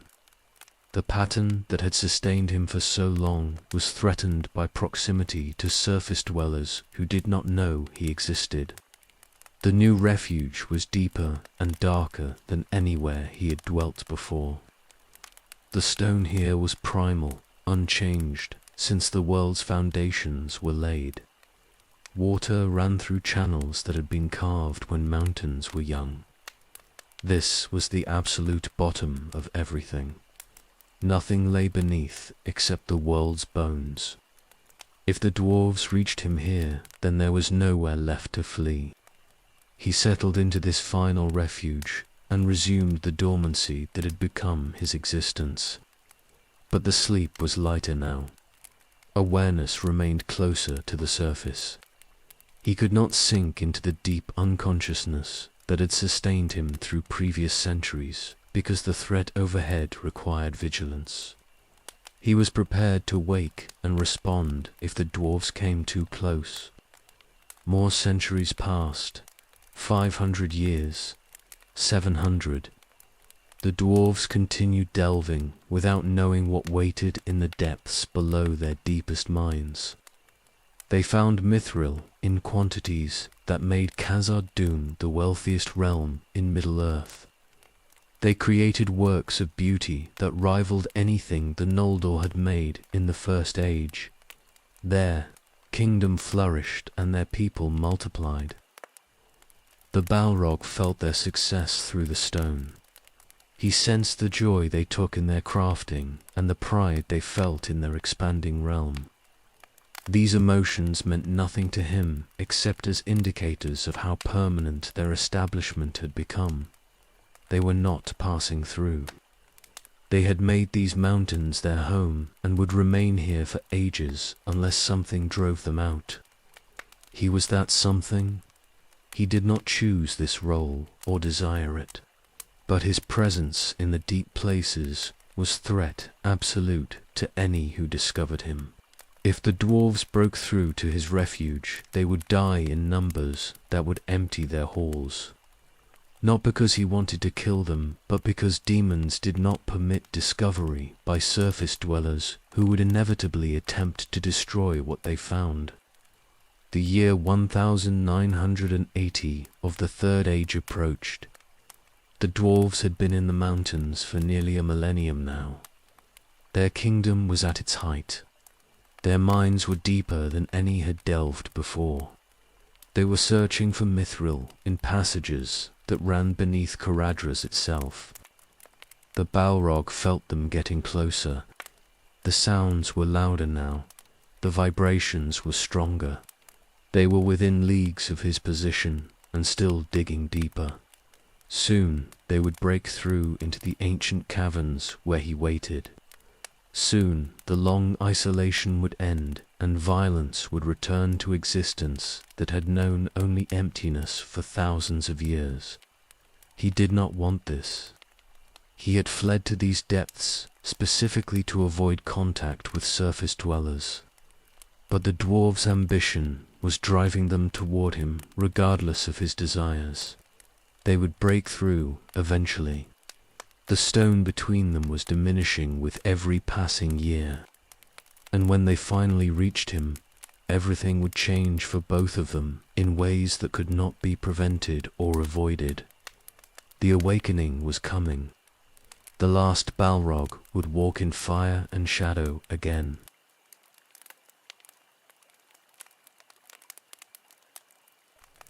The dwarves reached the final barrier in midsummer.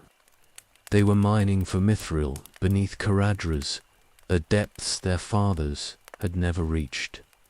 The vein they followed promised wealth beyond anything yet discovered. King Doran VI himself had ordered the excavation pushed forward despite warnings from the oldest miners, who said they were going too deep. The stone changed as they dug. It was older here, harder. The rock face required more effort to break than anything they had encountered before. But the mithril vein was rich, and the promise of wealth overcame caution. They brought more miners to the face. They worked in shifts that continued day and night without pause. Every dwarf in the crew could feel they were close to something significant. The breakthrough came at dawn when the morning shift struck with their picks. The stone cracked differently than it had before. The sound was hollow rather than solid. They struck again, and the crack widened into a gap. Cold air rushed through from the other side, carrying smells of water and stone that had never known light since the world began. The miners stopped and stared at the opening they had created. This was not another chamber in the network they had been expanding for centuries. This was something else entirely, something ancient. They called for the shift leader and waited while he examined the crack. He ordered them to widen the opening carefully. Whatever lay beyond needed to be assessed before anyone ventured through. The miners worked with more caution now, enlarging the gap until a dwarf could pass through if necessary. When it was wide enough, the shift leader took a lamp and peered into the darkness beyond. He saw nothing. The lamp's light penetrated perhaps 20 feet before being swallowed by blackness, so absolute it seemed physical. The chamber beyond was vast. He could hear water running somewhere in the distance. The air was cold and smelled of depths that had never known intrusion. This was the bottom of everything. They had reached the mountain's bones. Far below, in that absolute darkness, the Balrog woke. The sound of stone breaking penetrated his dormancy like thunder. For the first time in nearly 2,000 years, surface dwellers had reached him. The isolation that had protected him since the War of Wrath was shattered completely. He rose from the stone where he had lain and felt rage kindling in him for the first time in millennia. The shift leader called down the tunnel for Durin to come see what they had found. This was discovery that required the king's attention. While they waited, the miners stood at the opening and peered into darkness that showed them nothing. Some felt unease without understanding why. Others were excited at the prospect of exploring chambers no dwarf had ever entered. None of them understood what they had awakened in the depths below. The Balrog moved through the ancient caverns toward the breakthrough point. His flames were blazing now after centuries of dimness. Fire and shadow both responded to rage that had been dormant for so long it felt new again despite being his fundamental nature. He had wanted nothing except to be left alone. They had not left him alone. Now they would face what they had disturbed. He could sense them through the stone. Dwarves perhaps 20 at the immediate breakthrough point. Thousands more in the halls and passages above. They had built an entire kingdom over his head without knowing he existed beneath them. That kingdom was finished. He would drive them from these mountains or kill them all trying. The choice was theirs, but the outcome was inevitable. The shift leader saw movement in the darkness below. Something was coming up from the depths.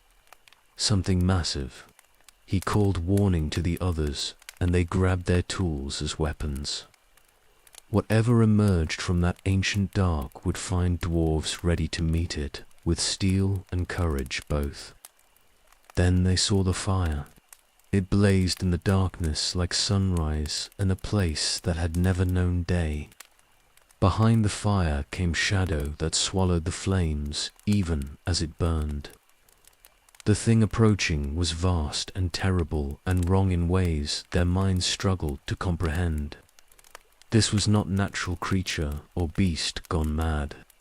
This was power from ages they had never known about, waking after millennia of sleep. The Balrog emerged into the passage they had broken through. He stood before them, blazing with fire and radiating shadow. His whip cracked through stone, and his form towered over dwarves, who had thought themselves masters of the deep places. He had been weapon once, and that nature had not been eroded by the long years of emptiness. He was weapon still, and now he was awake. The miners fled. They ran through passages toward the main halls, screaming warnings that made no sense to those who heard them. Fire and shadow in the deeps. A demon from the ancient days. Terror beyond anything Khazad-dûm had ever faced. Most who heard thought them mad or mistaken, but the miners knew what they had seen. Something ancient had woken. The deep places were not empty anymore. The Balrog followed them up from the depths. He moved through passages they had cut and chambers they had carved. His flames burned away the millennia of isolation.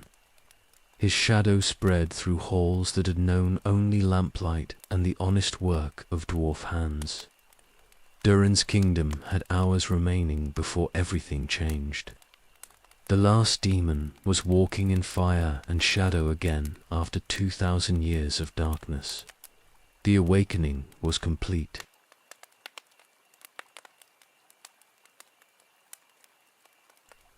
Word reached Durin in the morning.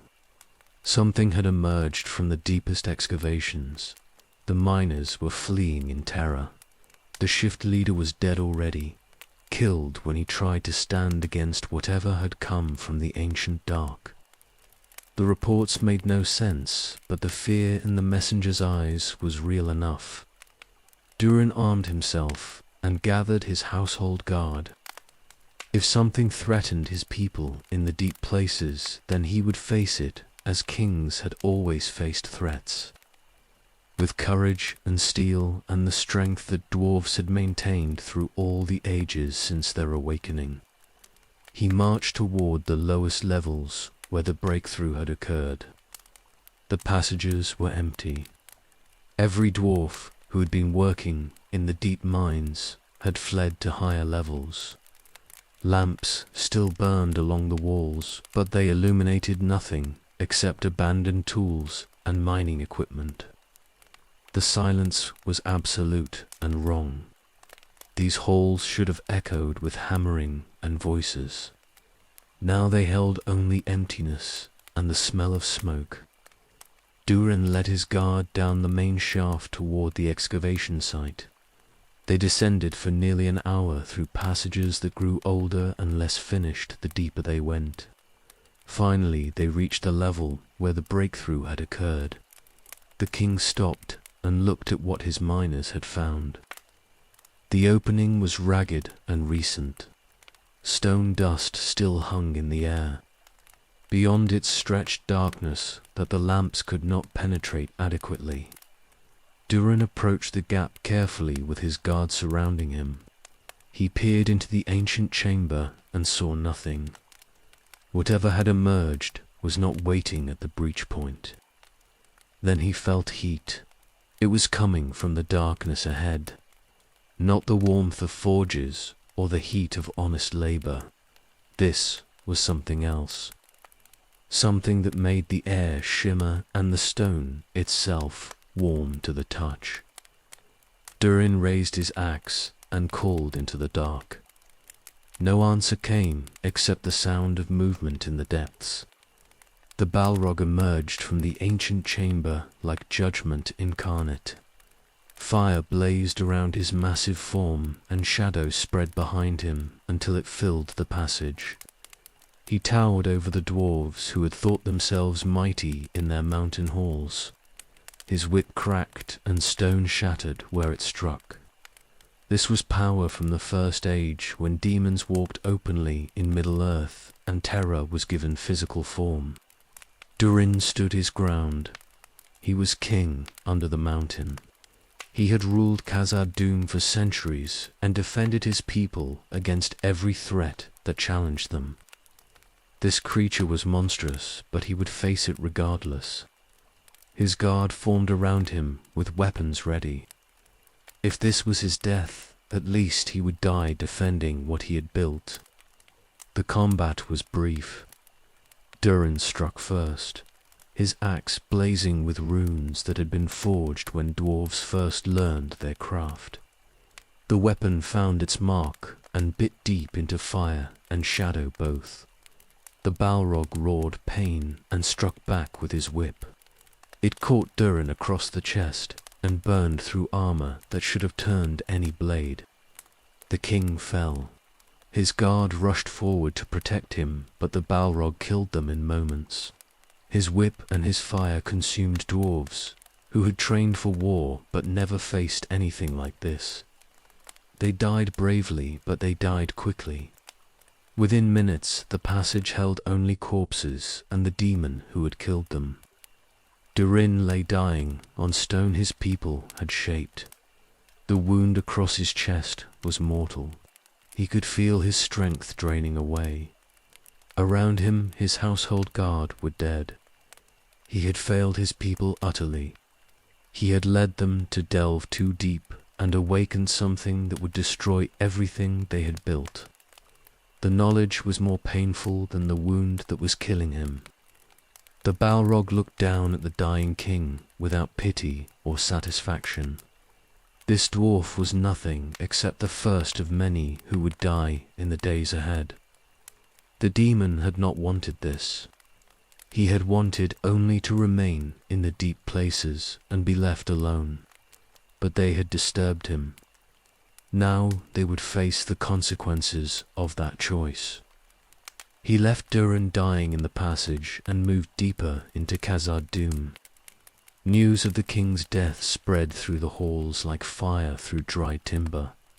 Durin was dead, killed in the lowest levels by something that should not exist. Terror took hold. Dwarves who had known only prosperity and peace suddenly faced threat they could not comprehend or combat. What killed their king? Where had it come from? Could it be stopped? Nine, son of Durin, took his father's crown and his father's axe. He would avenge this death and destroy whatever had killed his king. He gathered warriors and led them toward the deep places where the demon waited. They would fight this thing and kill it or die trying. Khazad-dûm would not fall to anything that crawled from forgotten depths. But whispers spread through the halls as Nine assembled his forces. This was no natural creature. This was something from the ancient days. A Balrog. A demon that had served Morgoth in wars long finished. How it survived when all others had died was mystery. But it was here now, and it was killing anyone who came against it. The terror that was unnamed was more frightening than any name they could give it. The Balrog moved through Khazad-dûm's lower levels and killed any dwarf who did not flee his approach. He was not hunting systematically. He was simply removing threats from the territory he now claimed. These halls were his by right of prior occupation. The dwarves were invaders who had disturbed him. They would leave or they would die. The choice was theirs, but he would enforce it regardless. Durin's body lay where he had fallen. His guards surrounded him in death, as they had in life. The passage that had been breakthrough became tomb, and deeper in the halls the Balrog waited for whoever would come next to challenge him. The awakening was complete. Durin was dead. Khazad-dûm's doom had come from depths they should never have reached.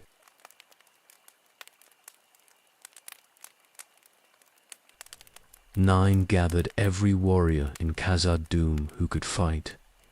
Hundreds answered his call.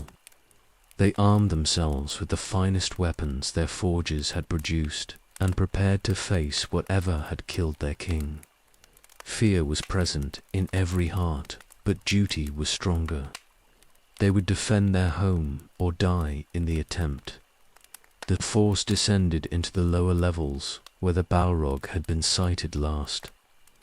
They moved in formation with archers positioned to support the front ranks. Nine lead from the center where he could direct the battle as it developed.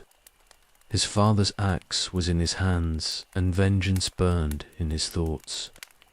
The demon would pay for Durin's death. They found the Balrog in the great hall that had been carved 3 centuries before as a gathering place for miners coming off their shifts. He stood in the center with flames blazing and shadows spreading to the walls. The hall was vast, but he seemed to fill it completely. When the dwarves entered, he turned toward them, and his eyes blazed with fire that had burned since before their race was born. 9 ordered the attack. Archers loosed first. 100 arrows flew toward the demon. Most burned before they reached him. Those that penetrated the fire struck shadow that turned them aside or absorbed them without visible effect. The archery was useless. This would be decided by close combat. The warriors charged. They came with axes and hammers and spears forged in the deepest forges. They were brave and skilled and absolutely committed, but they were facing power that exceeded anything their weapons were designed to fight. The Balrog met them with whip and fire both. Dwarves died in the first moments. The whip cracked through their front ranks and killed a dozen with single stroke. Fire washed over warriors who had closed to striking distance and burned them inside their armor. The formation collapsed under assault that gave them no time to coordinate or support each other. Individual skill meant nothing when the enemy killed faster than skill could respond. 9 pushed through the dying to reach the demon himself.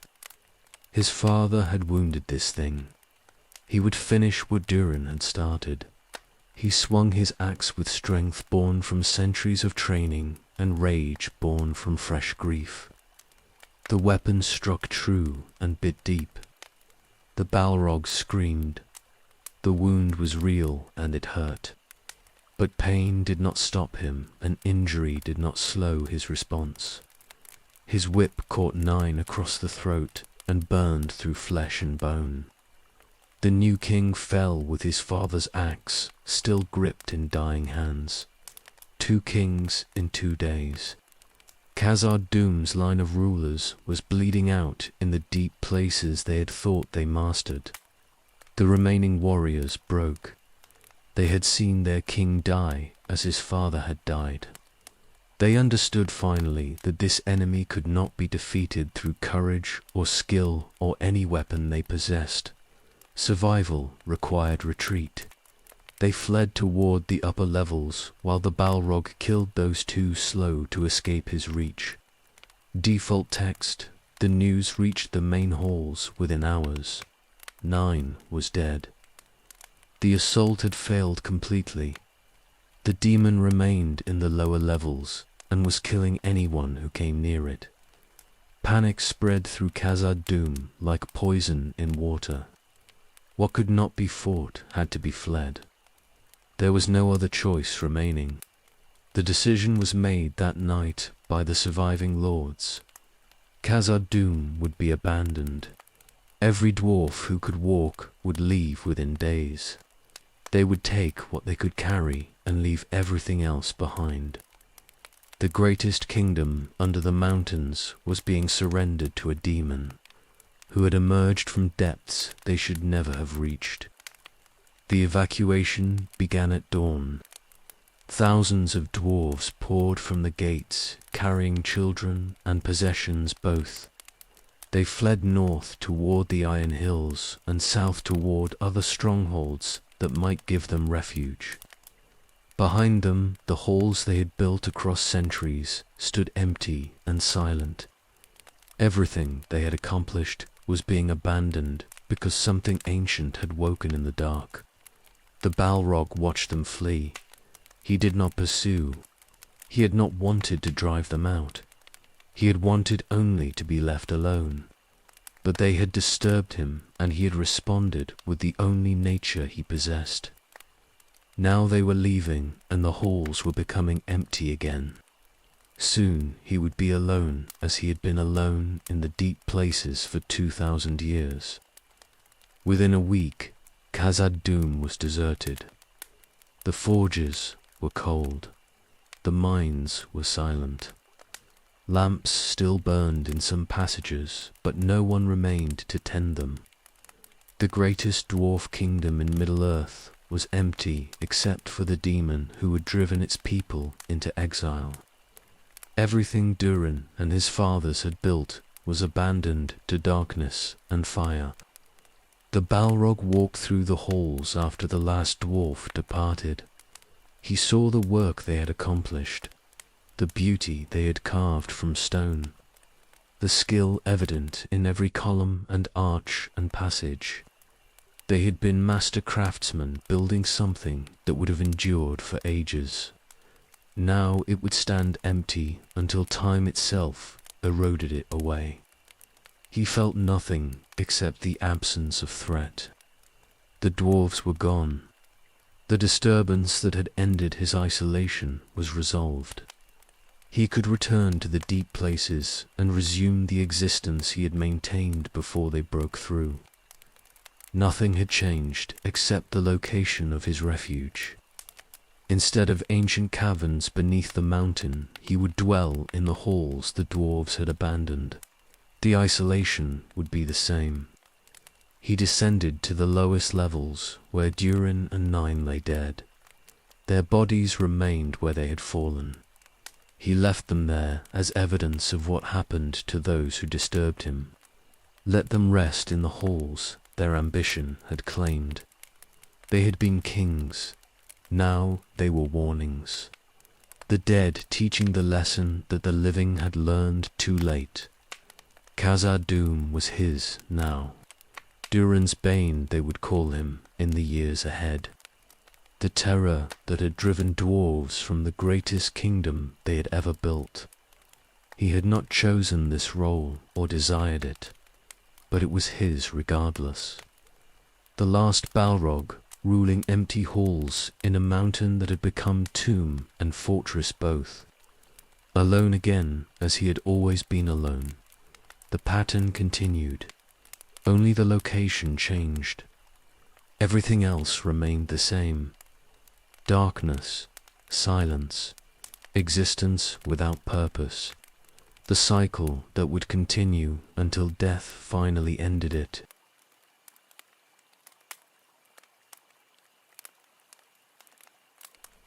The halls were silent, not the silence of the deep caverns where the Balrog had hidden for millennia. This was different. This was absence where presence had been, emptiness where life had thrived. Every passage held evidence of the dwarves who had fled, tools left in mid-task, lamps still burning, half-eaten meals on tables in the dining halls. The Balrog walked through Khazad-dûm's levels, exploring what the dwarves had built. He saw skill in every carved column. The arches were perfect in their geometry. Passages were laid out with precision that showed understanding of stone and weight distribution both. They had been master craftsmen, these dwarves, who had delved too deep. They had created beauty that would outlast their civilization by ages. He felt nothing regarding their exile. No satisfaction in victory. No regret for what his awakening had destroyed. Demons did not possess such emotions, but he could recognize quality when he saw it. These halls were well made. They would serve as his refuge adequately, better than the raw caverns where he had hidden since the War of Wrath ended. The first weeks he spent establishing territory, he explored every level from the lowest mines to the highest gates, thousands of chambers, hundreds of passages. The kingdom was vast beyond anything the dwarves who built it could have occupied fully, even at their population's height. Much of it was empty storage or future expansion that would never be completed now. The Balrog walked through all of it and claimed it by presence alone. He chose the lowest levels for his primary dwelling. These were closest to the deep places he understood. The passages here were older and less finished than the upper halls. Stone showed tool marks where dwarves had carved but not polished. This felt more natural than the perfect craftsmanship of the main halls. He settled here and rarely ventured higher, except to patrol territory he now claimed as his own. Word spread through Middle-earth about what had happened in Khazad-dûm. The refugees told their story to anyone who would listen. They had delved too deep beneath Caradhras. They had broken through into ancient places. Something had woken, something terrible. Durin was dead. Nine was dead. The kingdom was abandoned to whatever claimed it now. The name came quickly. Durin's Bane, the thing that had killed their king and driven them into exile. It fit. The Balrog accepted it without emotion. Names meant nothing except as identification. He had been called Balrog and Demon and Terror. Now he was Durin's Bane. The name changed nothing about what he was or what he did. Khazad-dûm became Moria in the speech of those who remembered it. The Black Pit, the dark place where Dwarf Kingdom had been and only emptiness remained. The name spread through songs and stories. Parents warned children about delving too deep and waking things that should remain asleep. The fall of the greatest Dwarf Kingdom became legend and warning both. The Balrog cared nothing for legends. He walked his empty halls and existed in solitude that was familiar from the millennia beneath the mountains. The location was different, but the fundamental nature of his existence was unchanged. He was alone. He had no purpose. He endured because his form persisted, despite lacking any reason for persistence. Years passed in the abandoned halls. Dust accumulated on tables the dwarves had left behind. Lamps burned out one by one until only darkness remained in passages that had known light for centuries. The Balrog maintained no fires except his own flames. He needed no light to see in darkness. That was his natural element. Sometimes creatures ventured into Moria from outside. Orcs mostly, drawn by rumors of empty dwarf halls that might hold treasure worth looting. They entered through gates the dwarves had left open in their hasty flight. The Balrog killed them when they came too deep. The upper levels could be theirs if they wanted them. But the deep places were his, and he would permit no intrusion there. The orcs learned quickly which areas were safe and which were forbidden. They established crude camps in Moria's upper halls, but never ventured toward the lowest levels where the Balrog dwelt. An understanding developed without words or negotiation. The halls were large enough for both to exist without conflict if boundaries were respected. He did not rule the orcs. They were not his servants, and he gave them no commands. They simply existed in the same mountain and avoided each other through mutual interest in survival. The Balrog had no desire to command anything. He wanted only to exist in solitude. If orcs occupied the upper levels, that was irrelevant as long as they stayed away from the depths. Decades accumulated. 20 years became 40, became 60. The Balrog's existence in Moria was identical to his existence in the deep caverns. Beneath, alone, empty, purposeless. Only the location had changed. He walked halls instead of caves. He claimed dwarf architecture instead of natural stone. But the fundamental isolation remained absolute. He did not sleep as often as he had in the caverns. Something about the halls made dormancy more difficult. Perhaps it was the evidence of recent habitation. The dwarves had left too much behind. Their presence lingered in ways that prevented him from sinking into the deep unconsciousness that had sustained him before. He was more awake now. That was not improvement. Wakefulness without purpose was worse than sleep without dreams. Durin's body still lay where it had fallen in the passage where the breakthrough had occurred. The Balrog walked past it occasionally during his patrols. The corpse was desiccating slowly in the dry air. Eventually, only bones would remain as evidence that a king had died defending his realm against threat he could not defeat. The Balrog felt nothing regarding this. The dead dwarf was simply part of the landscape now, like stone and darkness and empty halls that stretched in every direction. Moria was his kingdom if ruling empty halls qualified as kingship. Durin's bane dwelling in Durin's realm. The irony was lost on him because irony required perspective he did not possess. He was weapon that had outlived its master and its purpose, both. He existed in aftermath that would continue until death ended it. Nothing more, nothing less. The pattern held, despite the change in location. Darkness, silence, existence without meaning. The halls were his, and he was alone in them.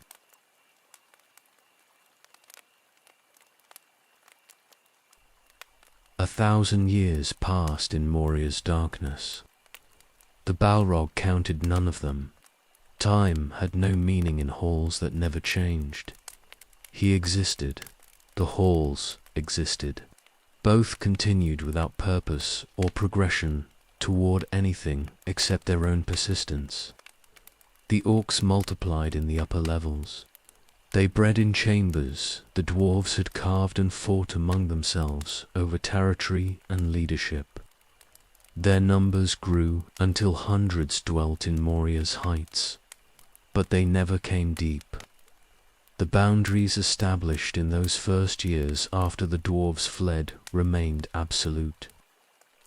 The Balrog's domain was forbidden, and the orcs were wise enough to respect that prohibition. He encountered them occasionally when his patrols took him to higher levels than usual. They fled when they sensed his approach. Fire and shadow in passages where they had felt safe moments before. Panic and screaming retreat. He killed the slow ones and ignored those who escaped. They were not threats.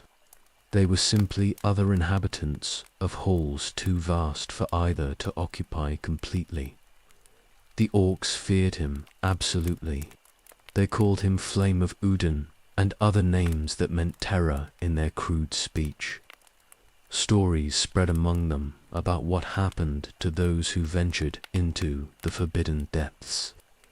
The tales grew more elaborate with each telling. Eventually, even the bravest orcs refused to descend past certain levels, regardless of what treasure might lie below. This suited the Balrog perfectly. He wanted isolation, not conflict. The orcs could have the upper halls if they stayed away from the lowest levels where he dwelt. The arrangement required no negotiation or enforcement beyond killing those foolish enough to test the boundaries. Most learned without dying, a few did not. The lesson was clear regardless. The world changed overhead. Kingdoms rose and fell. Wars were fought. Heroes lived and died, accomplishing deeds that would be remembered for generations. Gondor declined from its height, while newer powers emerged in lands that had been wilderness. The Third Age progressed through its middle centuries, toward whatever conclusion awaited. None of this reached the Balrog's awareness. He existed in isolation, so complete that surface events were irrelevant. His existence in Moria was different from the deep caverns, but only in location. The fundamental emptiness remained unchanged. He patrolled his territory because movement prevented total stagnation. He hunted when hunger demanded it, though hunger came rarely now. He rested in the lowest halls, but did not sleep as deeply as he had in the ancient places. The halls held too much evidence of recent life. Complete dormancy was impossible here. Sometimes he walked the great chambers the dwarves had carved as gathering places. The scale was impressive. Columns rose to ceilings so high his flames barely reached them. The craftsmanship was evident in every detail, despite decades of abandonment and orc habitation in the levels above. These dwarves had built something meant to endure forever. They had succeeded. The halls would stand long after everyone who remembered Khazad-dûm's glory was dust. He felt nothing regarding this except vague recognition that quality persisted. The dwarves were gone. Their kingdom was his now through right of conquest and occupation both. What they had intended for their halls was irrelevant. They served his purposes adequately. That was sufficient. Centuries accumulated without differentiation. Year 2000 became 3000, became 4000 of the Third Age. The Balrog's existence continued unchanged through all of it. He was the constant while everything else transformed. Kingdoms rose. Kingdoms fell. He remained. Alone in darkness that had become his entire world. Enduring without reason except that his form persisted despite having no purpose to sustain it. The isolation was absolute in ways that transcended physical distance. He was the last of his kind in all Middle-earth. The last demon, the last weapon forged in Morgoth's service.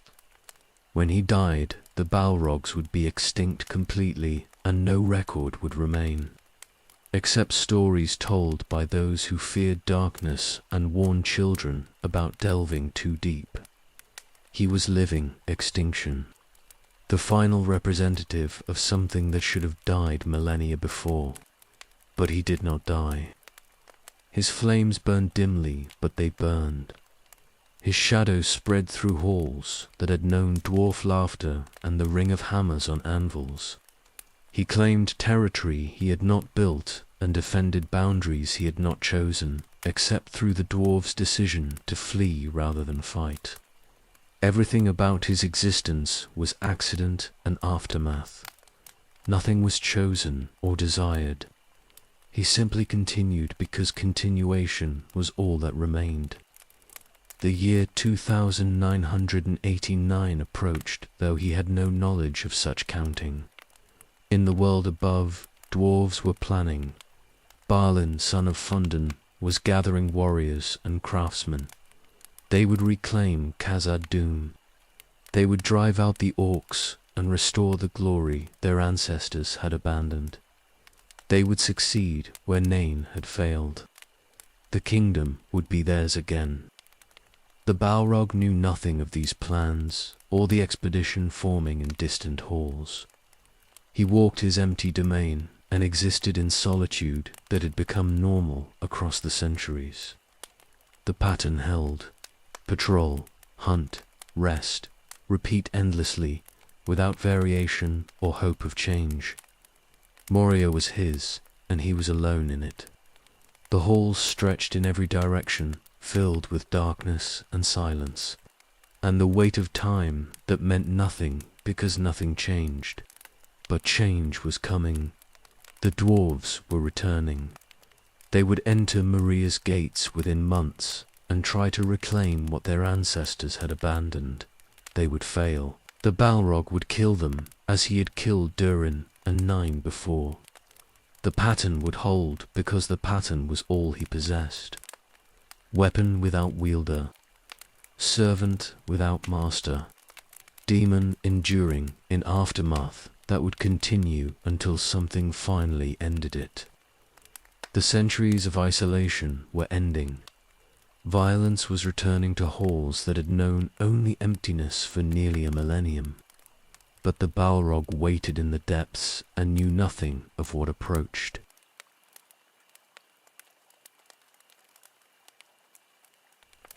Balin came to Moria in the spring. He brought warriors and miners both, dwarves willing to reclaim what their ancestors had abandoned.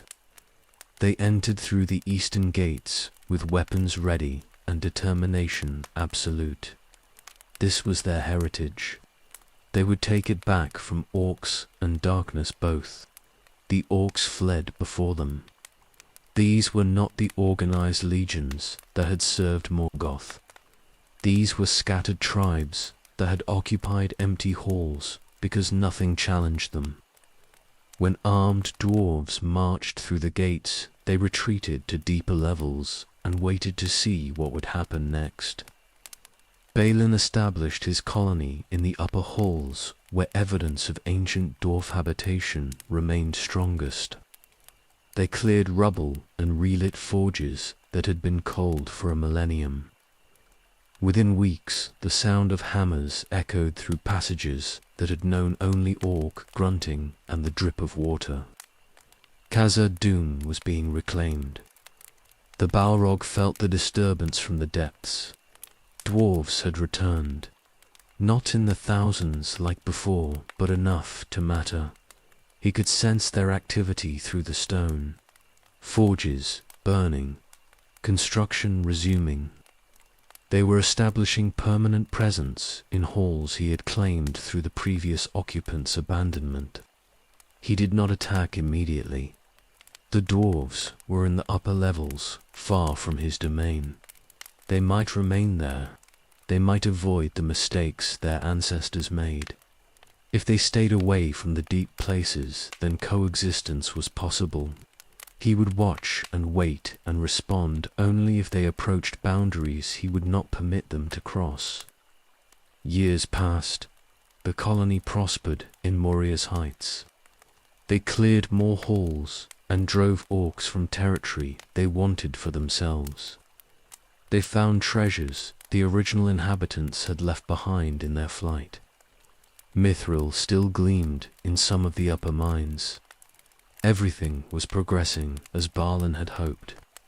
They were home again. But the success was fragile. Orcs remained in numbers greater than the colony could eliminate completely. They attacked in the darkness when dwarves were isolated or unprepared. The fighting was constant and the casualties mounted slowly. Every dwarf lost was irreplaceable because no reinforcements came from the Iron Hills. The colony was alone in hostile territory, surrounded by enemies who wanted them gone. 5 years after Balin's arrival, the situation had not improved significantly. They held the upper halls through constant vigilance and frequent combat, but they could not push deeper. The lower levels remained unexplored because manpower was insufficient to hold what they already claimed while expanding further. The reclamation was stalled. Balin led expeditions into the middle levels, trying to locate the mithril veins his ancestors had mined. The colony needed wealth to justify their presence here and convince others to join them. Empty halls were not enough. They needed to show that Moria could be profitable again. But the middle levels were dangerous, and the veins were deep. The Balrog watched their expansion from his position in the lowest halls. They were pushing deeper, not toward his domain yet, but closer than they had been. If they continued this pattern, they would eventually reach the boundaries he would not permit them to cross. Then the coexistence would end and violence would resume. In the colony's 5th year, Balin led his largest expedition yet. 30 warriors explored passages that descended toward the lower levels. They were searching for the Chamber of Records where the ancient kings had kept their archives. Finding those records would prove they had truly reclaimed Khazad Dûm. It would legitimize their colony in ways that controlling empty halls could not. Fire and shadow appeared among them before warning could be raised. The killing began immediately. Dwarves died in their sleep. Others woke to flames, consuming them. The few who grabbed weapons died fighting, but they died regardless. The Balrog moved through their positions, systematically eliminating everyone. 30 dwarves had descended into these levels. None would return. Balin fought to the last. He was old, but his strength remained, and his skill was proven across centuries of life. His axe struck the Balrog twice before the demon's whip caught him across the chest and burned through his armor. He fell in the Chamber of Records, surrounded by the histories he had sought. The colony's leader was dead. The survivors in the upper halls knew something terrible had happened when the expedition failed to return. They sent search parties that found only bodies. The Chamber of Records was charred and bloody. Balin lay dead among his warriors. Whatever had killed them had left no other evidence except the destruction itself. Terror spread through the colony. Something dwelt in the lower levels. Something that had killed their leader and 30 of their best warriors. The reclamation was finished. Survival required retreat, but retreat was impossible. Orcs surrounded them now in numbers that had multiplied while the dwarves focused on internal exploration. They were trapped. The siege lasted weeks. The colony fought desperately, but they were too few and surrounded completely. Orcs attacked constantly. The thing in the depths killed anyone who fled downward.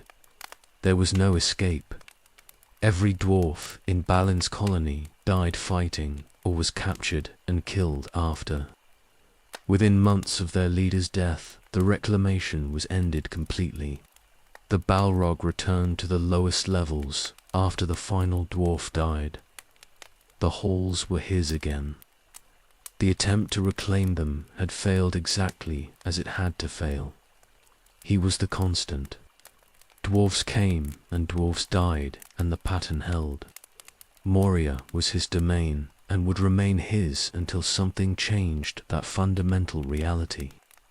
5 years of dwarf presence was erased as if it had never happened. The halls returned to darkness and silence and the emptiness that was normal.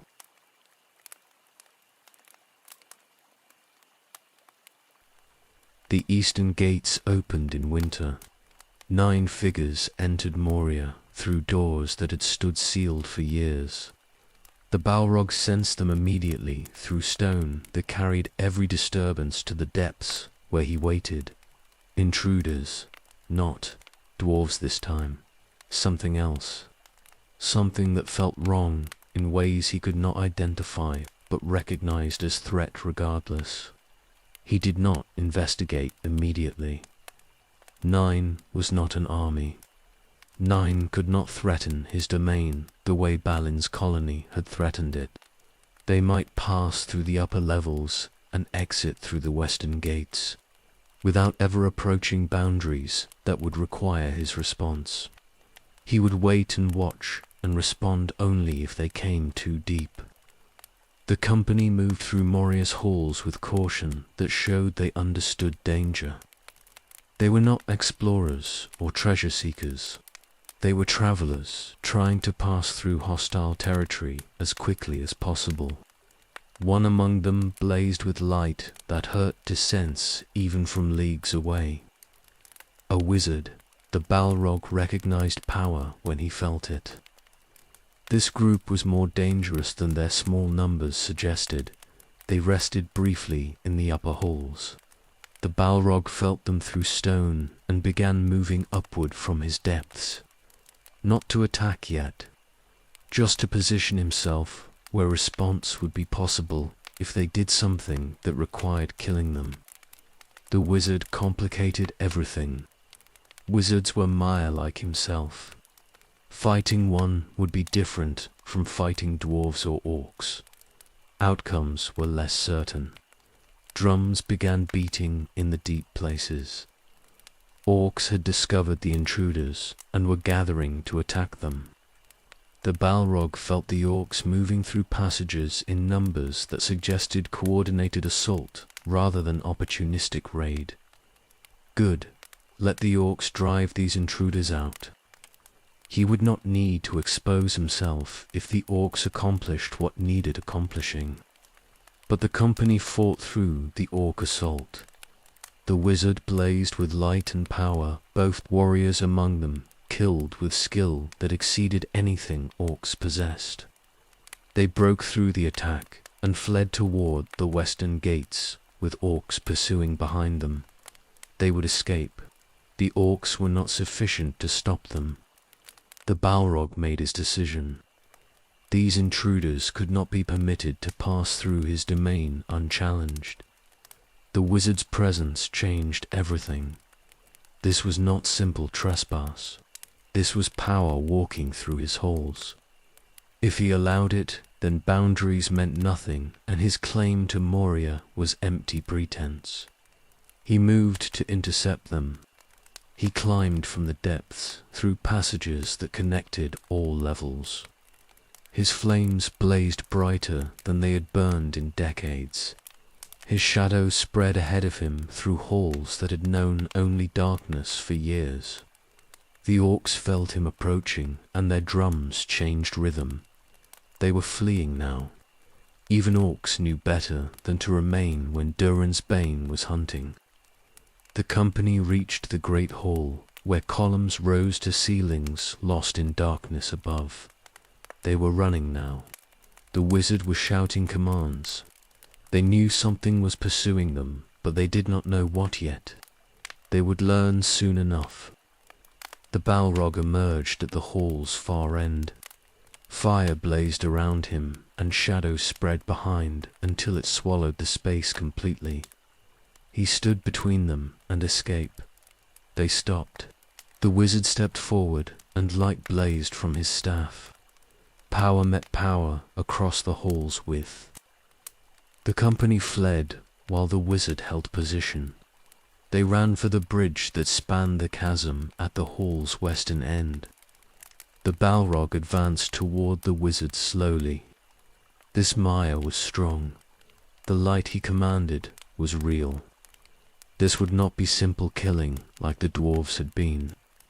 This would be combat between equals.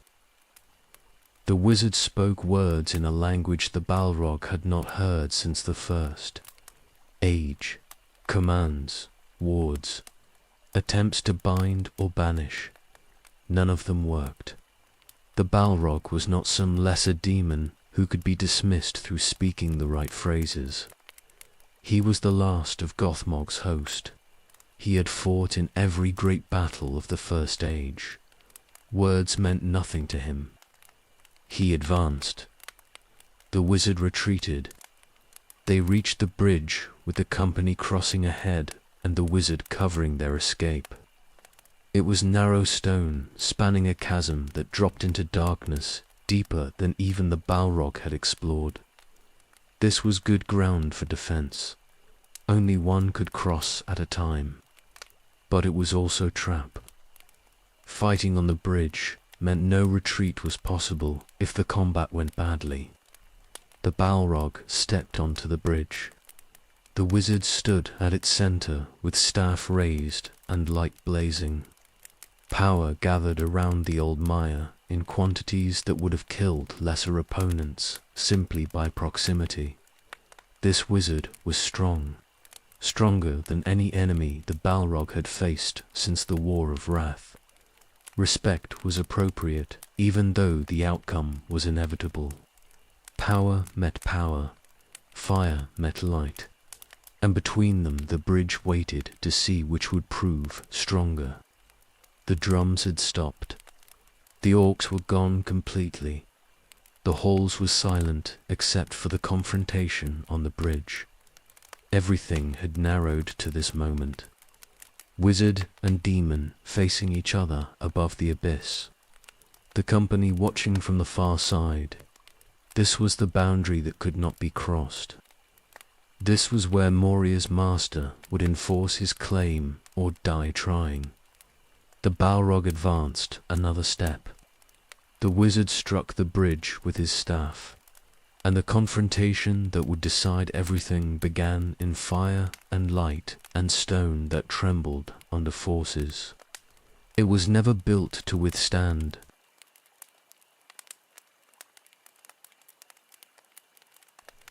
The wizard raised his staff and spoke words that carried power beyond mere sound. He commanded the Balrog to stop. He named himself servant of the secret fire and wielder of the flame of Anar. He declared that dark fire would not avail the demon. The passage was forbidden. The Balrog advanced anyway. Words changed nothing. This wizard was strong, but strength alone would not stop what was coming. He had defended these halls for a millennium and would defend them now, regardless of who challenged his claim. His whip cracked and fire blazed hotter around his form. The wizard struck his staff against the bridge. The sound echoed through the vast hall like thunder in enclosed space. Light blazed from the point of impact and spread along the stone in patterns that suggested binding or warding. Ancient words followed that the Balrog had not heard since Maya fought Maya in the War of Wrath. This wizard knew the old powers. He advanced another step. The bridge trembled under his weight. Stone that had stood for thousands of years groaned under forces it was never meant to bear. Fire and shadow pressed against light and wards both. Something had to break. Either the wizard's power would fail or the bridge would collapse. The Balrog did not care which. Either outcome led to his victory. The wizard stood firm despite the pressure advancing toward him. He was old. The Balrog could sense that through all the light and power, this Maya had walked Middle-earth for ages and fought battles across centuries. Experience showed in how he positioned himself and conserved his strength for the moment when it would matter most. This was not Ecthelion's desperate final assaults. This was calculated defense by someone who understood exactly what he faced. The Balrog raised his whip and struck. The weapon cracked through the air and found the wizard's defenses. Light flared where they met and held for a moment. Then the whip penetrated and struck the wizard's shoulder. Not a killing blow, not even a serious wound, but proof that the defenses could be breached. The wizard struck the bridge again, harder this time. The ancient words carried more force. Stone cracked under the impact, and the crack spread from the staff's point of contact toward the edges. The bridge was failing. The wizard was destroying it deliberately to prevent the Balrog's advance. Clever, but too late. The demon was already too close. The Balrog surged forward with speed that his size made deceptive. 3 steps carried him to where the wizard stood. His sword swung in arc meant to split the old Maya from shoulder to hip. The wizard blocked with his staff, and light blazed where the weapons met. The impact drove both backward. The bridge groaned. They separated. The wizard was on the western side now, with the company beyond him. The Balrog stood on the eastern end with cracked stone beneath his feet. Between them, the bridge was failing. Cracks spread through its entire length. It would not support his weight much longer. He had no choice except to cross now or let them escape. The Balrog gathered himself and leaped. Fire and shadow launched across the gap toward where the wizard waited. For one moment, he was airborne above the chasm with nothing beneath except darkness that dropped forever. The wizard's staff struck the bridge one final time. The words he spoke were not binding or warding. They were destruction absolute. The stone shattered completely under forces no architecture could withstand. The bridge fell into the abyss in fragments that tumbled away into darkness below. The Balrog fell with it. His leap had carried him halfway across, but there was no bridge remaining to land on. Only empty air and the fall that would not end. He dropped into darkness that swallowed fire and shadow both. Above him the wizard stood on the western edge, watching the fall. The company was behind him calling. They thought they had one. But the Balrog's whip was still in his hand, and the wizard was still within reach, if barely. He struck upward as he fell. The whip extended its full length and cracked across the gap between falling demon and standing wizard. It caught the old Mayra around the ankle and pulled with force that nothing could resist. The wizard fell. His staff slipped from his hand and tumbled into the darkness ahead of him. His sword followed. He dropped into the abyss, still caught by the whip that would not release him. Above them both, the company watched in horror as their guide disappeared into darkness after the demon he had tried to stop. They fell together through air that grew colder as they descended. The wizard struggled against the whip, but the grip was absolute. The Balrog did not release caught prey.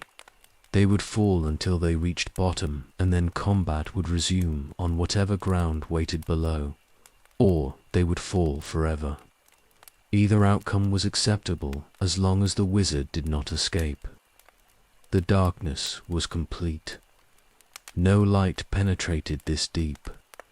The wizard tried to kindle flames, but the speed of falling extinguished them. They dropped in blind darkness with only the whip connecting them and the certainty that impact would come eventually. The abyss had bottom. Everything had bottom if you fell long enough. Time lost meaning in the fall. Seconds, minutes. It was impossible to measure without reference points. They simply fell through darkness that never ended until suddenly it did. The Balrog struck stone that sloped steeply downward. The impact was tremendous but not fatal. His form was too durable to die from mere falling. He slid down the slope, pulling the wizard after him through the whip that still held. They crashed into water. Underground river flowing through caverns deeper than any mine had ever reached. The water was ice cold and moving fast. Current caught them both and dragged them through passages that were barely wider than the Balrog's bulk. Stones scraped and tore, but they could not stop the river's pull. The Balrog released the whip. Fighting in fast water was impossible. They needed ground. The river would carry them there eventually. Until then, he could only endure the cold and the darkness and the knowledge that the wizard was somewhere in the same current, being swept toward the same destination. When they reached ground, the combat would resume. But for now, there was only water and darkness and the river that would not release either of them until it was finished carrying them wherever it was going.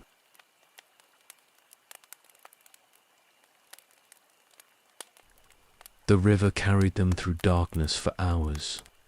Eventually, it slowed. The current weakened until they could finally fight free of its pull. The Balrog dragged himself onto stone that sloped upward from the water's edge. The wizard emerged on the opposite bank. Both were battered from the river's violence and the fall before it. The combat resumed immediately. No rest, no pause. The wizard had no staff, but he still possessed power. Light blazed from his hands and struck the Balrog across the narrow space. The demon responded with fire that turned water to steam where it struck. They fought across the underground river in caverns no one had seen since the world was young. The wizard was weakening. The fall and the river had cost him strength he could not quickly recover, but he would not yield. He struck again and again with light that blazed even in absolute darkness. The Balrog pressed his advantage. This wizard would die here in the deeps, and no one would ever know what happened. But the old Maya refused to fall. He fought with desperate skill born from understanding that losing meant death absolute. When the Balrog's whip cracked toward him, he dodged. When fire came, he raised barriers that held long enough to matter. He was losing, but he was losing slowly. Time was his ally if he could survive long enough to find escape. They fought through the caverns for days. Neither could land killing blow. The wizard was too skilled despite his exhaustion. The Balrog was too powerful despite the wizard's strength. They wounded each other repeatedly, but nothing proved decisive. The combat ground forward through endless darkness, with only their flames and the wizard's light illuminating stone that had never known other illumination. The wizard began climbing, not retreating exactly, but moving upward through passages that led toward the surface leagues above. The Balrog pursued. He could not let this enemy escape after coming this far. They fought on slopes and in passages barely wide enough for either to fit. The combat became desperate, scrambling battle where footing mattered as much as power. Days became a week. They climbed through Moria's roots, fighting continuously. The wizard was heading for the surface deliberately. Some plan drove him upward, despite exhaustion that should have killed him already. The Balrog followed, because allowing escape was impossible. This enemy had to die. They emerged into Moria's lower levels through passages the dwarves had never found. The Balrog was in his domain again. These halls were his, and he knew every passage and every chamber. Advantage shifted. He pressed harder. The wizard could not escape through terrain the demon had walked for a millennium. But the wizard kept climbing. Through the lowest levels, through the middle halls, upward always toward exits that would lead to the surface and open air. The Balrog pursued through territory he had defended for so long. This wizard would not reach the gates. He would die in these halls, like Durin had died, like Balin had died. The pattern held. They reached the upper levels after 10 days of continuous combat.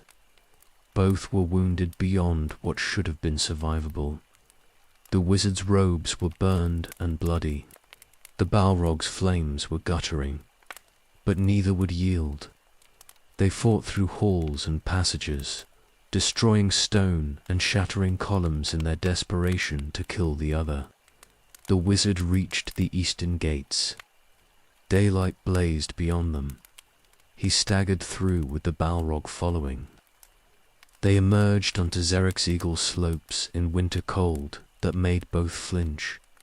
The sun was overhead, bright and terrible and painful to the Balrog, who had known only darkness for so long. But he could not stop now. The wizard was here and weakening. The end was close. They climbed the mountain, fighting. The wizard led, and the Balrog pursued. Higher, toward the peak where wind howled and snow covered everything. This was madness. Both should have been dead already from wounds they had taken. But they continued because neither would yield. The peak was narrow and sharp, barely room for either to stand. The wizard turned and made his stand here where there was nowhere left to climb.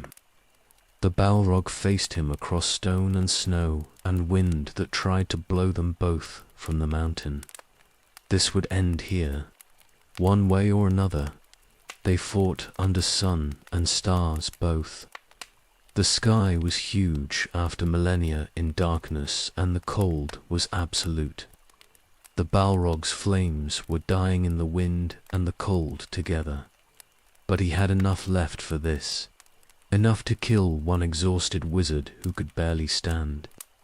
He struck with everything remaining, fire and shadow and the whip that had killed Fingon and Ecthelion and Gothmog both. The wizard met him with light and power drawn from reserves that should have been empty already. They clashed on Xerxeagle's peak, and the mountain shook under forces it was never meant to bear. The wizard's blade found the Balrog's heart, not metaphorical heart, the actual center of what passed for life in demons who had been corrupted from Maya form. The blade was blazing white with power the old wizard had saved for this single strike. It drove deep and burned with light that hurt more than any wound the Balrog had ever taken. He fell, his flames guttered and died, his shadow dispersed on winds that carried it away into nothing. The form that had endured since before the First Age began was failing finally. Dissolution was coming and could not be prevented. The last Balrog was dying on a mountain peak in winter, cold under sunlight that burned even as his flames died. His last thought was not of Morgoth, or the wars, or anything he had been. It was simply the recognition that existence was ending at last. The pattern that had sustained him for millennia was breaking. The weapon that had outlived its master was finally finished. The last demon was dying, and with him the age of demons ended absolutely and forever. His form dissolved into ash that the wind scattered. Nothing remained except memories in those who had feared him and stories told by those who had fled his fire. Durin's bane was gone. The Balrog was dead.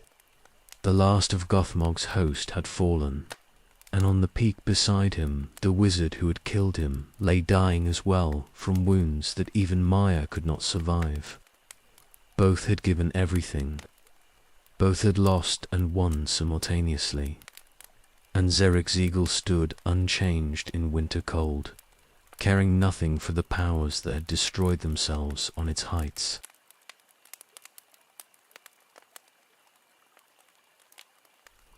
Moria was silent.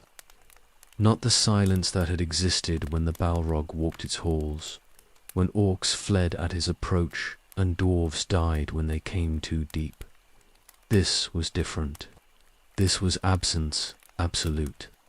The fire that had burned in the lowest levels for a millennium was extinguished. The shadow that had spread through passages was gone. The halls were empty in ways they had not been empty even during the long years after the dwarves fled. The orcs felt the change immediately. They had lived in Moria's upper levels for centuries, always aware of the presence below that kept them confined to territories they were permitted to occupy. Now that presence was gone. The boundary that had been absolute was simply absent.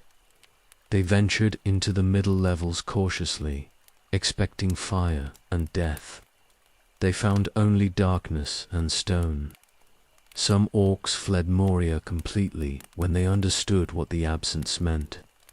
Without the Balrogs' presence, the halls were less refuge and more tomb. The war was ending outside.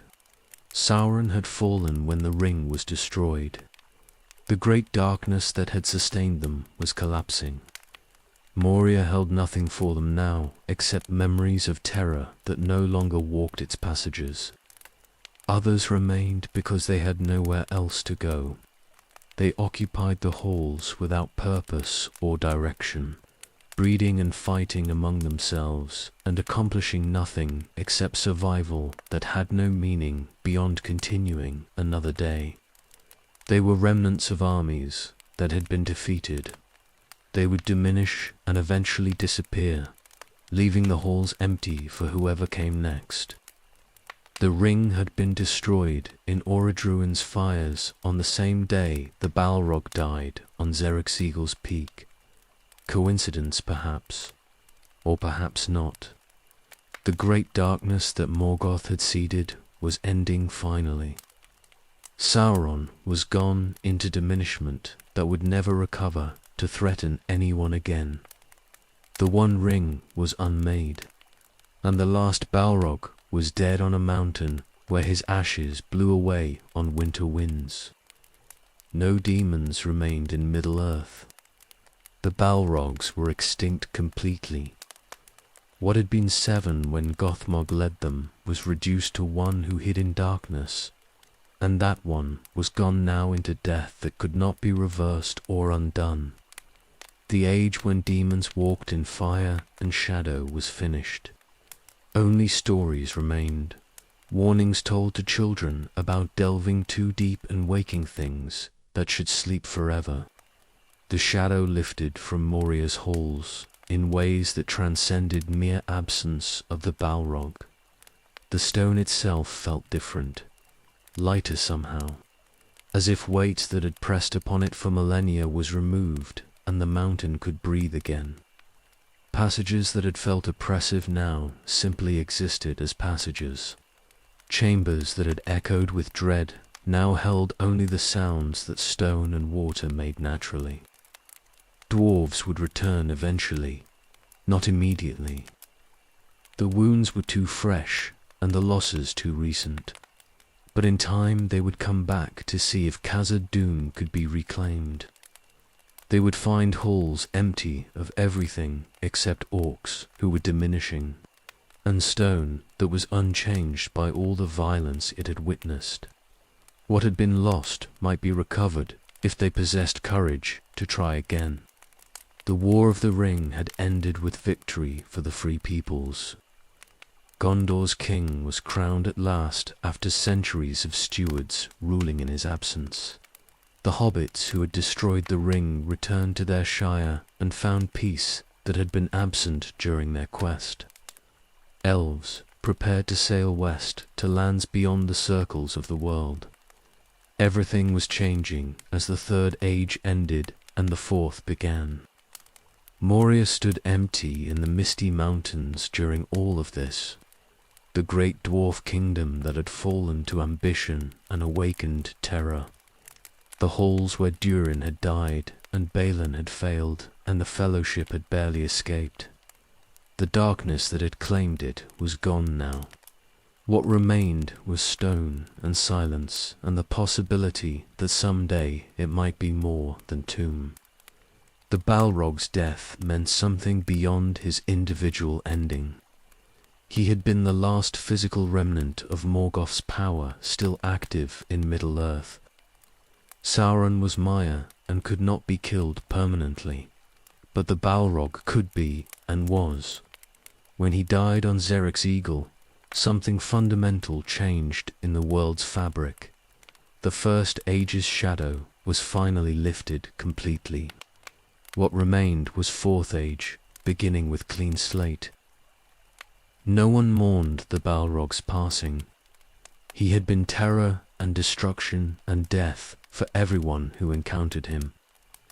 His extinction was mercy for a world that had suffered too long under shadows the elder days had cast. But there was something final about it, regardless. The last demon was gone. An entire category of threat was eliminated from Middle-earth permanently. The world was diminished in some ways by the loss, even as it was improved. The halls waited. Stone endured as stone always endured. Water flowed through passages carved when the world was young. Eventually someone would come and claim these spaces for purposes the Balrog would never have understood. But for now there was only silence and emptiness and the possibility that what had been lost might someday be found again.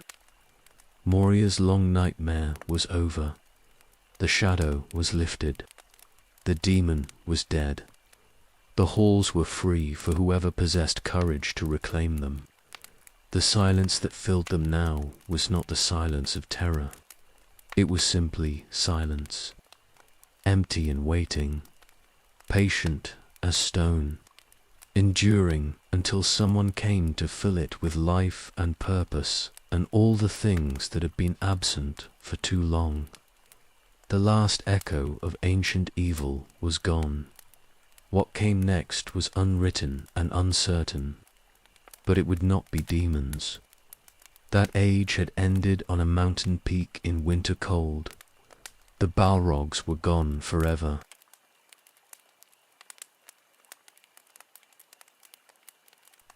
Before there were Balrogs, there were Maya, spirits of flame who served in linears, workshops and tended fires that shaped metal and warmed halls against the cold. They were craftsmen once, artists who understood fires, nature, and used it to create rather than destroy. They sang while they worked and delighted in the making of things that would endure beyond their own existence. They had names then, individual identities, personalities that distinguished one from another despite their shared nature as fire spirits. Some were patient teachers, others were innovators who pushed boundaries of what craft could accomplish. A few were philosophers who contemplated fire's deeper meanings. They were persons before they became weapons. The fall did not happen instantly. It began with questions that seemed harmless at the time. Why serve when you possess power? Why create for others when you might create for yourself? Why remain bound by rules that others made? The questions grew louder with each passing age. Melkor's whispers fed them without the fire spirits understanding where their own thoughts ended and his corruption began. The decision came eventually. Follow Melkor from Valinor, or remain in service that had grown constraining. 7 chose to follow. Perhaps others were tempted, but turned back before the choice became irreversible. These 7 crossed the ice behind their new master and descended into Utumno's pits where transformation waited. What happened in those pits was not simple corruption. It was systematic destruction of everything they had been and reconstruction into something new. Fire remained, but its nature changed from creative to destructive. Shadow was added that had never been part of their original form. The capacity for mercy and compassion was burned away deliberately. What emerged were weapons, pure and simple. Demons who knew only violence and service to the master who had remade them. They became the Balrogs. Gothmog led them, and the others followed his commands without question or hesitation. They were a unit rather than individuals. Purpose replaced personality. Violence replaced craft. Everything they had been before was gone so completely that even memory of it faded across the centuries. The transformation was absolute and irreversible. They served Morgoth for millennia. Every great battle of the First Age saw them leading his armies. Dagor knew in Gileath, where they killed Fuena, Nerneath Arnodiad, where they broke the union of Medros, Gondolin, where they burned the last great kingdom despite losing their lord to Ecthelian's desperate final assault. They were Morgoth's elite warriors, and they fulfilled that role perfectly because weapons do not question their use. The War of Wrath destroyed most of them.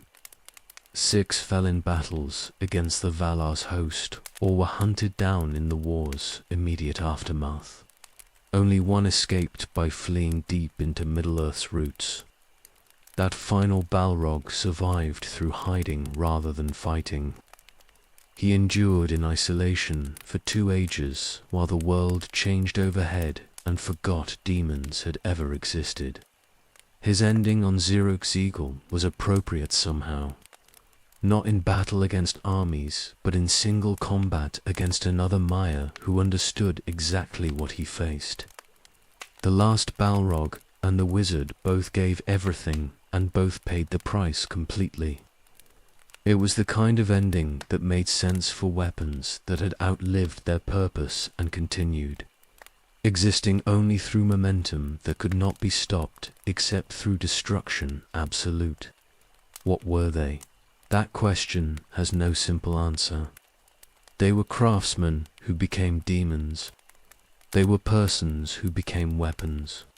They were Maya who served light, and then served darkness, and finally served nothing except their own continued existence in isolation that had no meaning.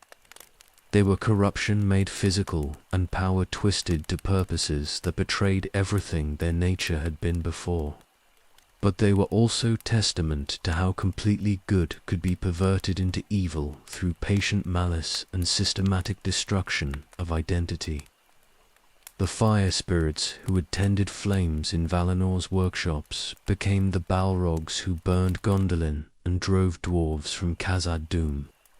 The transformation was complete. Nothing remained of what they had been except the basic element of fire that could not be removed without destroying them completely. 7 became 6, became fewer, until only 1 remained. Then that 1 died on a mountain peak, fighting an enemy who would not yield. And with his death, the Balrogs were extinct. An entire category of demon was removed from Middle-earth permanently. The age when such things could exist was finished. What they had been became what they were remembered as.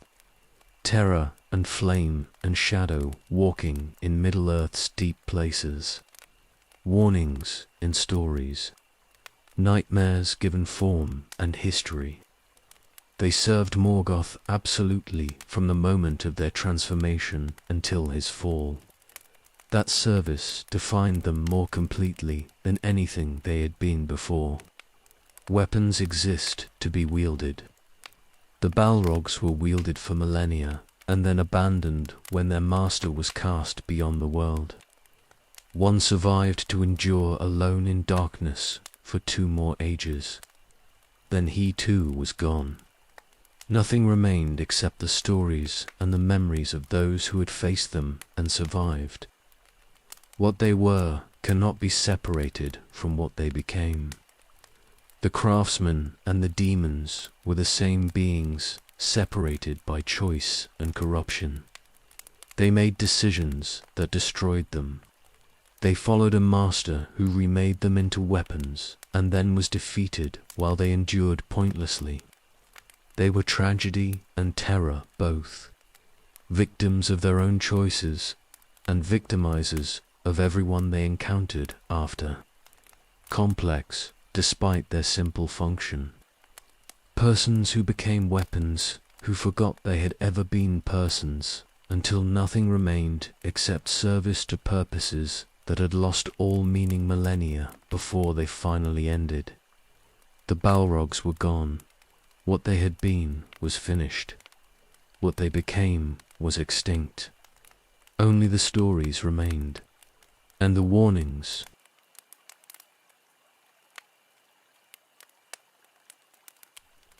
no Balrogs remain in Arda. The last died on Xeric's eagle, and his ashes scattered on winter winds that carried them away into nothing. Fire and shadow that had walked Middle-earth since before the First Age began were gone completely. What had been 7 became 1, became none. The demons were extinct and would never walk again, regardless of what ages came or what darkness might rise in times ahead. The world was different without them. Not dramatically. Most who lived in Middle-earth had never seen a Balrog, and never would have, regardless of how long the last one survived. But something fundamental had changed when he died. The First Age's shadow was lifted finally after lingering for 6,000 years beyond the age that birthed it. Morgoth's direct legacy was finished. Only stories remained. Those stories would persist for ages. Parents would tell children about demons who served the ancient darkness. Dwarves would warn their young about delving too deep and waking terrors that should sleep forever. The name Durin's Bane would be remembered long after anyone recalled what exactly it named or why it mattered. Fear has long memory, even when specific details fade into legend and uncertainty. But memory fades, regardless of how strong it begins. The Fourth Age became the Fifth, became ages that had no names, because no one remained who counted them the old way. Elves sailed west and took their memories with them. Dwarves diminished until their kingdoms were legends. Men inherited Middle-earth and built civilizations that forgot the elder days completely, except as myths that might or might not have been real. Eventually, no one remembered the Balrogs at all. The name was lost. The stories became confused with other tales of demons and monsters. What had been specific history became general mythology. The fire and shadow that had terrorized to ages were forgotten as completely as if they had never existed. Only the stone remained. Moria's halls, Xeric's Eagle's Peak, places where demons had walked and died and left no permanent mark except in memories that eroded away across the turning ages. This was appropriate somehow. The Balrogs had been weapons, and weapons are discarded when their use is finished. They served Morgoth, and when he fell, they became obsolete. The last one endured pointlessly for ages, beyond counting, and then died fighting an enemy. He had no reason to fight except that his nature permitted nothing else. His extinction was mercy for a world that had suffered his presence and closure for a story that should have ended millennia before it actually did. Morgoth's power was finished completely now. He had seeded Middle-earth with evils that persisted after his fall. Sauron, dragons, orcs, the Balrogs. One by one they were eliminated or reduced to irrelevance. Sauron fell when the ring was unmade. Dragons diminished until only legends remained. Orcs scattered and died and eventually disappeared into whatever holes they had crawled from. And the Balrogs were extinct with the last one's death on a mountain that cared nothing for the powers that destroyed themselves on its heights. The world healed slowly from wounds the elder days had inflicted. Beleriand was gone beneath the waves, but other lands remained. Forests grew where battlefields had been. Rivers ran clear where blood had stained them. The scars faded, though they never disappeared completely. Middle-earth endured because stone and water and growing things possessed patience that exceeded any power's ability to destroy permanently. The Balrogs became what everything becomes, eventually. Memory, story, warning. Then less than warning. Then nothing except the faintest echo in tales told for other purposes about other things. They had walked in fire and shadow for ages beyond counting. They had killed thousands and destroyed kingdoms. They had been weapons that outlived their wielding and demons that forgot they had been anything else. And now they were gone so completely that soon no one would remember they had ever existed at all. This is how power ends. Not with dramatic flourish or final battle that history records forever, but with diminishment and forgetting and the slow erasure that time inflicts on everything regardless of how mighty it seemed when it walked the world. The Balrogs were gone. Morgoth was gone. The darkness they represented was gone. What remained was world that could finally move forward without shadows the ancient past kept casting over every new beginning. The chronicle is ended now, wanderer. The fire is burning low. We have walked together from Valinor's light to Utumno's corruption, through all the wars of the First Age and the long hiding afterward, through the awakening and the final battle on the mountain. We have seen demons born and demons dying, and the last demon falling into ash that scattered on the wind.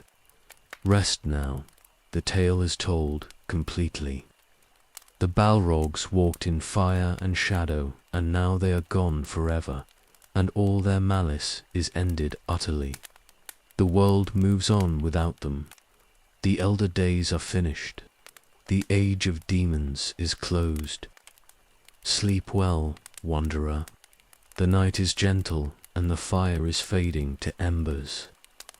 Dream, if you will, of ages long past and powers long vanished. But know that when you wake, the world will still be here, cleansed of ancient evils and free to become whatever those who live in it choose to make it. The demons are gone. The darkness is lifted, and morning always comes. The chronicle is complete. Rest easy.